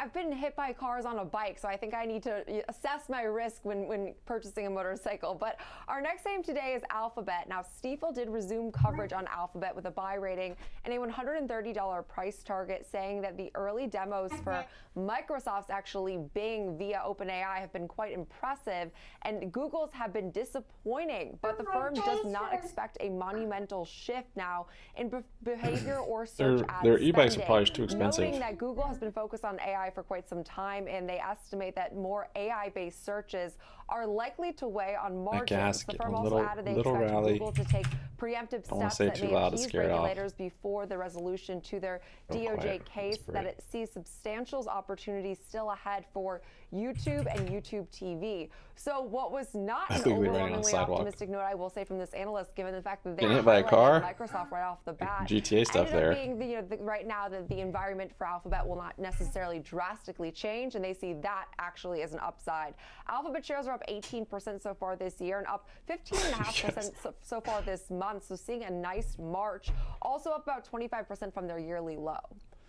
Yeah, this is going to be an upvote. Anytime we can talk about one of the most important names in the market, just sheer size, what I mean mathematically. Ugly little snap we got one of the big boys, if you will. I think it's important, and this is a no better time than ever. But when it comes to Don, did you average down your BBBY position at all? This is actually the sentiment that I echo and actually basically expressed last week on Fast Market, which is, this has become a verb in the search world.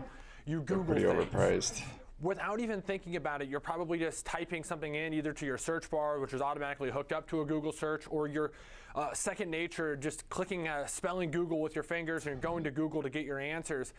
The experience is going to have to shift so drastically towards improvement for that to change. You're not going to just go to a new search engine simply because it's marginally better. It's going to have to be significantly better for so many people. I mean, they have such a stranglehold on this market.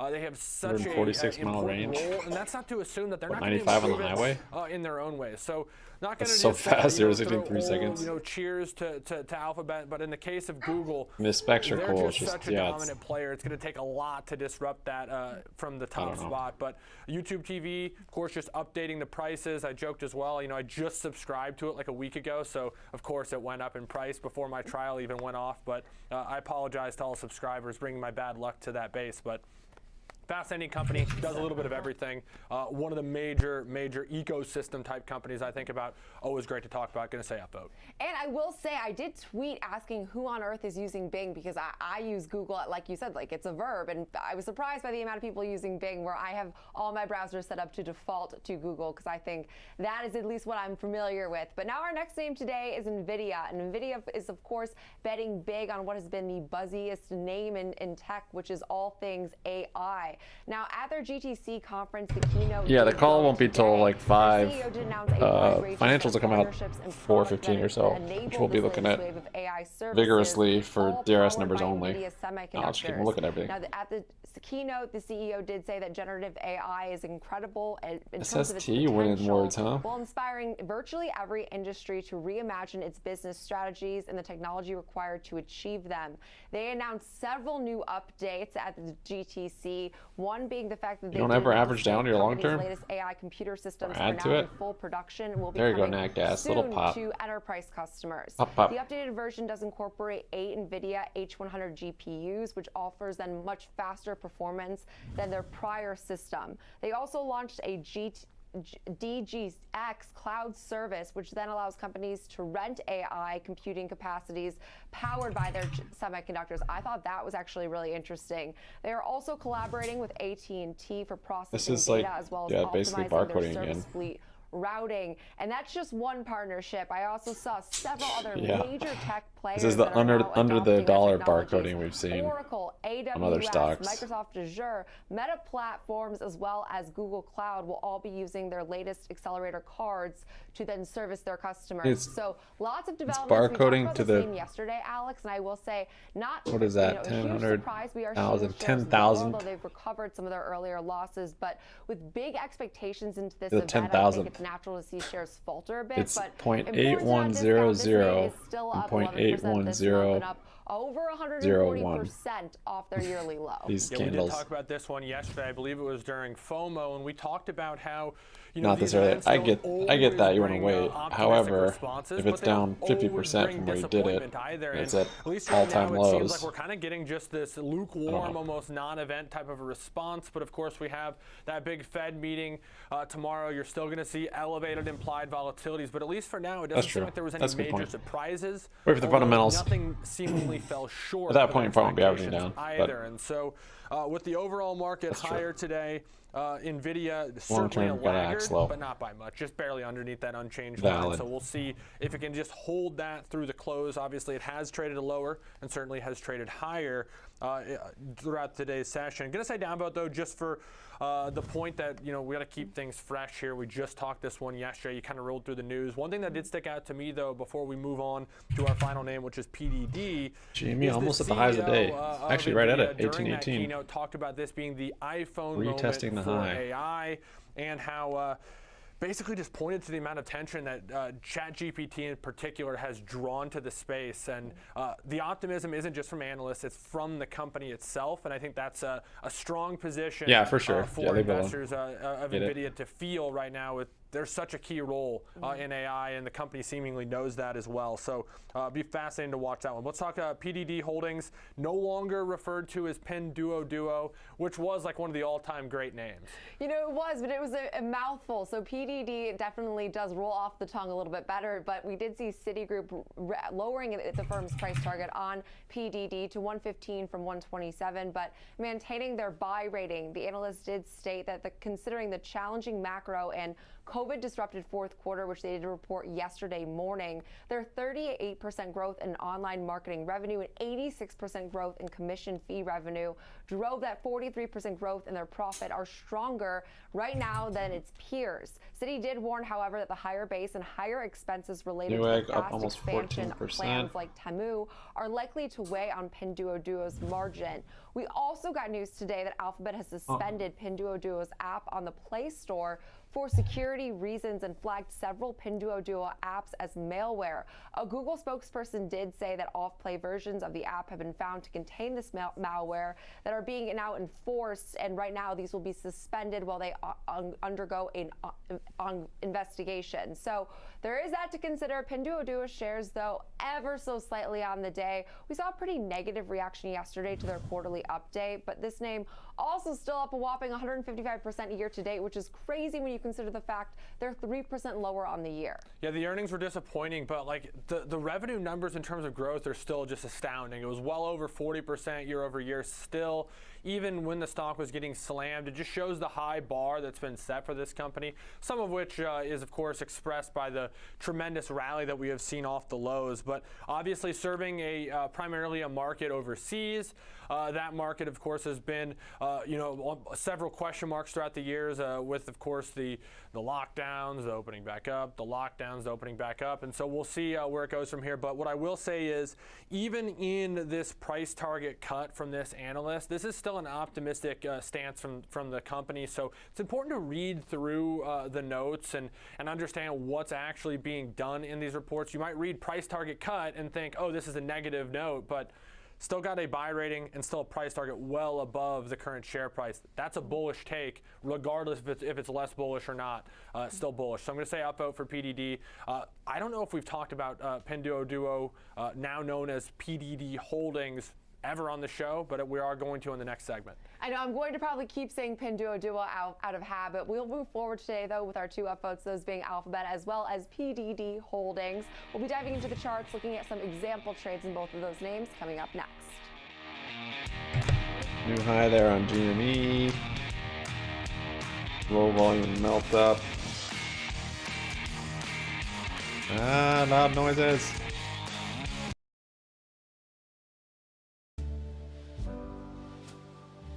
Dividend train on rock. Let's see here.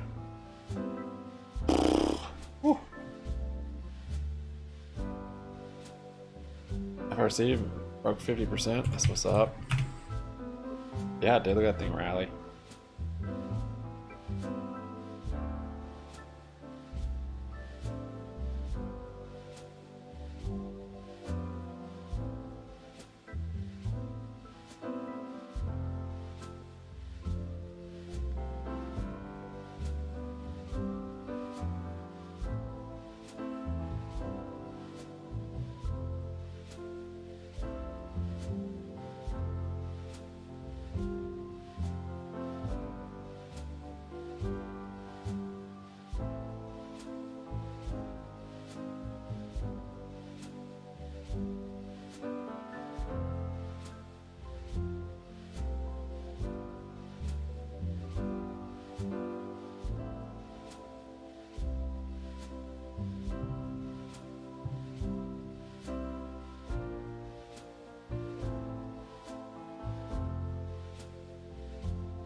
List of dividend, ex-dividend dates.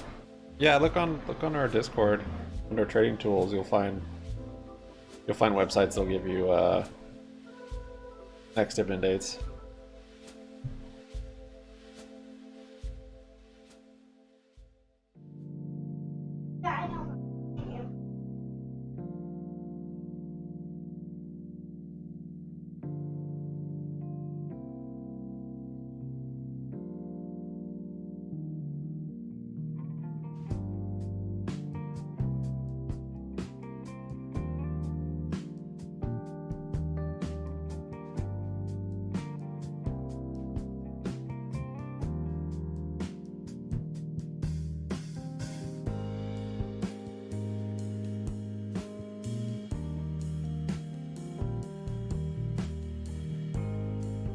With Alphabet, obviously one of the biggest companies in the world.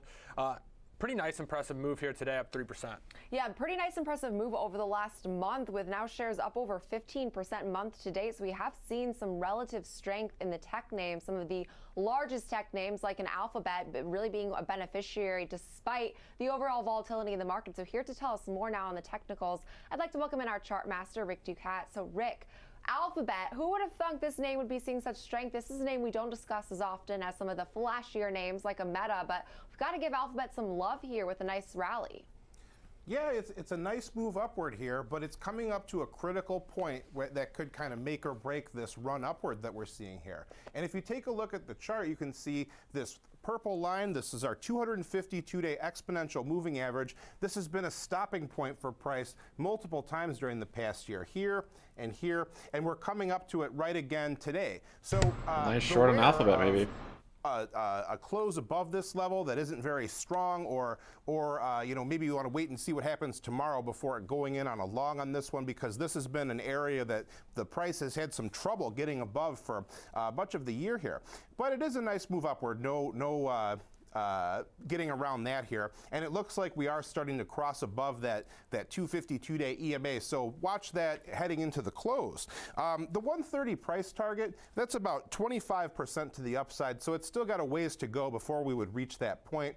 And we've also got to get above the 108 level. So even if we do cross above our 252-day EMA, this red dashed line is where price topped out around that area three charts times. Really starts looking that would be another point to watch to the upside before the bigger, broader uptrend can resume is the low there on BBBY. And we can also see that in the shorter term, price has kind of rocketed upward. We took out our two shorter term moving averages as well as our volume profile point of control, the area of heaviest trading. So it is looking more positive for the bulls here. One thing that they would probably like to see as well is the RSI, our measure of momentum, moving into the overbought area. So that would be moving above that 70 threshold. That would be a sign of further strength, especially if it happened concurrently with price moving above the 252-day EMA.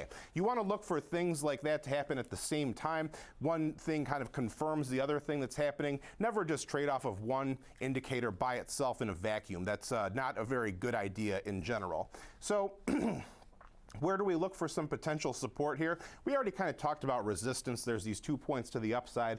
Around the 99 level, the volume profile point of control here, that would probably be one of the first potential stopping points to keep an eye on if price starts to fade and falter at this level that we've been rejected at several times in the past here. So 108 to the upside, 99 to the downside.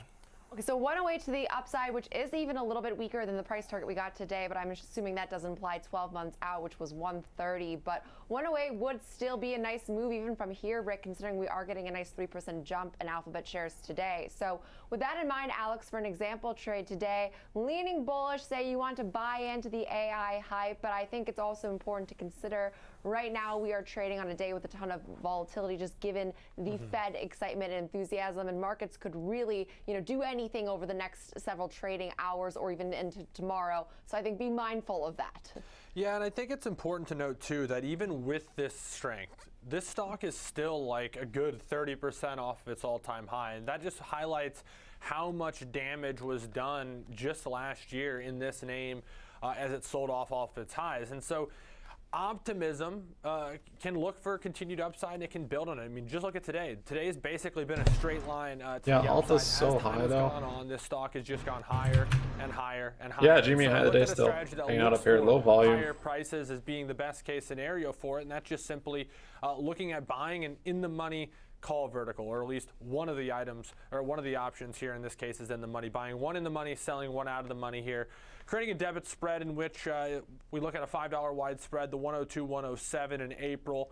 Where do you get a free earnings pump here? Debit, it'd be half the width of the strikes, which has been Alta needs a huge pullback that we've if you don't want to get it on this show to kind of walk through that's had a dividend strategies and try to set things up where that break even is near the current share price, equal risk to equal reward half price. potential. And what we've half also of what, $1,000 a share? 50-50 proposition. The stock can go higher or it can go lower. Of course, it can stay the same as well. But those being the two kind of directional outlooks, either bullish or bearish. And in this case, risking equal amount to what the reward potential is, with the break even near where the current share price is, sets up for something that for many is interesting. Yeah, there's a little breakout on GME. Outlook. And so risk defined, most importantly, $250 is that max loss. Max reward potential is also $250 if done for this price, with a break even around $104.50. It should offer a dividend. $250, of course, on both sides does not account for transaction fees associated with the trade. Obviously, expiration date out in April, so a little bit over a month till that expiration date. And this is one that benefits from a move higher. Anything above 107, best case scenario, below 102, worst case scenario. Feel the dump. But in both cases, defined maybe a single day dump. That spread. It might rally after see what that. happens with Alphabet, but obviously if it could have another day like this, that would be really nice for this type of trade. Yeah, absolutely. And our next name, Pinduoduo, is a nice tie into Alphabet because we did get news that Alphabet, or Google specifically, is suspending Pinduoduo from its app store, citing malware and security reasons. So we are seeing shares now ever so slightly lower. Rick, I would say pretty much unchanged on the day, which is actually welcome considering shares dropped as much as 14% yesterday in reaction to their quarterly update. A rough move for this one that took us below some support levels that looked fairly important to me. Down First, 1%. it was Still looking like price was in more of a shorter-term symmetrical triangle pattern. We had a trend line going up across the lows and a shorter trend line going down across the highs. So this is a situation where price was a little more range bound. But kind of interestingly, once again, the 252-day exponential moving average was a stopping point, just like on our last chart, except this time it's support rather than resistance. So around that 76 level or so, that would be the level to watch for further downside if this name starts to fail again. So we can see here that the 83 level, where we have this red dashed line, that was a point where we had this gap and we also had price bottom out here. So that would be an area that you might want to look for some potential resistance. And then just above that, we have our old trend line, and old support can become new resistance and vice versa. So that could be another area to watch if we can kind of get our act together with this name.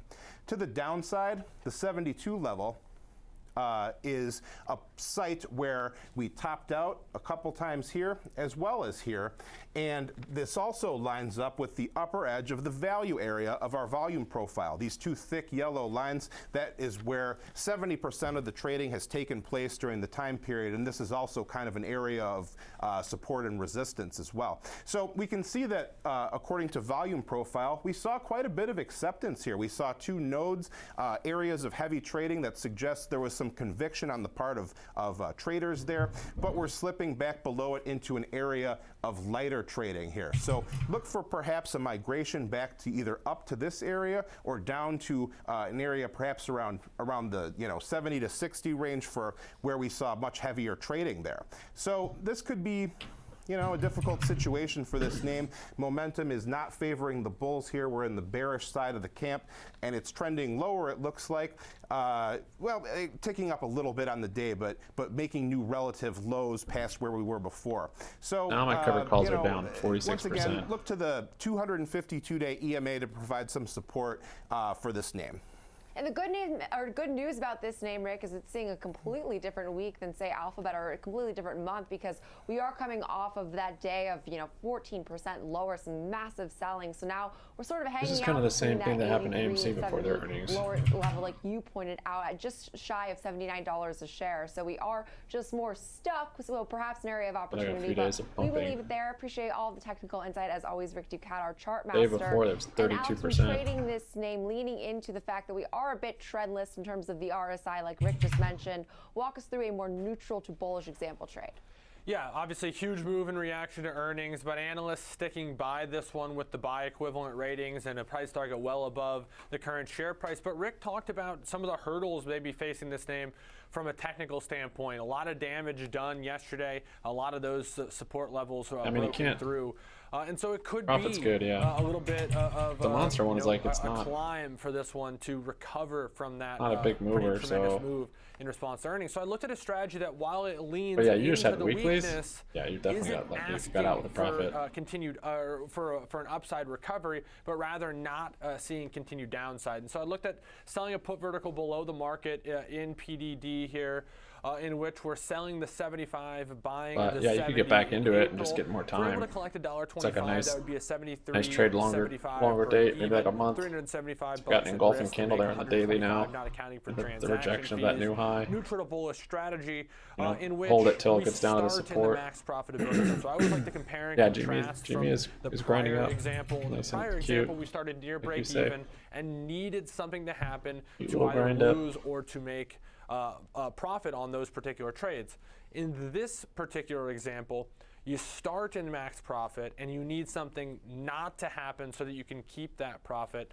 And then, of course, if it does sell off, though, that's where that risk occurs. And also, because you're starting in the max profit zone, increases that probability of success, taking a little bit more risk relative to that reward. So in this case, that risk is 3 times greater than the reward. In the last one, you get enough time, you have to time it. For example, the entry perfect. Kind of see how this stuff all works some and how it all kind of to comes together in the end. Downside, because they might not bounce much. With it. But in both cases, risk shorter time frame. In both cases, bigger market cap. Just comes down to how strong of that conviction you may have in any particular name. In both cases, Alphabet and PDD.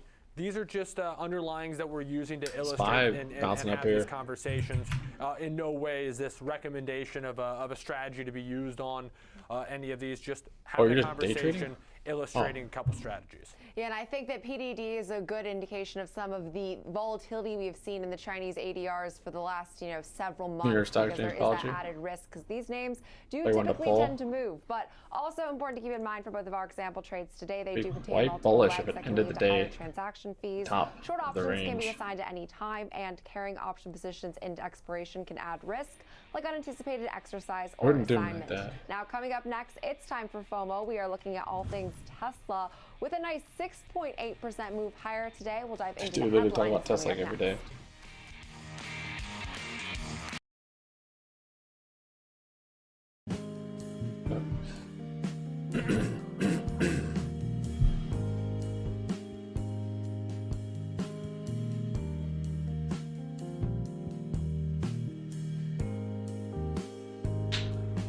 See, Birds does it too.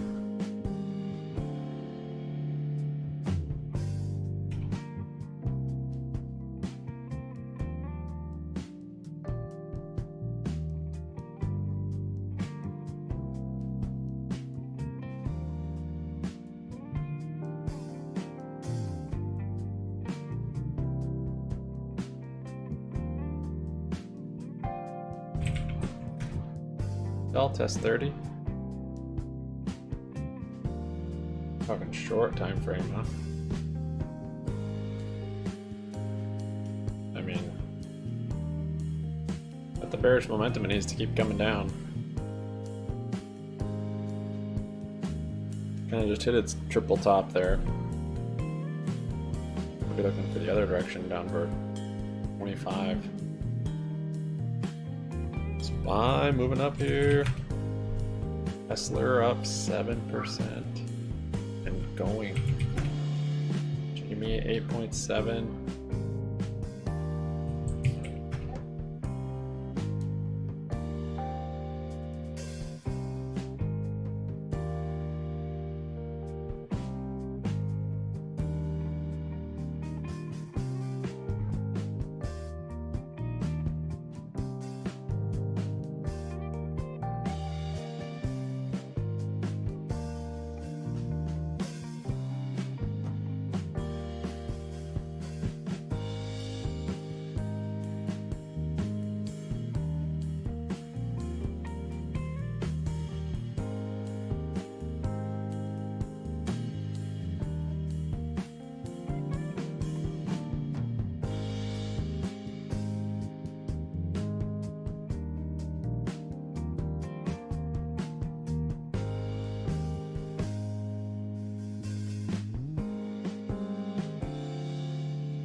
Alt lawsuits, huh? First Republic considers downsizing if capital raise fails. Russia and China say there could be no winners in nuclear war, should never be unleashed. SPY's ripping up here. GME not going with it.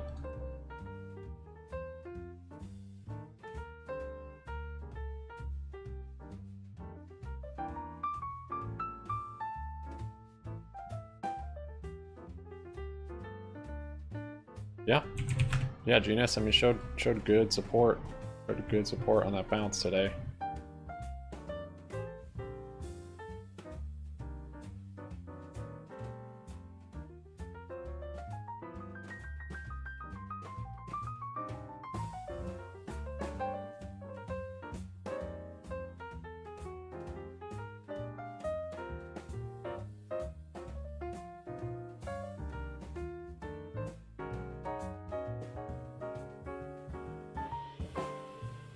Intel bounce, Marathon Oil got in.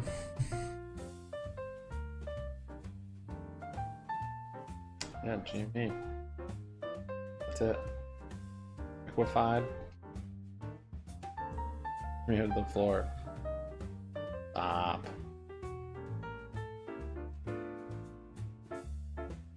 Hasn't been earnings yet.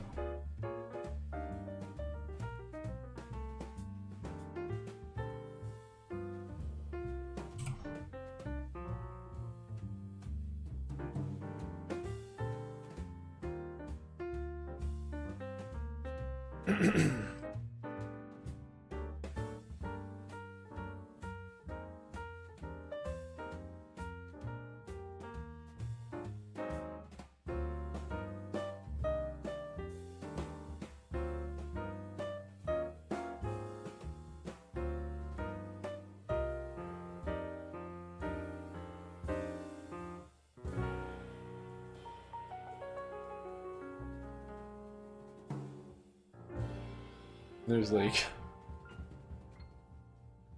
It's over, man.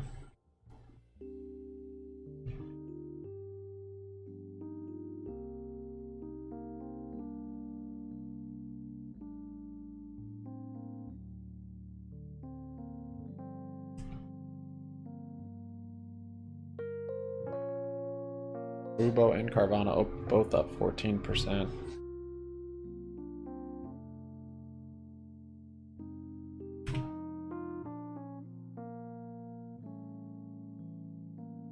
You're just getting this for a day trade?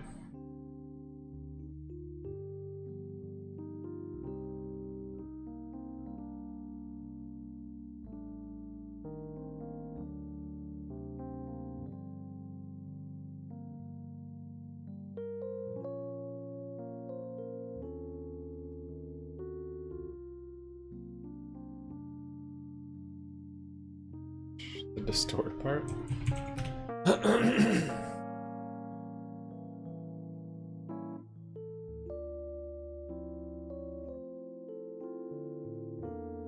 Are they really talking about their cash burn?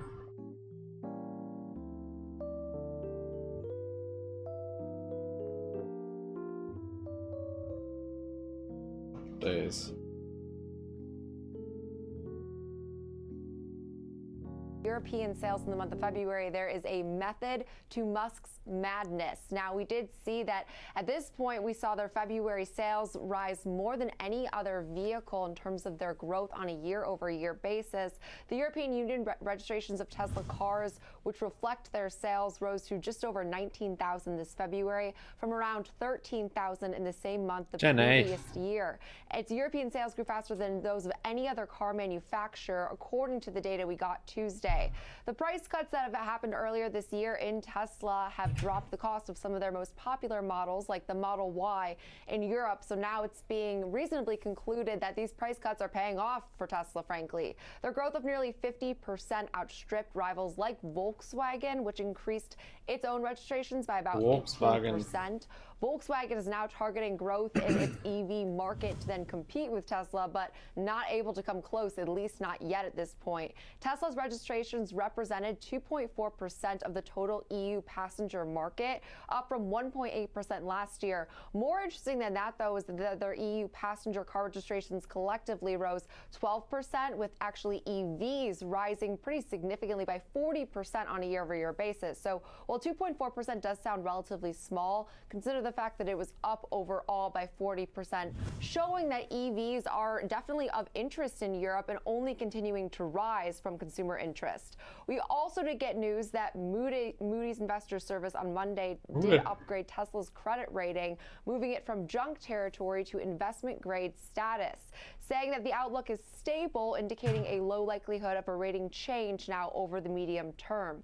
This rating really does reflect the agency's expectation that Tesla will remain one of the foremost manufacturers of battery EVs with expanding global presence and a very high level of profitability per the ratings committee. They did also receive a ratings upgrade from S&P just a few months back, so showing, I would say, signs of a more mature Tesla, which is something we do often like to hear. I know that sometimes the headlines and the buzz around Elon Musk can overwhelm, but I think it's important to look at the fact that this is a company that's delivering and growing pretty exponentially and able to now get that higher debt rating from a credible service like Moody's.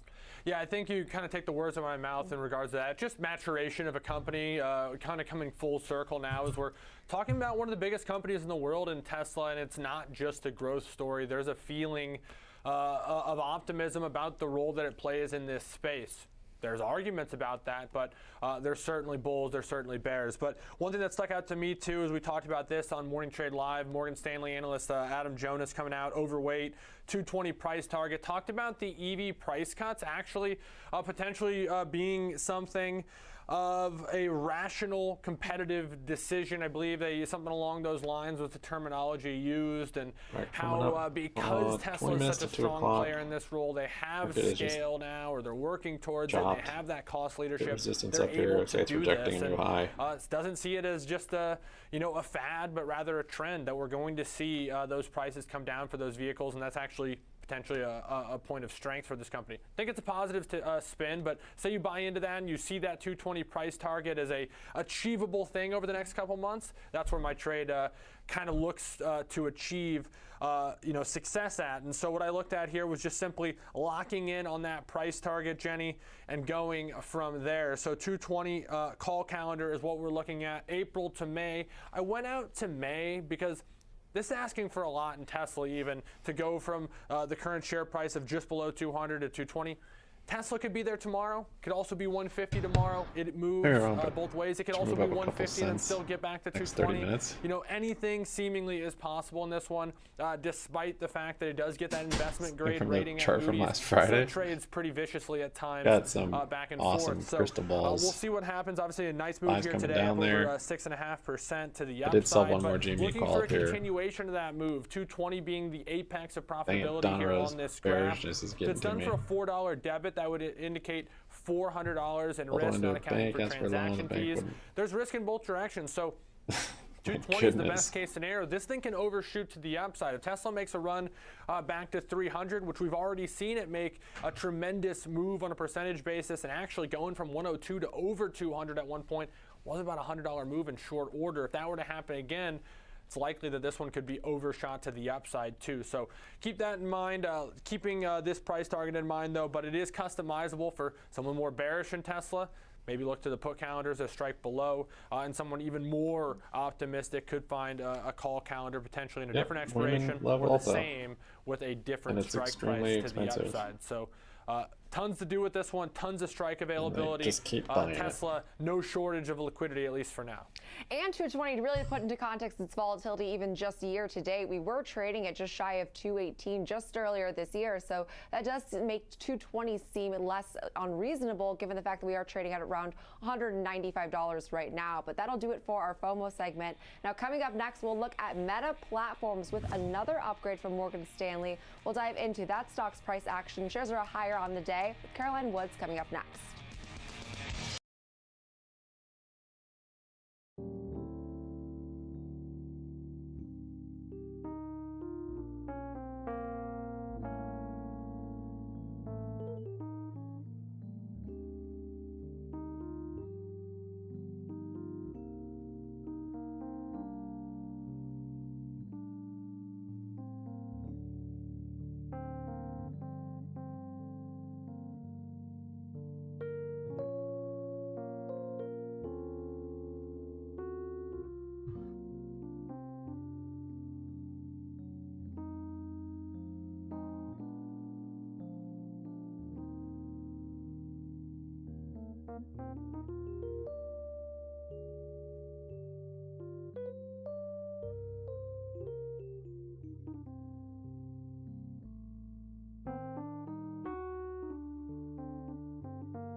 Alright, GME's coming down here a little bit.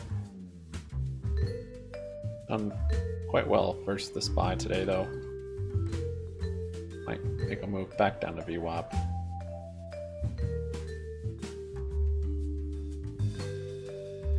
Gotta figure out when I get out of these covered calls. Oh, gap fill would be nice.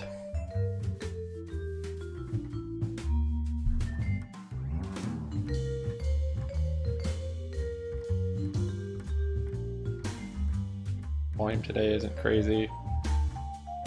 Maybe less than yesterday even.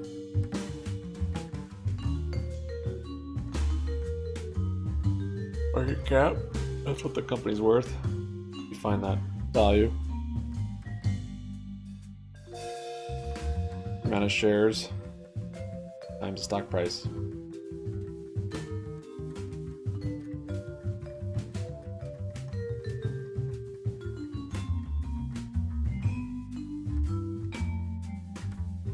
What's up, Al? That gas is positive. Yippee. Look at you with your nice blue membership badge.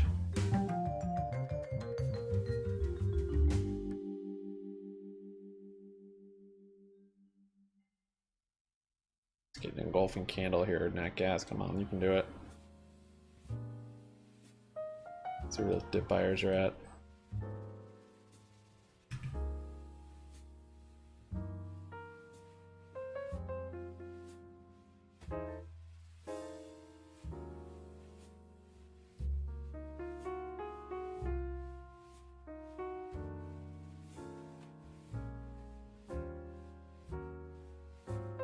Calculator. What are you trying to figure out the market cap for? I can tell you.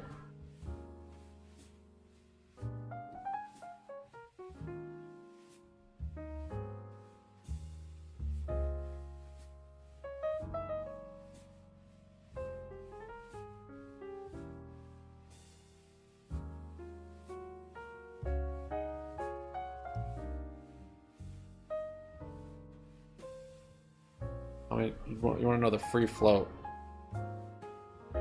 Probably looking for the float. Free float. 50 million shares. It's actually a pretty small float. The market cap is 26 billion. So that's why the stock price is so high. If it was a bigger float, you'd have a lower stock price with that same market cap. Yeah, they could split. I mean, they haven't for a long time. But yeah, I mean, there's stocks that just don't split. You know, got like Chipotle and Berkshire's never split. This free float's only 27 million.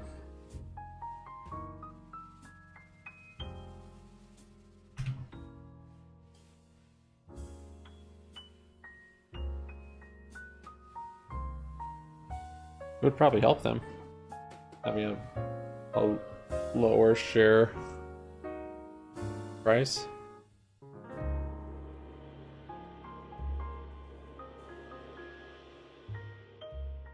Yeah, makeup, that's right. Yeah, they kill it. No, Ulta kills it for sure.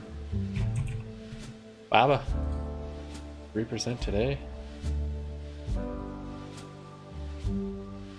Oh, I don't know, Blue. I don't know. You're right, you're early. Let's see though.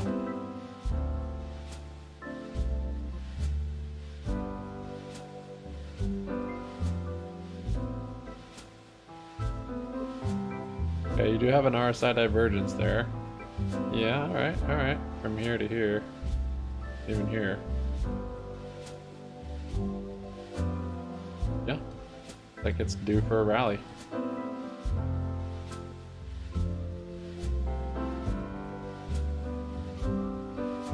You're at a support back here. Around there at least.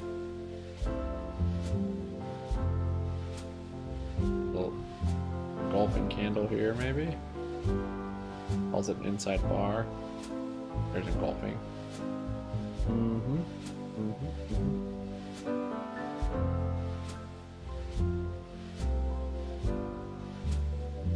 US stocks will take float to like 11 million. Depends on what they reverse split it for. But yeah, we'll reduce the float a lot. or however much I put it for.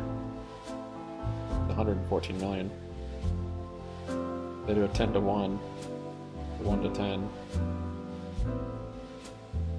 Yeah, it'll be a tiny float. Would be neat for some volatility.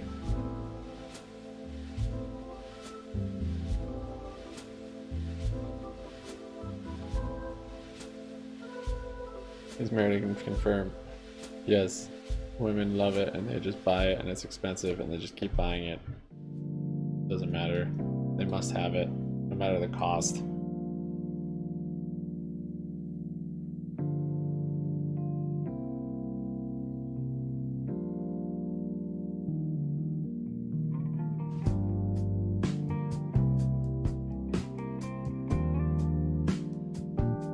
Wouldn't a forward split decrease volatility? I mean, bigger float.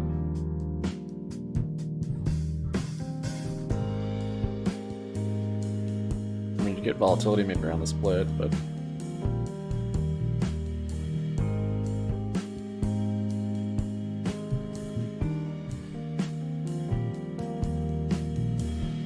eyes coming down here. GME made it back to VWAP. Up almost 6%. Tesla doesn't care. Yeah, lower share price. Brings different kind of investor, yeah. But the mechanics of it cause less volatility. Even if you do have more traders and more traders than you would on a higher share price. And Yaz is bumping. Most songs are quiet on this list, so I have to turn it up.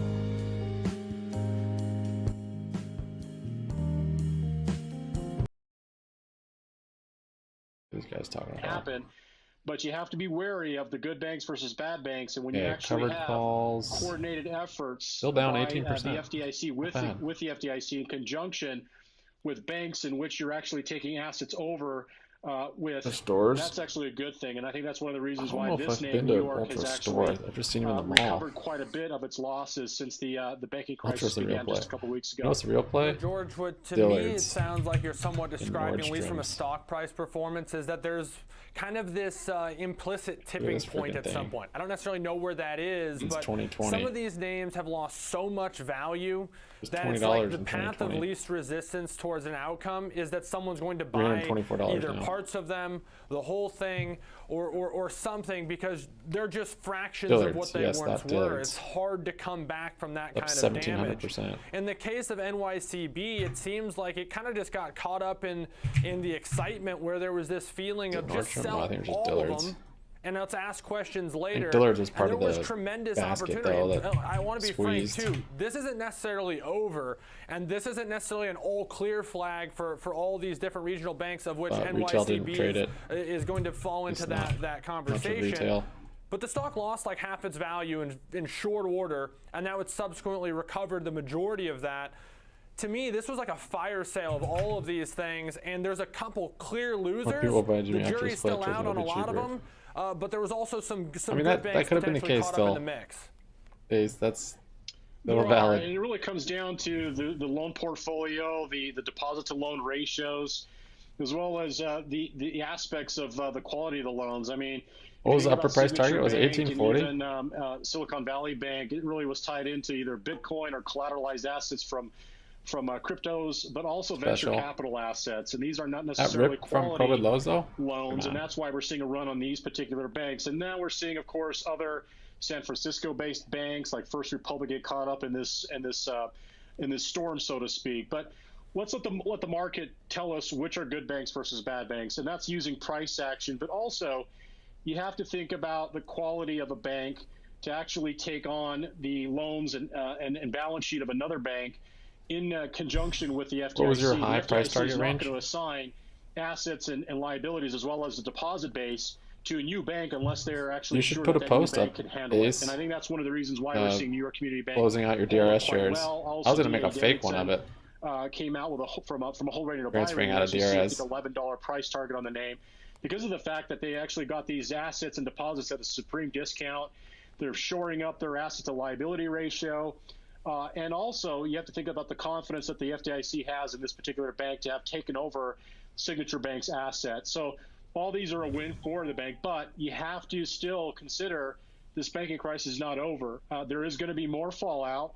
I can't say which banks are going to be the case, but you have to be very wary. Took a small loss and closed out on GME, Daisy, or what? Not necessarily the bank itself, deposits or loans, or whether or not you're actually going to get your money out. It really comes down to the equity holders. And that's really a challenge because bigger banks, they're going to cut deals for smaller rivals, are not going to do so in favor of equity holders. They're going to take under the shares, not necessarily take over.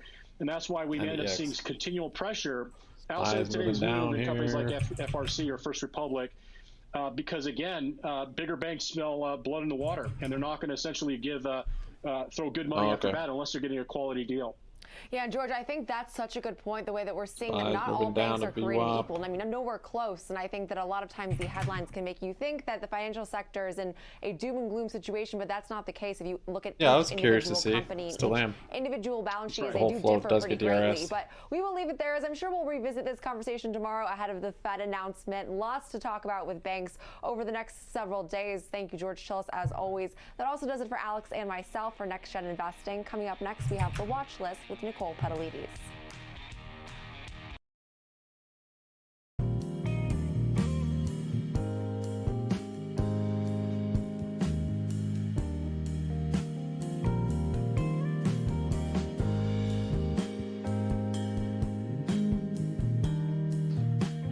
Donra, what was the top price range on the Elliott wave? Was it 1840? There was a range, like 1840, 19 something.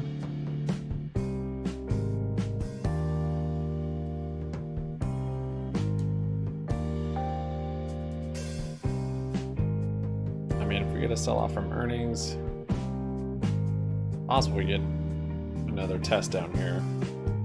But I'm saying it's possible in the sense that we get that and we still get our March Madness repeat from last year. Doesn't have to just hit earnings and then rally. Could have a dip first. Short SQ. That's short square? Or SQQQ? What are you talking about? Need more DRS.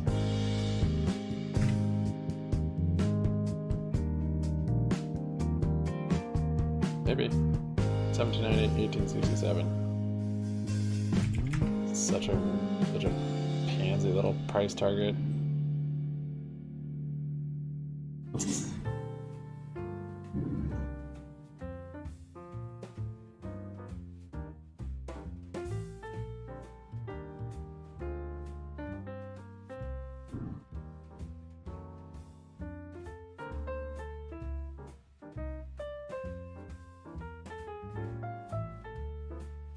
Fine, I'll sell another one.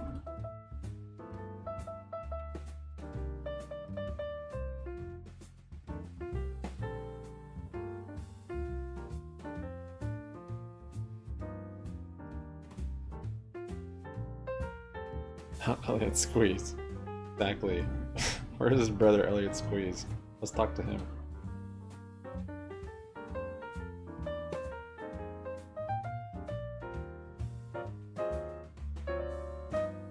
It's so ridiculous.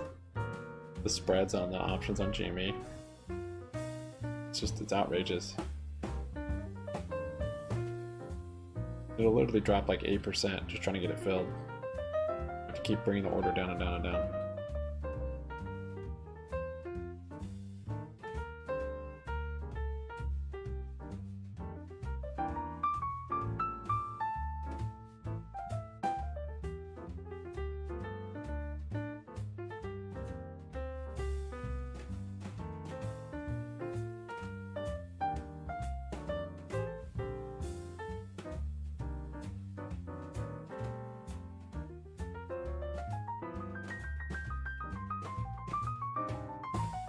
Yeah, BBY is actually barcoding today.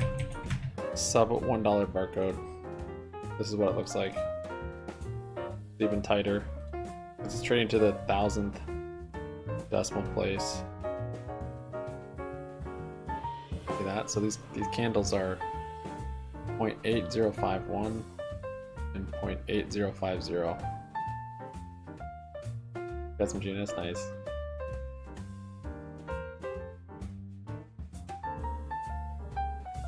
It doesn't really work like that, where they just, you heard they just closed 4 new stores, so the stock's gonna go up. But it would definitely do for relief rally, if nothing else.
As potentially their loan book. That could be a major development, and that's also another reason why we are see 150 before down dreading again. A little bit. It does seem like they're 150 before more downs. Being able to try to rectify this. We don't see more downs. I think we'll see much past very 150. Interesting developments. We are seeing it. Maybe not much past it, but all at of least the financials at this point in time, which is why the Russell is. If we start flattening out, gain to the upside here, Nicole. But we are taking it day by day at this point in time. 2.25. Right. Thank you for all of that. A good look there at those regionals, and then you have NVIDIA. We talked a little bit about this earlier. When it moves up, it's good going to news go fast. for NVIDIA. Yeah, definitely some good news for NVIDIA. Maybe not so much when it comes to some of the other semiconductors, and that's why we are seeing them lag today. But NVIDIA did actually receive an upgrade Stocks is a great gift. To neutral from underperformed by That's always what I get for my BNP birthday. Paribas here, and they actually have a new price target of $230. But they had an event today in which they actually announced several different tools and partnerships that is going to shape the AI industry. First and foremost, basically just a graphics card. That's the whole computer. This GPU to be able to process a lot of this information. I do like the small form factor computers though. That's going to be my next build. Here in order to be able to scale up some of the not micro, but just AI small products that are trying to come to market. But they also announced a partnership with AT&T in order to help them with trying to optimize their service fleet, as well as trying to build digital avatars for their employees to support training efforts and other small items here, but they do add up. They also announced that they are working with Microsoft Azure in order to build out the first cloud service. Like everyone says Azure different. Some people say Azure, some people say also a very significant Azure, some and people the last say item that I Azure. think is very notable here, they are going to be working with AWS to build out the infrastructure, to build out these AI platforms here for machine learning, generative AI, and that is going to be potentially the cornerstone on trying to build this business out here in the near future, Nicole. Right, understood. Last but not least, I got one more for you. We had Meta Platforms, which went from $88 to $200. And Morgan Stanley still says there's room to the upside. What are you watching when it comes to Meta?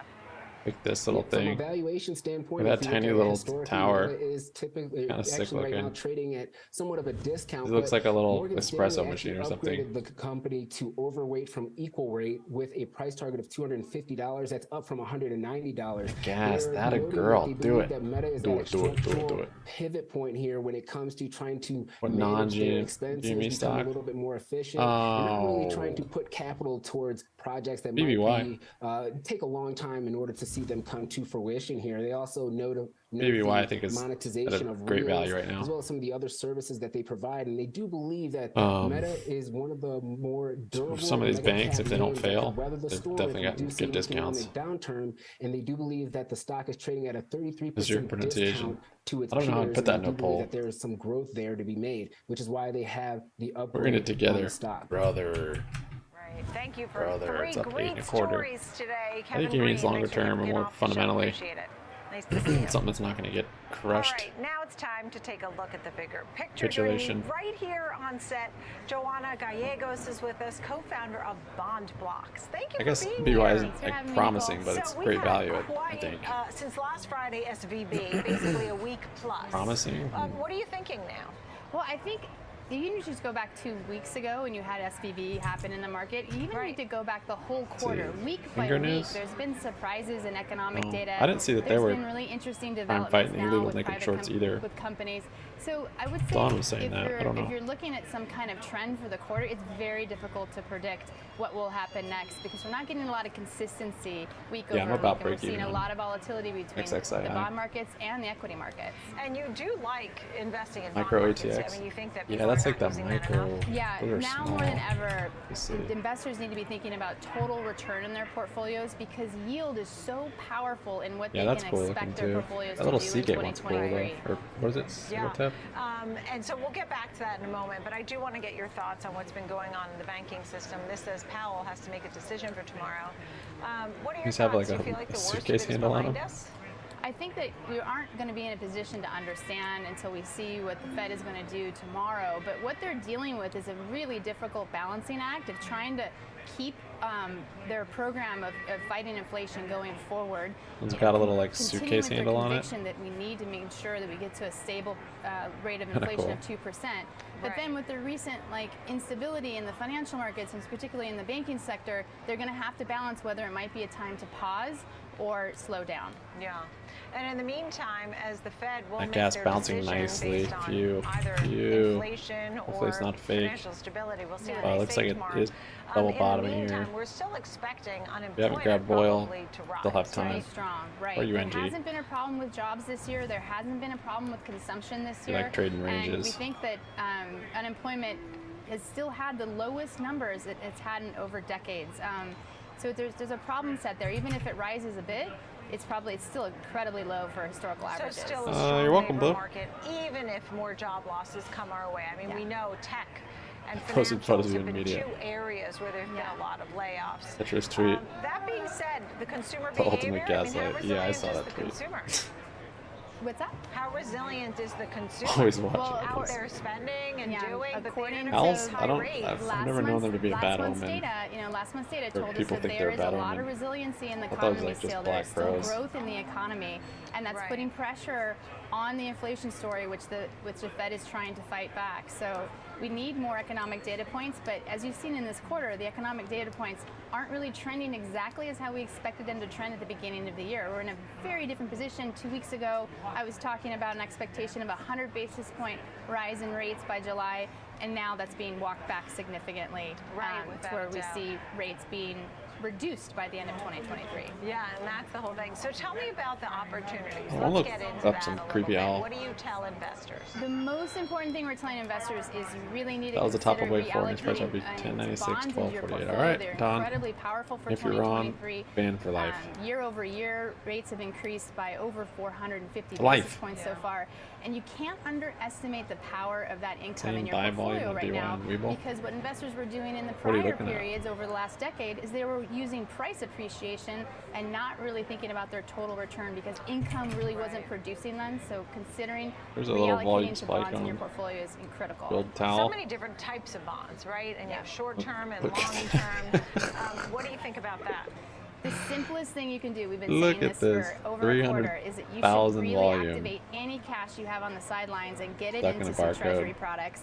Oh, We like the 89,000 shorter on end the of bid the at curve. There's very low 80.50, volatility, very compelling which yields. is the bottom You know, of this a few weeks ago, barcode. yields were over 5%. They're still over almost close to 5% in the high fours buy tick. in the shorter end of the curve. And there's zero Yeah, credit you're getting risk some buys. in that investment, and there's zero. There's Some very, sells. very low volatility. So we like, a 6-month treasury exposure Buys. for sure. Yeah, it makes sense. And then, even a CD is something people can use. Just cash is not the way to do it. Yeah, I think there's things that depositors need to be Baba considering, face like up. how Yeah, the they're chart does going look to be nice on getting Baba. more Oh, yield you're right. for their There it goes. strategic Pop up. cash.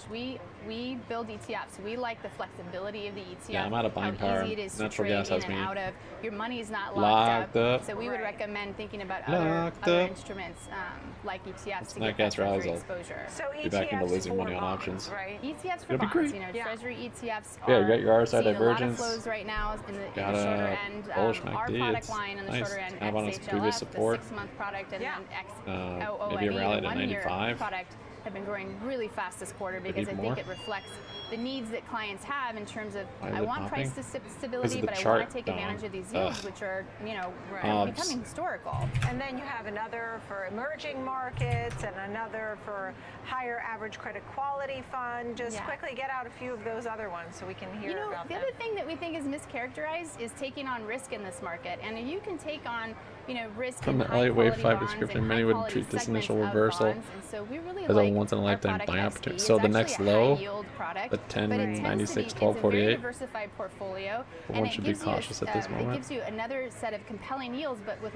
lower interest rate risk Once than in a other lifetime. categories So that's in the bond market. the waves you're looking at is over like a almost weekly time Yeah, frame. you can obviously see them on our website, bondblocksetf.com. Okay.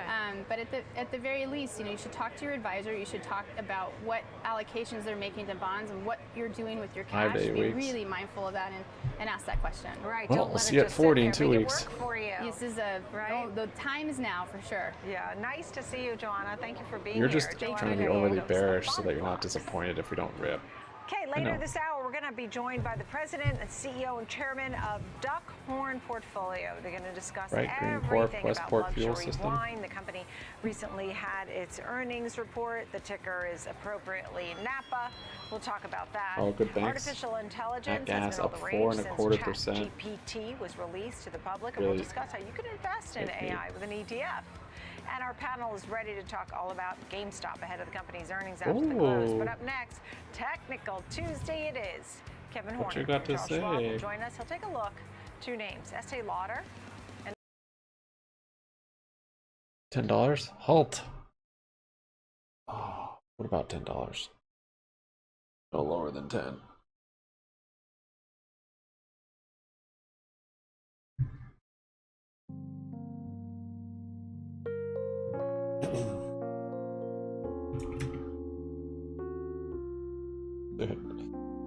Oh, we replaced this barcode.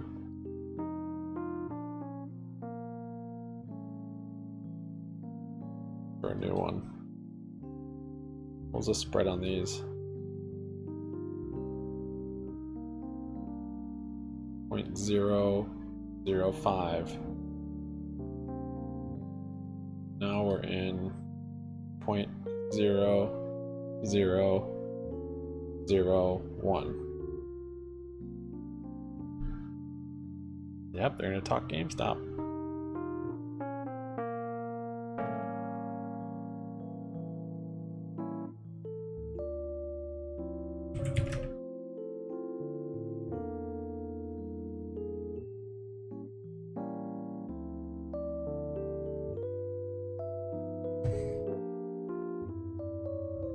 $8,935 on BB before we trace.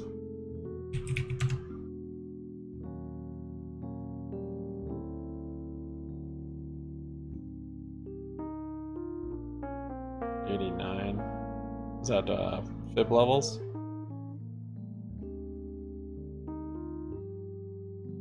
That's what you're looking at, isn't it, you old owl?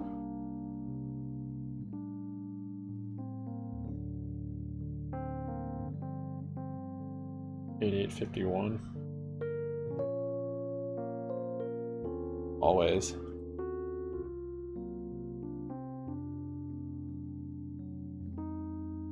$100, $108. Noise.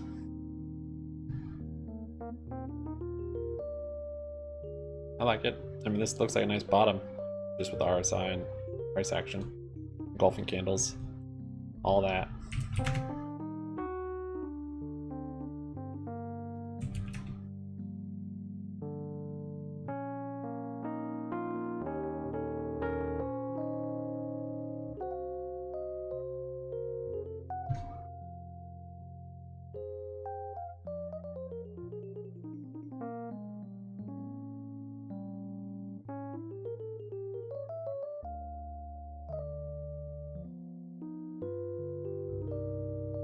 Tesla setting the tone. General Motors shares are higher after the company going to expand its self-driving taxi business. The company's self-driving ride-hailing company that's called Cruise has applied to test its vehicles across California. It has had a license to operate without drivers in San Francisco since 2020.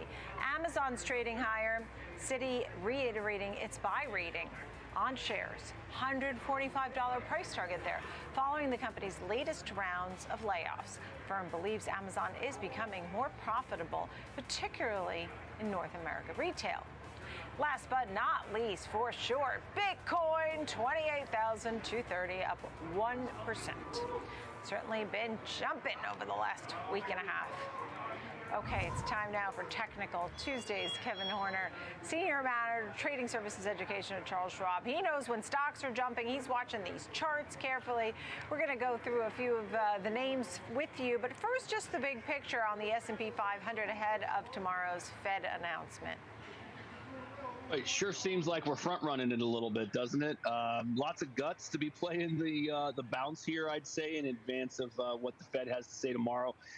Obviously, the market is of the belief that there's a potential for a pause here. I know the Fed fund futures are indicating an 80% likelihood of a 25 basis point hike here. So to a certain extent, I think traders are thinking there was an opportunity to buy up that 38 and a quarter level that we hit late last week. The week prior, and it's been bought up pretty effectively now. I think it's kind of interesting. The spot to which we rallied was essentially right around 4,000 on the SPX. It's a number we've talked about many times. It's also the level that we were residing at prior to the whole banking situation kind of falling apart here back on March 8th. So pretty interesting that we've rallied back into that spot. Tells me that we're all just kind of waiting on the commentary out of the FOMC tomorrow to really define our next level. But I'll tell you, if it is fairly dovish and talks of fewer rate hikes or lower terminal rates, those are the things that are going to be possibly pushing us even higher still. And I'd imagine bulls are wanting to hear that, and we could very well push through up to that 4,200 level once more. It's the February early peak, and you know what? That would be the ledge that I think traders would be eyeing if things are going to fall dovishly for them come tomorrow. Mm-hmm. All right, we'll have to wait for that. And then the dot plots. I think a lot of people are talking about 25 basis points and some dovish tone. It seems like that's the consensus, right? Okay, let's get to a couple of movers. Now, Estee Lauder is a loser over 1 year. In fact, it's down about almost 15% in 1 year. But what's going on recently? I mean, since that low that we saw in November, it's run up, but faltering a bit. Yeah, I made a really strong move, about 45% off of those. There's a little bit of an island back in early November that you can see on the chart here, noting our lows. Up about 45% from that move all the way to the peak we made at 283, coincident with the market's peak on February 2nd. Now, that was also their earnings report. And since that earnings report, we've moved back from 283 to get down to about 232. Shaved a pretty nice percentage off of that move, right? That's not insignificant. It actually amounts to about a 50% give back. What I like about that, and I think a lot of traders are going to be interested in, is that's an area where they'd like to participate and join a trend. So you've seen a strong move off the lows, half of it given back, but you've had nice price action the last 5 or 6 sessions here, holding that 232 level. Now, it's not an absolute, of course, nothing is in this market that it has to go higher from here. But if nothing else, if you're looking to position oneself in staples, here's an opportunity where your risk could be limited. VHS Under store? 232, Nice. you might see 225 to 227. That's the band of support. Good, Jim. That would be There's a new kind of barcode. lining up with the lows we Got the saw in May and June sub-dollar of barcode now. last year. So there's some possibility that It's even a provides tighter support. range. But I'll tell you, under that 225 area 0.8051, looks far more 0.80 nasty, I would say. And so wait. what I like about the chart at this point is that, 0.8051 yes, and risk reward favors the 0.8050. bullish trader right here, but at least gives them something to eyeball. And you can be fairly patient. You don't have to take position necessarily, but you can keep an eye on these couple of levels, 232 down to 225, and see what maintains, see if we can actually get a break of the recent downtrend. Like I noted back in early February, Maybe a cautious trader waits to recapture the 20-day moving average. It's not that far above us. About 243 is the price there. So that would at least be on a closing basis, maybe an early entry signal for the trader who's more comfortable buying when the trend has reasserted itself, more so than buying at an area of support, perhaps. Right. And look, consumer discretionary, we think about the consumer, and they've really been Consumer shopping staples. and doing. And Estee while the Lauder. pressure's on Sure. and the pennies are pinched, in the meantime, there's a lot of people who are betting on Birds, when the Fed starts to 18%. cut rates, and people are traveling. And I don't know. I guess there's like a lot of optimism surrounding some of these names, too. I mean, the stock has held up relatively well in the big picture of things. Roots, How 14% about almost. another name that we're watching, and that is Energizer. Neg ENR. is 14%. Is all held up very well. Staples sector here. Fern now 14%. This one presents pretty interestingly for the couple of reasons. One being Staples has a tendency to do double bottomed relatively here. well during instances like this. Now, the chart on Staples Fern, would tell not you bad. otherwise. Maybe it's been a bit of a tough slog here of late. We've pulled back really aggressively, but the level on looking good, Energizer that I 13.5. find interesting is the one that GNS we've kind of 13.5. settled in on here, about $32 a share. The reason being, it is representative of also What's he the talking about? peak we made in August, which Energizer? of course, I love it when we get consistency in individual stocks that work with the market.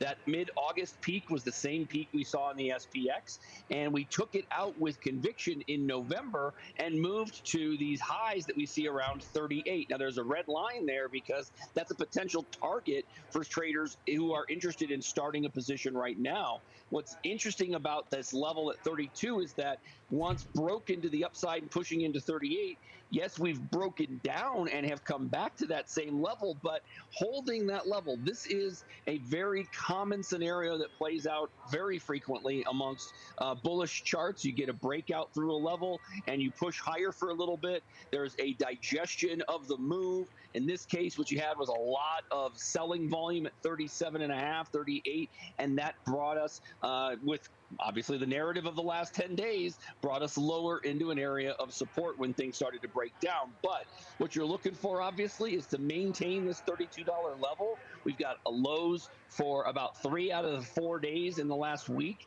all at that same spot. I think it really validates that level as an important area of horizontal support. So once more, it's a question of, do you like staples? If you do, maybe you're looking at exposing money to a stock like this, which is at perhaps a low risk entry point. We call them low risk, Nicole, because the trader will go with a tight stop exit strategy, saying if it trades below my comfort zone, I'm going to move on real quick, take my loss, and I'm looking for the next trade. So the idea is small losses, which can be managed much more so than say, I'm going to stick with a stock that continues to push lower and erodes against me. We want you to be decisive in nature, and this could allow you to do that. Ah, I see. And as you said, look, it's a staple, which generally does okay, is somewhat recession resilient. I mean, whether there's a recession or not, you're still going to need some batteries, right? Kevin Horner, great to see you. Thank you very, very much. Yeah. Or else how would anybody keep the TV on to watch us on the computer or wherever? Thank you. Good to see you, Kevin Horner. Thank you, Charles Schwab. Coming up next, time to talk with the president. This is all about wine. President, CEO, Chairman of Duckhorn Portfolio, joining me here to talk about what is going on with the company. In fact, the latest earnings, great news, more sales. Consumers are budgeting for wine. The watch list will be right back.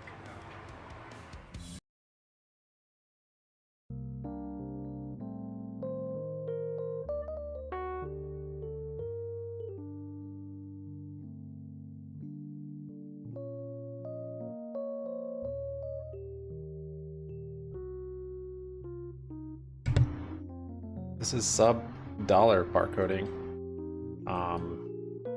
Basically they just added a decimal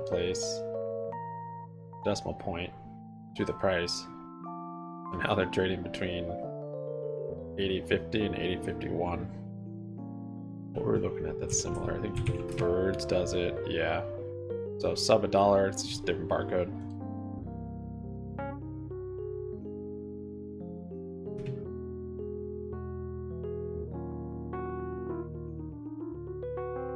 And every now and then you get a little break of the barcode.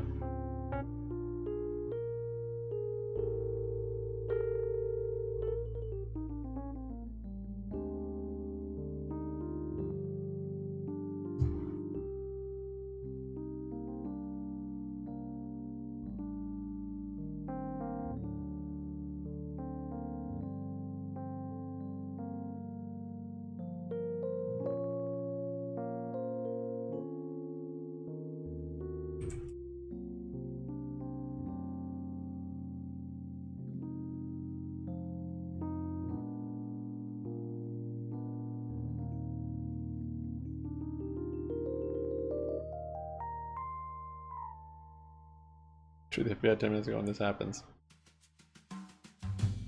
I'm sure it's related. Nat gas slowing down, but nice little rally today, 3.5%. That ain't bad. Ace, are you noticing an echo? Are you wearing earbuds? If we could hold up here, that'd be nice engulfing on that prior support. Very good. I need 7% more.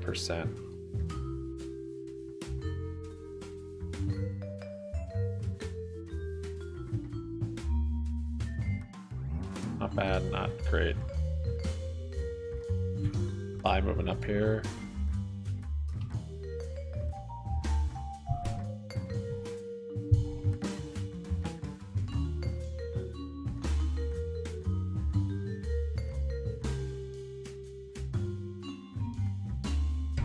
Earbuds just died. I was just wondering because the fan's on again, so I was wondering if you were hearing an echo or the static.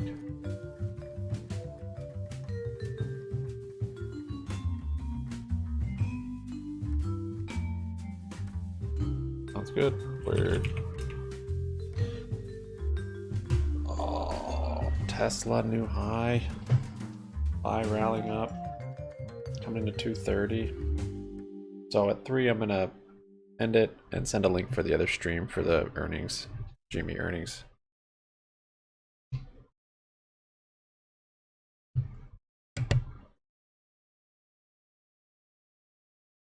Here on set by Alex Ryan, President We're supposed to talk about Chairman GME of soon. the Duckhorn Portfolio, a friend of our network. You've been on with us several times.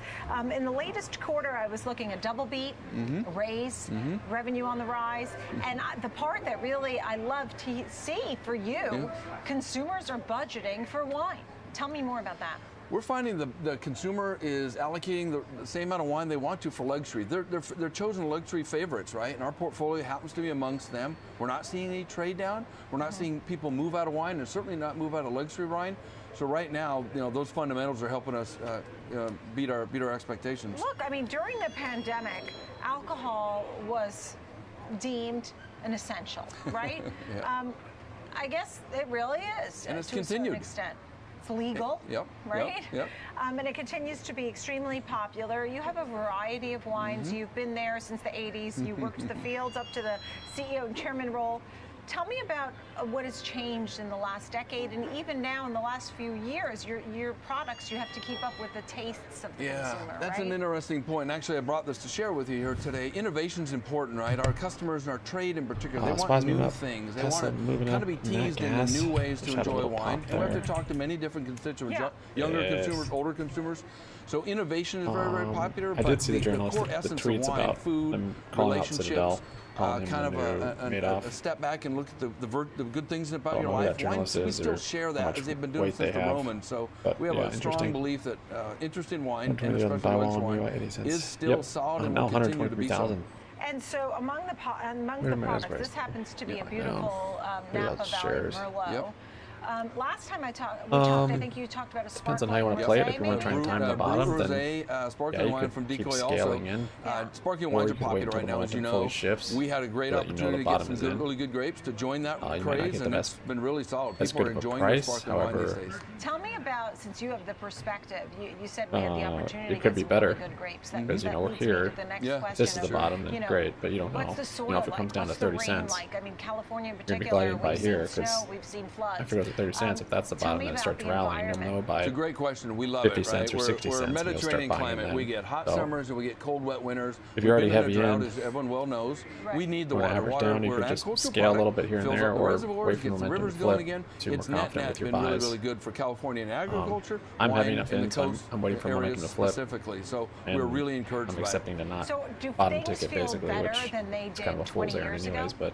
For what you're growing and what you're doing. I actually might not even get more. Long-term business, right? Been doing around since the Romans. So 20 years ago, we were learning how to make great wine. Now we're executing great wine on a more regular basis. We have better technology, better winemakers. I'm down almost 20%. I think the excitement of wine is always around the corner. Crazy. Tell me about the positioning of getting Duckhorn in the right places at the right It's times. legal. I mean, whether it's the store, the restaurant, the fancy events, how do you do that? That's got to be a lot of weight on your shoulders and networking to get it in the right places. It's part of the reason I'm in New York this week as well, right? We need to make sure our distributor partners are able to make money. We're able to give them the wines they want at the price they want, and they can then encourage the trade, whether it be a restaurant like you point out, or a great wine shop, or a larger grocery store.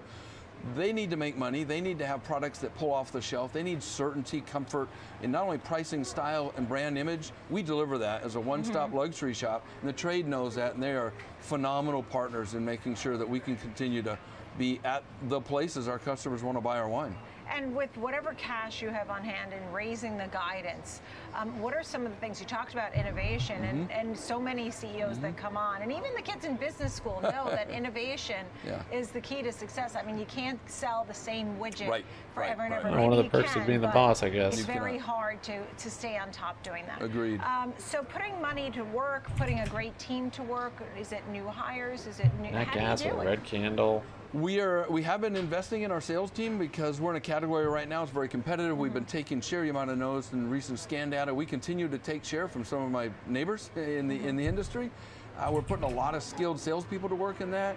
Innovation takes money. We're trying to look for those next products. And in the future, we'll deploy some capital into M&A. That's still a part of our growth strategy, along with our own internal product development. So it'll go hand in hand over a long period of time. Tell me about some of the hurdles that you're facing. I mean, just being a CEO, I mean, you do have, I know you have a great team, and much of your team has been in place for many years, but a lot of hurdles that companies face, whether it is staffing or it is the transportation or getting things from point A to point B. You don't have enough truckers. Or for a while, oil was very high. It costs a lot. I mean, I don't know. Utilities cost a lot. Lumber costs a lot. I don't know. What do you need, and what kind of headwinds do you face? Really, we need to be mindful of the changing climate, right? We need to continue to invest in the vineyards and diversification to make sure that we are doing the right things by the environment. So we spend a lot of time looking at that. People are key, right? It's an emotional purchase, the luxury wine. So we need great people representing the brands, and we need to treat them fairly. And we work really, really hard at that. That's a continuing challenge, and I think it will be into the future. And then innovation. We need to continue to invest in exciting our customers. That's a big part of how we think.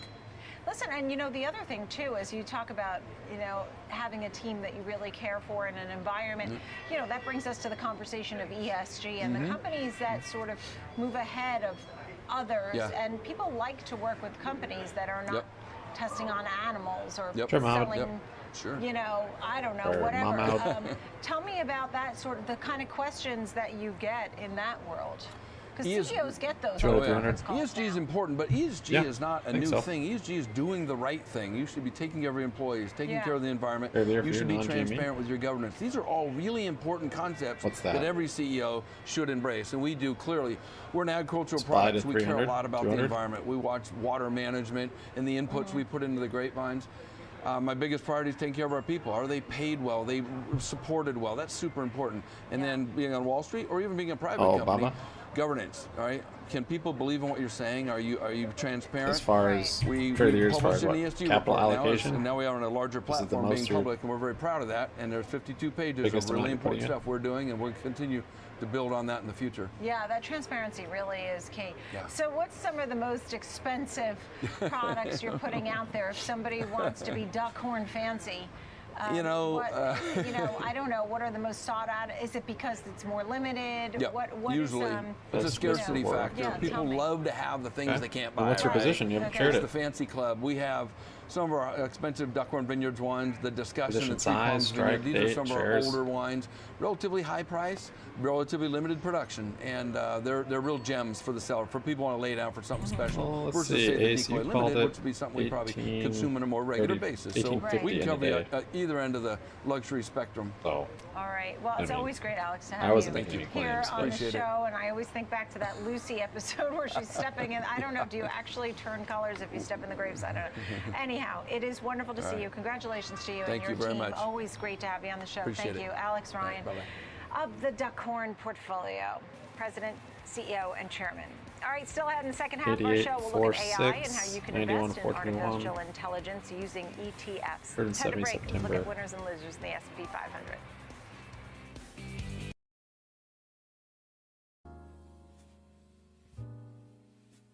SPY hitting resistance here. Looks like it's rejecting. Triple top action. I think you were parroting his Elliott wave.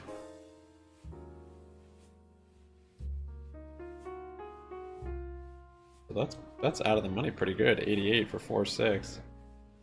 91 for 421. 170 calls for September? The heck? Why do you have 170 calls? Is he filling this gap up here?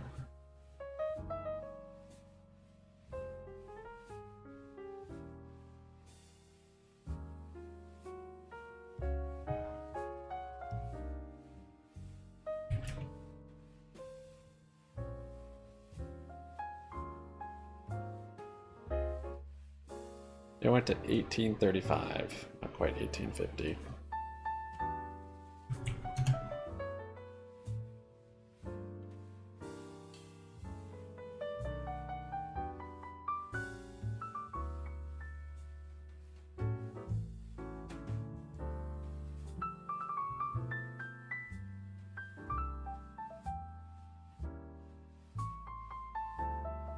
Oh, you were saying 200, 300 on BABA. I thought you were saying SPY to the downside. Oh, wow, you're freaking bullish. Is that on China reopening, or what's the thesis behind that? Because China stocks inverse ours, and you think we're going to dump?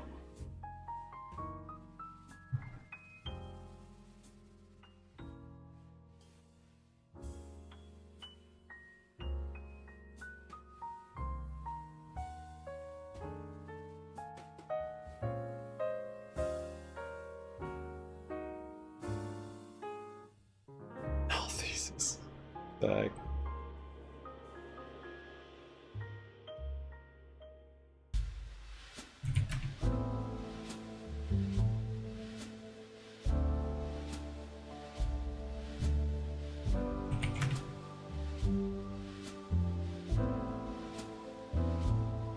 Yeah, looks like SPY's projecting a new high there.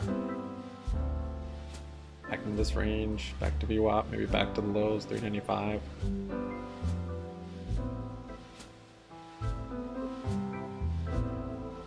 Percentage point at 12,688, and the Russell also gaining small caps up 1.7%. It's time for Developing Story. Right now, we bring in Jenny Horn, market correspondent, to take a look at a name. We had the CEO on here live on the floor of the stock exchange not that long ago. Harley Davidson, an upgrade there. Tell us all about it.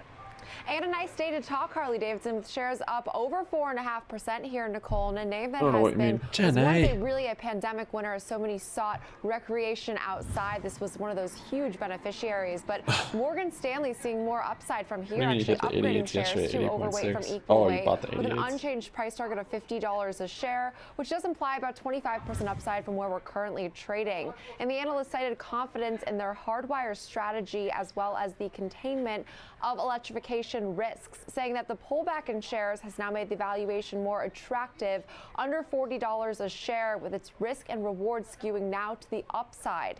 He also said if you can take some upfront bumps, they recommend riding with Harley Davidson, which I thought was a great pun. He really going on to say that they've taken up this bullish stance, which starts with their management and the moves of the CEO who took over back in May of 2020. Those moves include rationalizing product lines, consolidating the dealer network, and carving out their LiveWire business, which was the company's electric motor business, which has since debuted actually on the NYSE and fallen over 20% since just September of 2022. So a good move by Harley Davidson to distance itself from that aspect of the business. A name that's down about 5.5% this year, but still about 32% from its yearly low. So not necessarily an outperformer for this year, but definitely seeing that degree of outperformance today, Nicole. Understood. Thank you so much for that. Jenny Horn, appreciate it very much. Thanks, Jenny. Now let's talk some AI. Yeah, we got a nice little pump on it so far. Research analyst at RoboGlobal, to talk all about ChatGPT. The very first time I heard it, I had to quickly look it up, and it wasn't that long ago, right? What, not even a year ago, that it really started to make us mainstream talking artificial intelligence and Microsoft in particular. I mean, what are some of the developments now, and what do we need to know in the world of AI? Yeah, it seems like every day there's a new massive announcement that normally would have kind of shaken the entire tech community. You're right, it's been 110 days exactly since ChatGPT was released using GPT 3.5, and only a week since GPT-4 was announced and released to the public. So basically, there's, today even, Bill Gates had a blog post saying, now is the time of AI. NVIDIA had their GTC making new announcements. Alphabet's releasing bar today for select individuals. So, just staying on top of this and seeing how it will impact various facets of society is very interesting. We actually did a survey to see what the sentiment was, and we're going to keep doing this to check and see the pulse of both expert opinion and just the general public. And we found some pretty interesting takes from that. Yeah, I know you talked about this survey, and I want to hear more about it. I mean, at least it was in part before some things were released, but what were the takeaways and what can you surmise from the survey? Tell us some details from that. Gas. Consolidating now a little bit. From our survey, which was done before GPT-4 was released, overall, and this was a survey of people in the United States, about 37% had not heard of ChatGPT, and around 31% had used it at that point, which kind of tracks if you think that over 100 million people in the world are using it now, or at least have set up an account. For some perspective, in 2000, and I'm going way back here, only 400 million people on the internet in total, and it took until 2001 until 50% of the U.S. population was on the internet. I don't know, I just someone so that's we're in seeing Discord. really fast adoption rates here. And ChatGPT is just one format, and it is the first publicly accessible major AI format that the public can use. But as we're already seeing with Microsoft and other players, they're already distributing it across enterprise products where it will blend in. And that's really where the bigger and more long-term opportunity is. Some takeaways further from the survey was that, as an example, people that had used GPT had a much higher kind of rate of what they think its impact on society would be. For example, only 18% were concerned around impact of jobs and type of work that had not used it or not heard of it. Whereas, 48% of people that had used GPT had concerns such as around unoriginal work, but they were also excited about the prospect of streamlining the creative process. Another interesting takeaway was that he's chatted before. People that it's been a while though, I guess. Invest and already have exposure to AI as a theme was pretty low with people that had not heard of GPT. All the adventures of Discord. 89% had not had any exposure. Whereas people that had used GPT, you had around like 63%. Even more telling was the people that plan to invest in AI theme over the next year. It was, 78% of people that had not heard of GPT plan to stay the same, and around 52% of people that had used GPT plan to increase the exposure. So, we found pretty much a direct correlation of interest in investing in the space from just usage and kind of understanding of what the impact will be.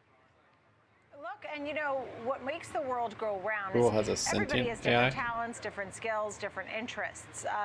You might be a painter, but you love technology, right? Okay, in which case you'll cross over into both. But you might be a painter, you're not really caring about artificial intelligence or ChatGPT, right? So I think it's also what you cross upon in your daily life or what your interests may or may not be. As you noted, those who are sort of more immersed in all of this are more likely to be investing in this. But I think it would be fair to say that many or most people are going to be sort of exposed to artificial intelligence in the next 10 or 20 years, somehow, some way. Whether it's what medicines you take or what route you take with your car, whatever, right? Those are some really good points. Exactly. Every facet of society is going to be impacted. Projections had shown earlier from McKinsey and other players that do other research. If SPY rejects here, it breaks out. 50% utilization across the enterprise. Our take we're going to see 100% utilization of enterprises. Every employee at every major enterprise is using GPT right now. It's getting integrated into Word products. Microsoft acquired Nuance years ago. They're integrating it into healthcare to help reduce administrative burden and smoothline that angle, which hopefully will reduce the cost of healthcare and improve outcomes to make sure less things are missed. So there's a lot of different things happening here. And if you're thinking about, what's going to be disrupted versus what's going to benefit, you'll obviously think of the mega cat names that are in it, Microsoft's, the Alphabets, and NVIDIA. But there's also lots of infrastructure players that are making and enabling this to happen. As an example, yesterday, ChatGPT was down for several hours. And today you've got people rioting outside or protesting. Okay, maybe there's no correlation between the two, but there's a coincidence there. The point I'm making is that as more and more of these services are used by more people, it's very processor heavy, lots of compute demands and more data storage. The infrastructure is going to continue to have to be built up. And the those are barcode going to doesn't be look big good, but investments by big BBY organizations. is holding up at least. It's just And an area yesterday's that low so far. we're very bullish around right now, especially as this All we need to adoption see. curve has really started to ramp up. Versus, I think, everyone's Right expectations. at this level, I was kind of saying, hopefully we hold that Tell 80 me about the cents. expectations of THNQ, how it trades, the valuation of what is in it. You look at PE ratios, forward earnings, and I know you have a slew of names. I'm sure they change, whether it's quarterly. I mean, we saw some of the highest holdings, ANET and Google and AMD, Microsoft, NVIDIA, and Amazon were some of the top holdings there. But tell me more about use for it, and you've actually already been using it. THNQ. Pretty much every call center, wants to get customer service you talk to is using what kind of risk are they basically really AI. taking on? And Talking to a human, is this reading the an kind AI of thing they script. hold on for the long term?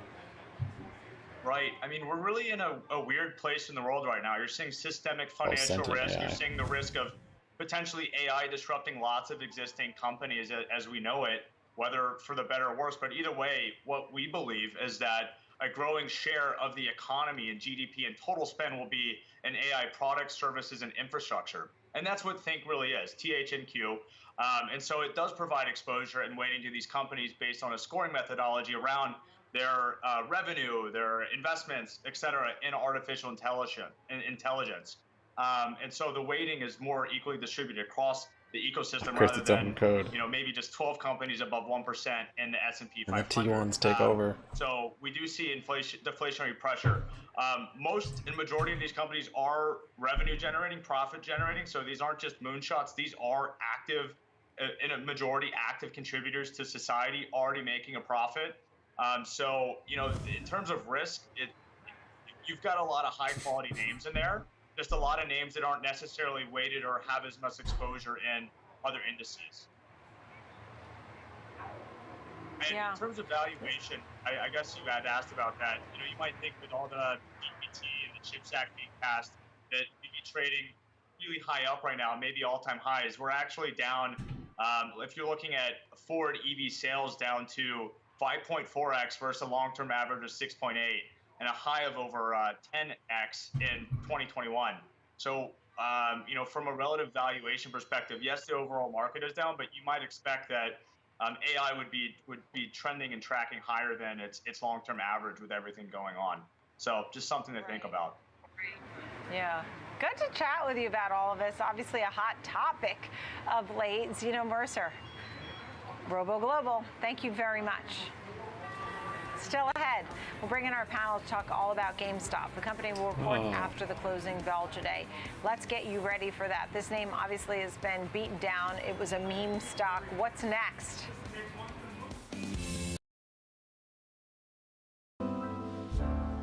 They lured us in through 3 segments.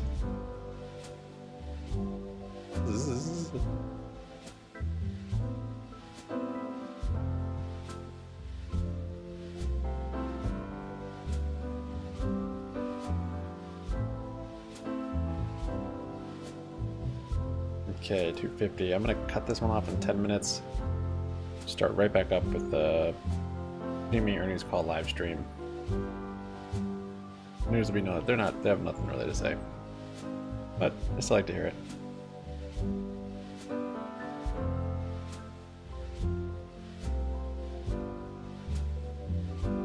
I'm gonna miss you. It's gonna be like literally 10 seconds. Okay. So yeah, all of you on here, I'm gonna share the link. Just jump on chat, click the link, and transition over to the other stream. Good to hear blowout. Yeah, I haven't done videos for like a week now or so. Just hasn't worked with my schedule, but I've been able to stream. Thanks, Ace Ventura. I don't even know who that's for. Everybody's a member.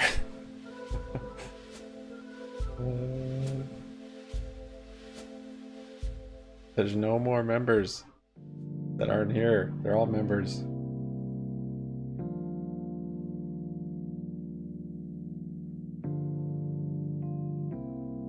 There you go, SHF. There you go, SHF just popped in. Hearing about the free membership. Feel like he's failed at trying this before. SHF, can you do it? Click it. There you go, well done. 87.8 tomorrow. NFA. Yeah, got some gaps to fill. I think you're right, it looks good. It's all little inverted head and shoulders we've even built here. Yeah, and everything else. It's nice, Al. Good pick, good call out.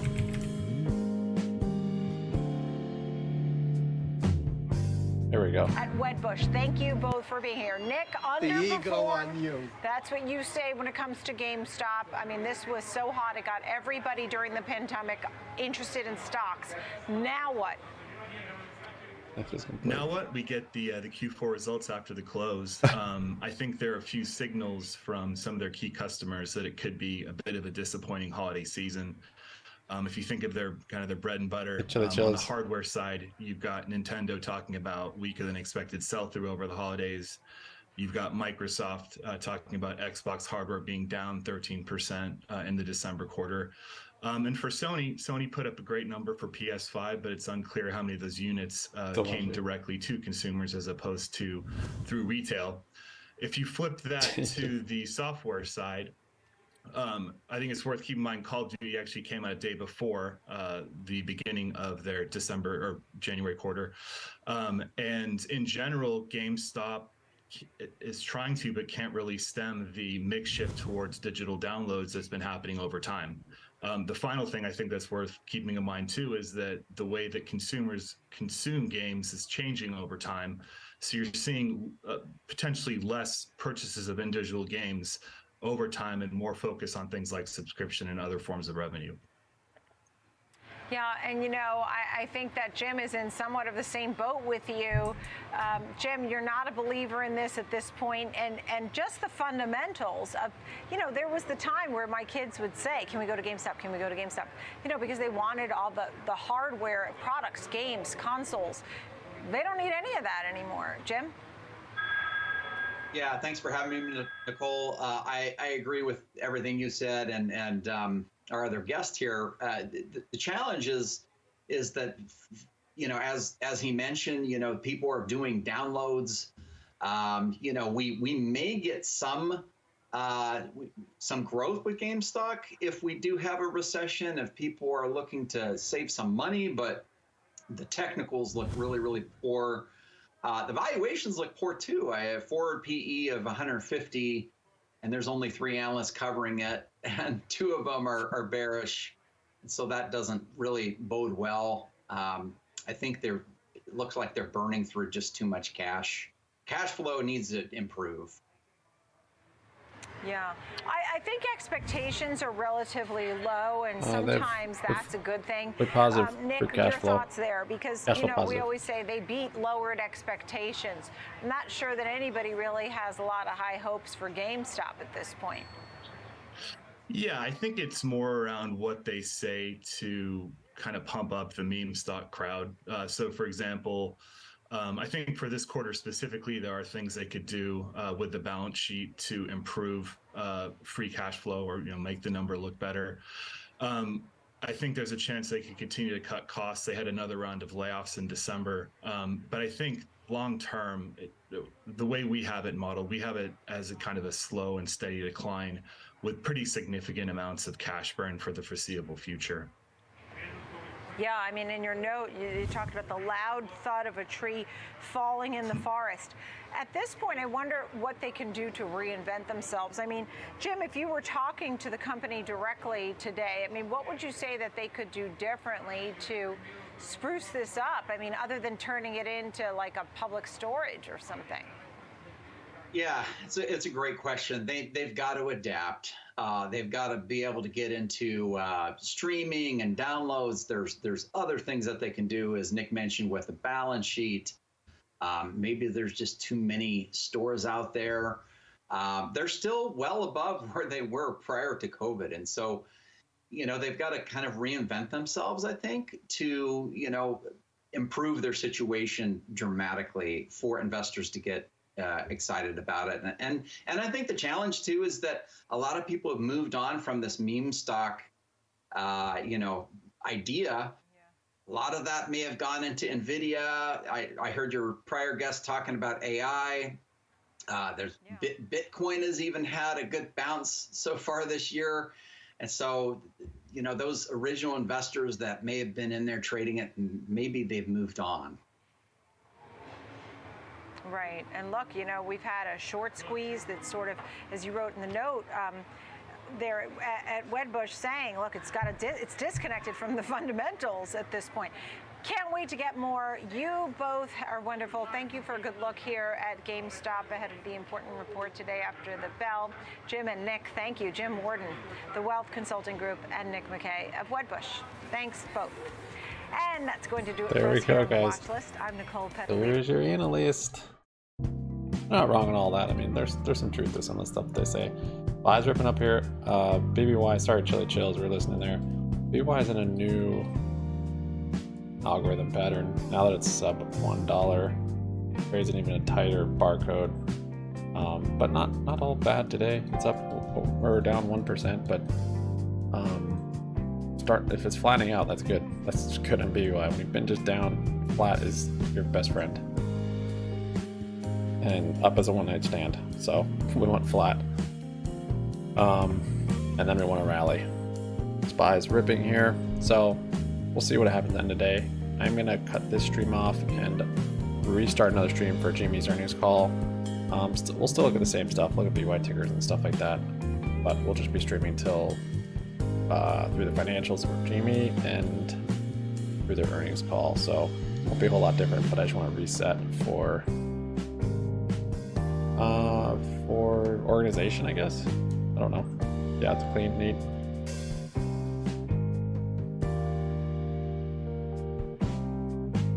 Eating a restaurant. Bank puts. Today's a good day to get bank puts. All bullish. All bullish. Alright, anyways, thanks so much. Thanks for downloading, John Parker, Ace Ventura. Thank you for your continued support. All the new members. If you're not a member, I think there's like 7 memberships still available.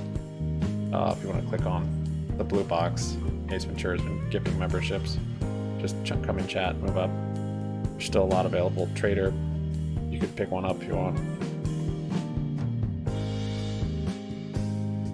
Yeah, this earnings could be something interesting for BY too. Like, I know some people are speculating that.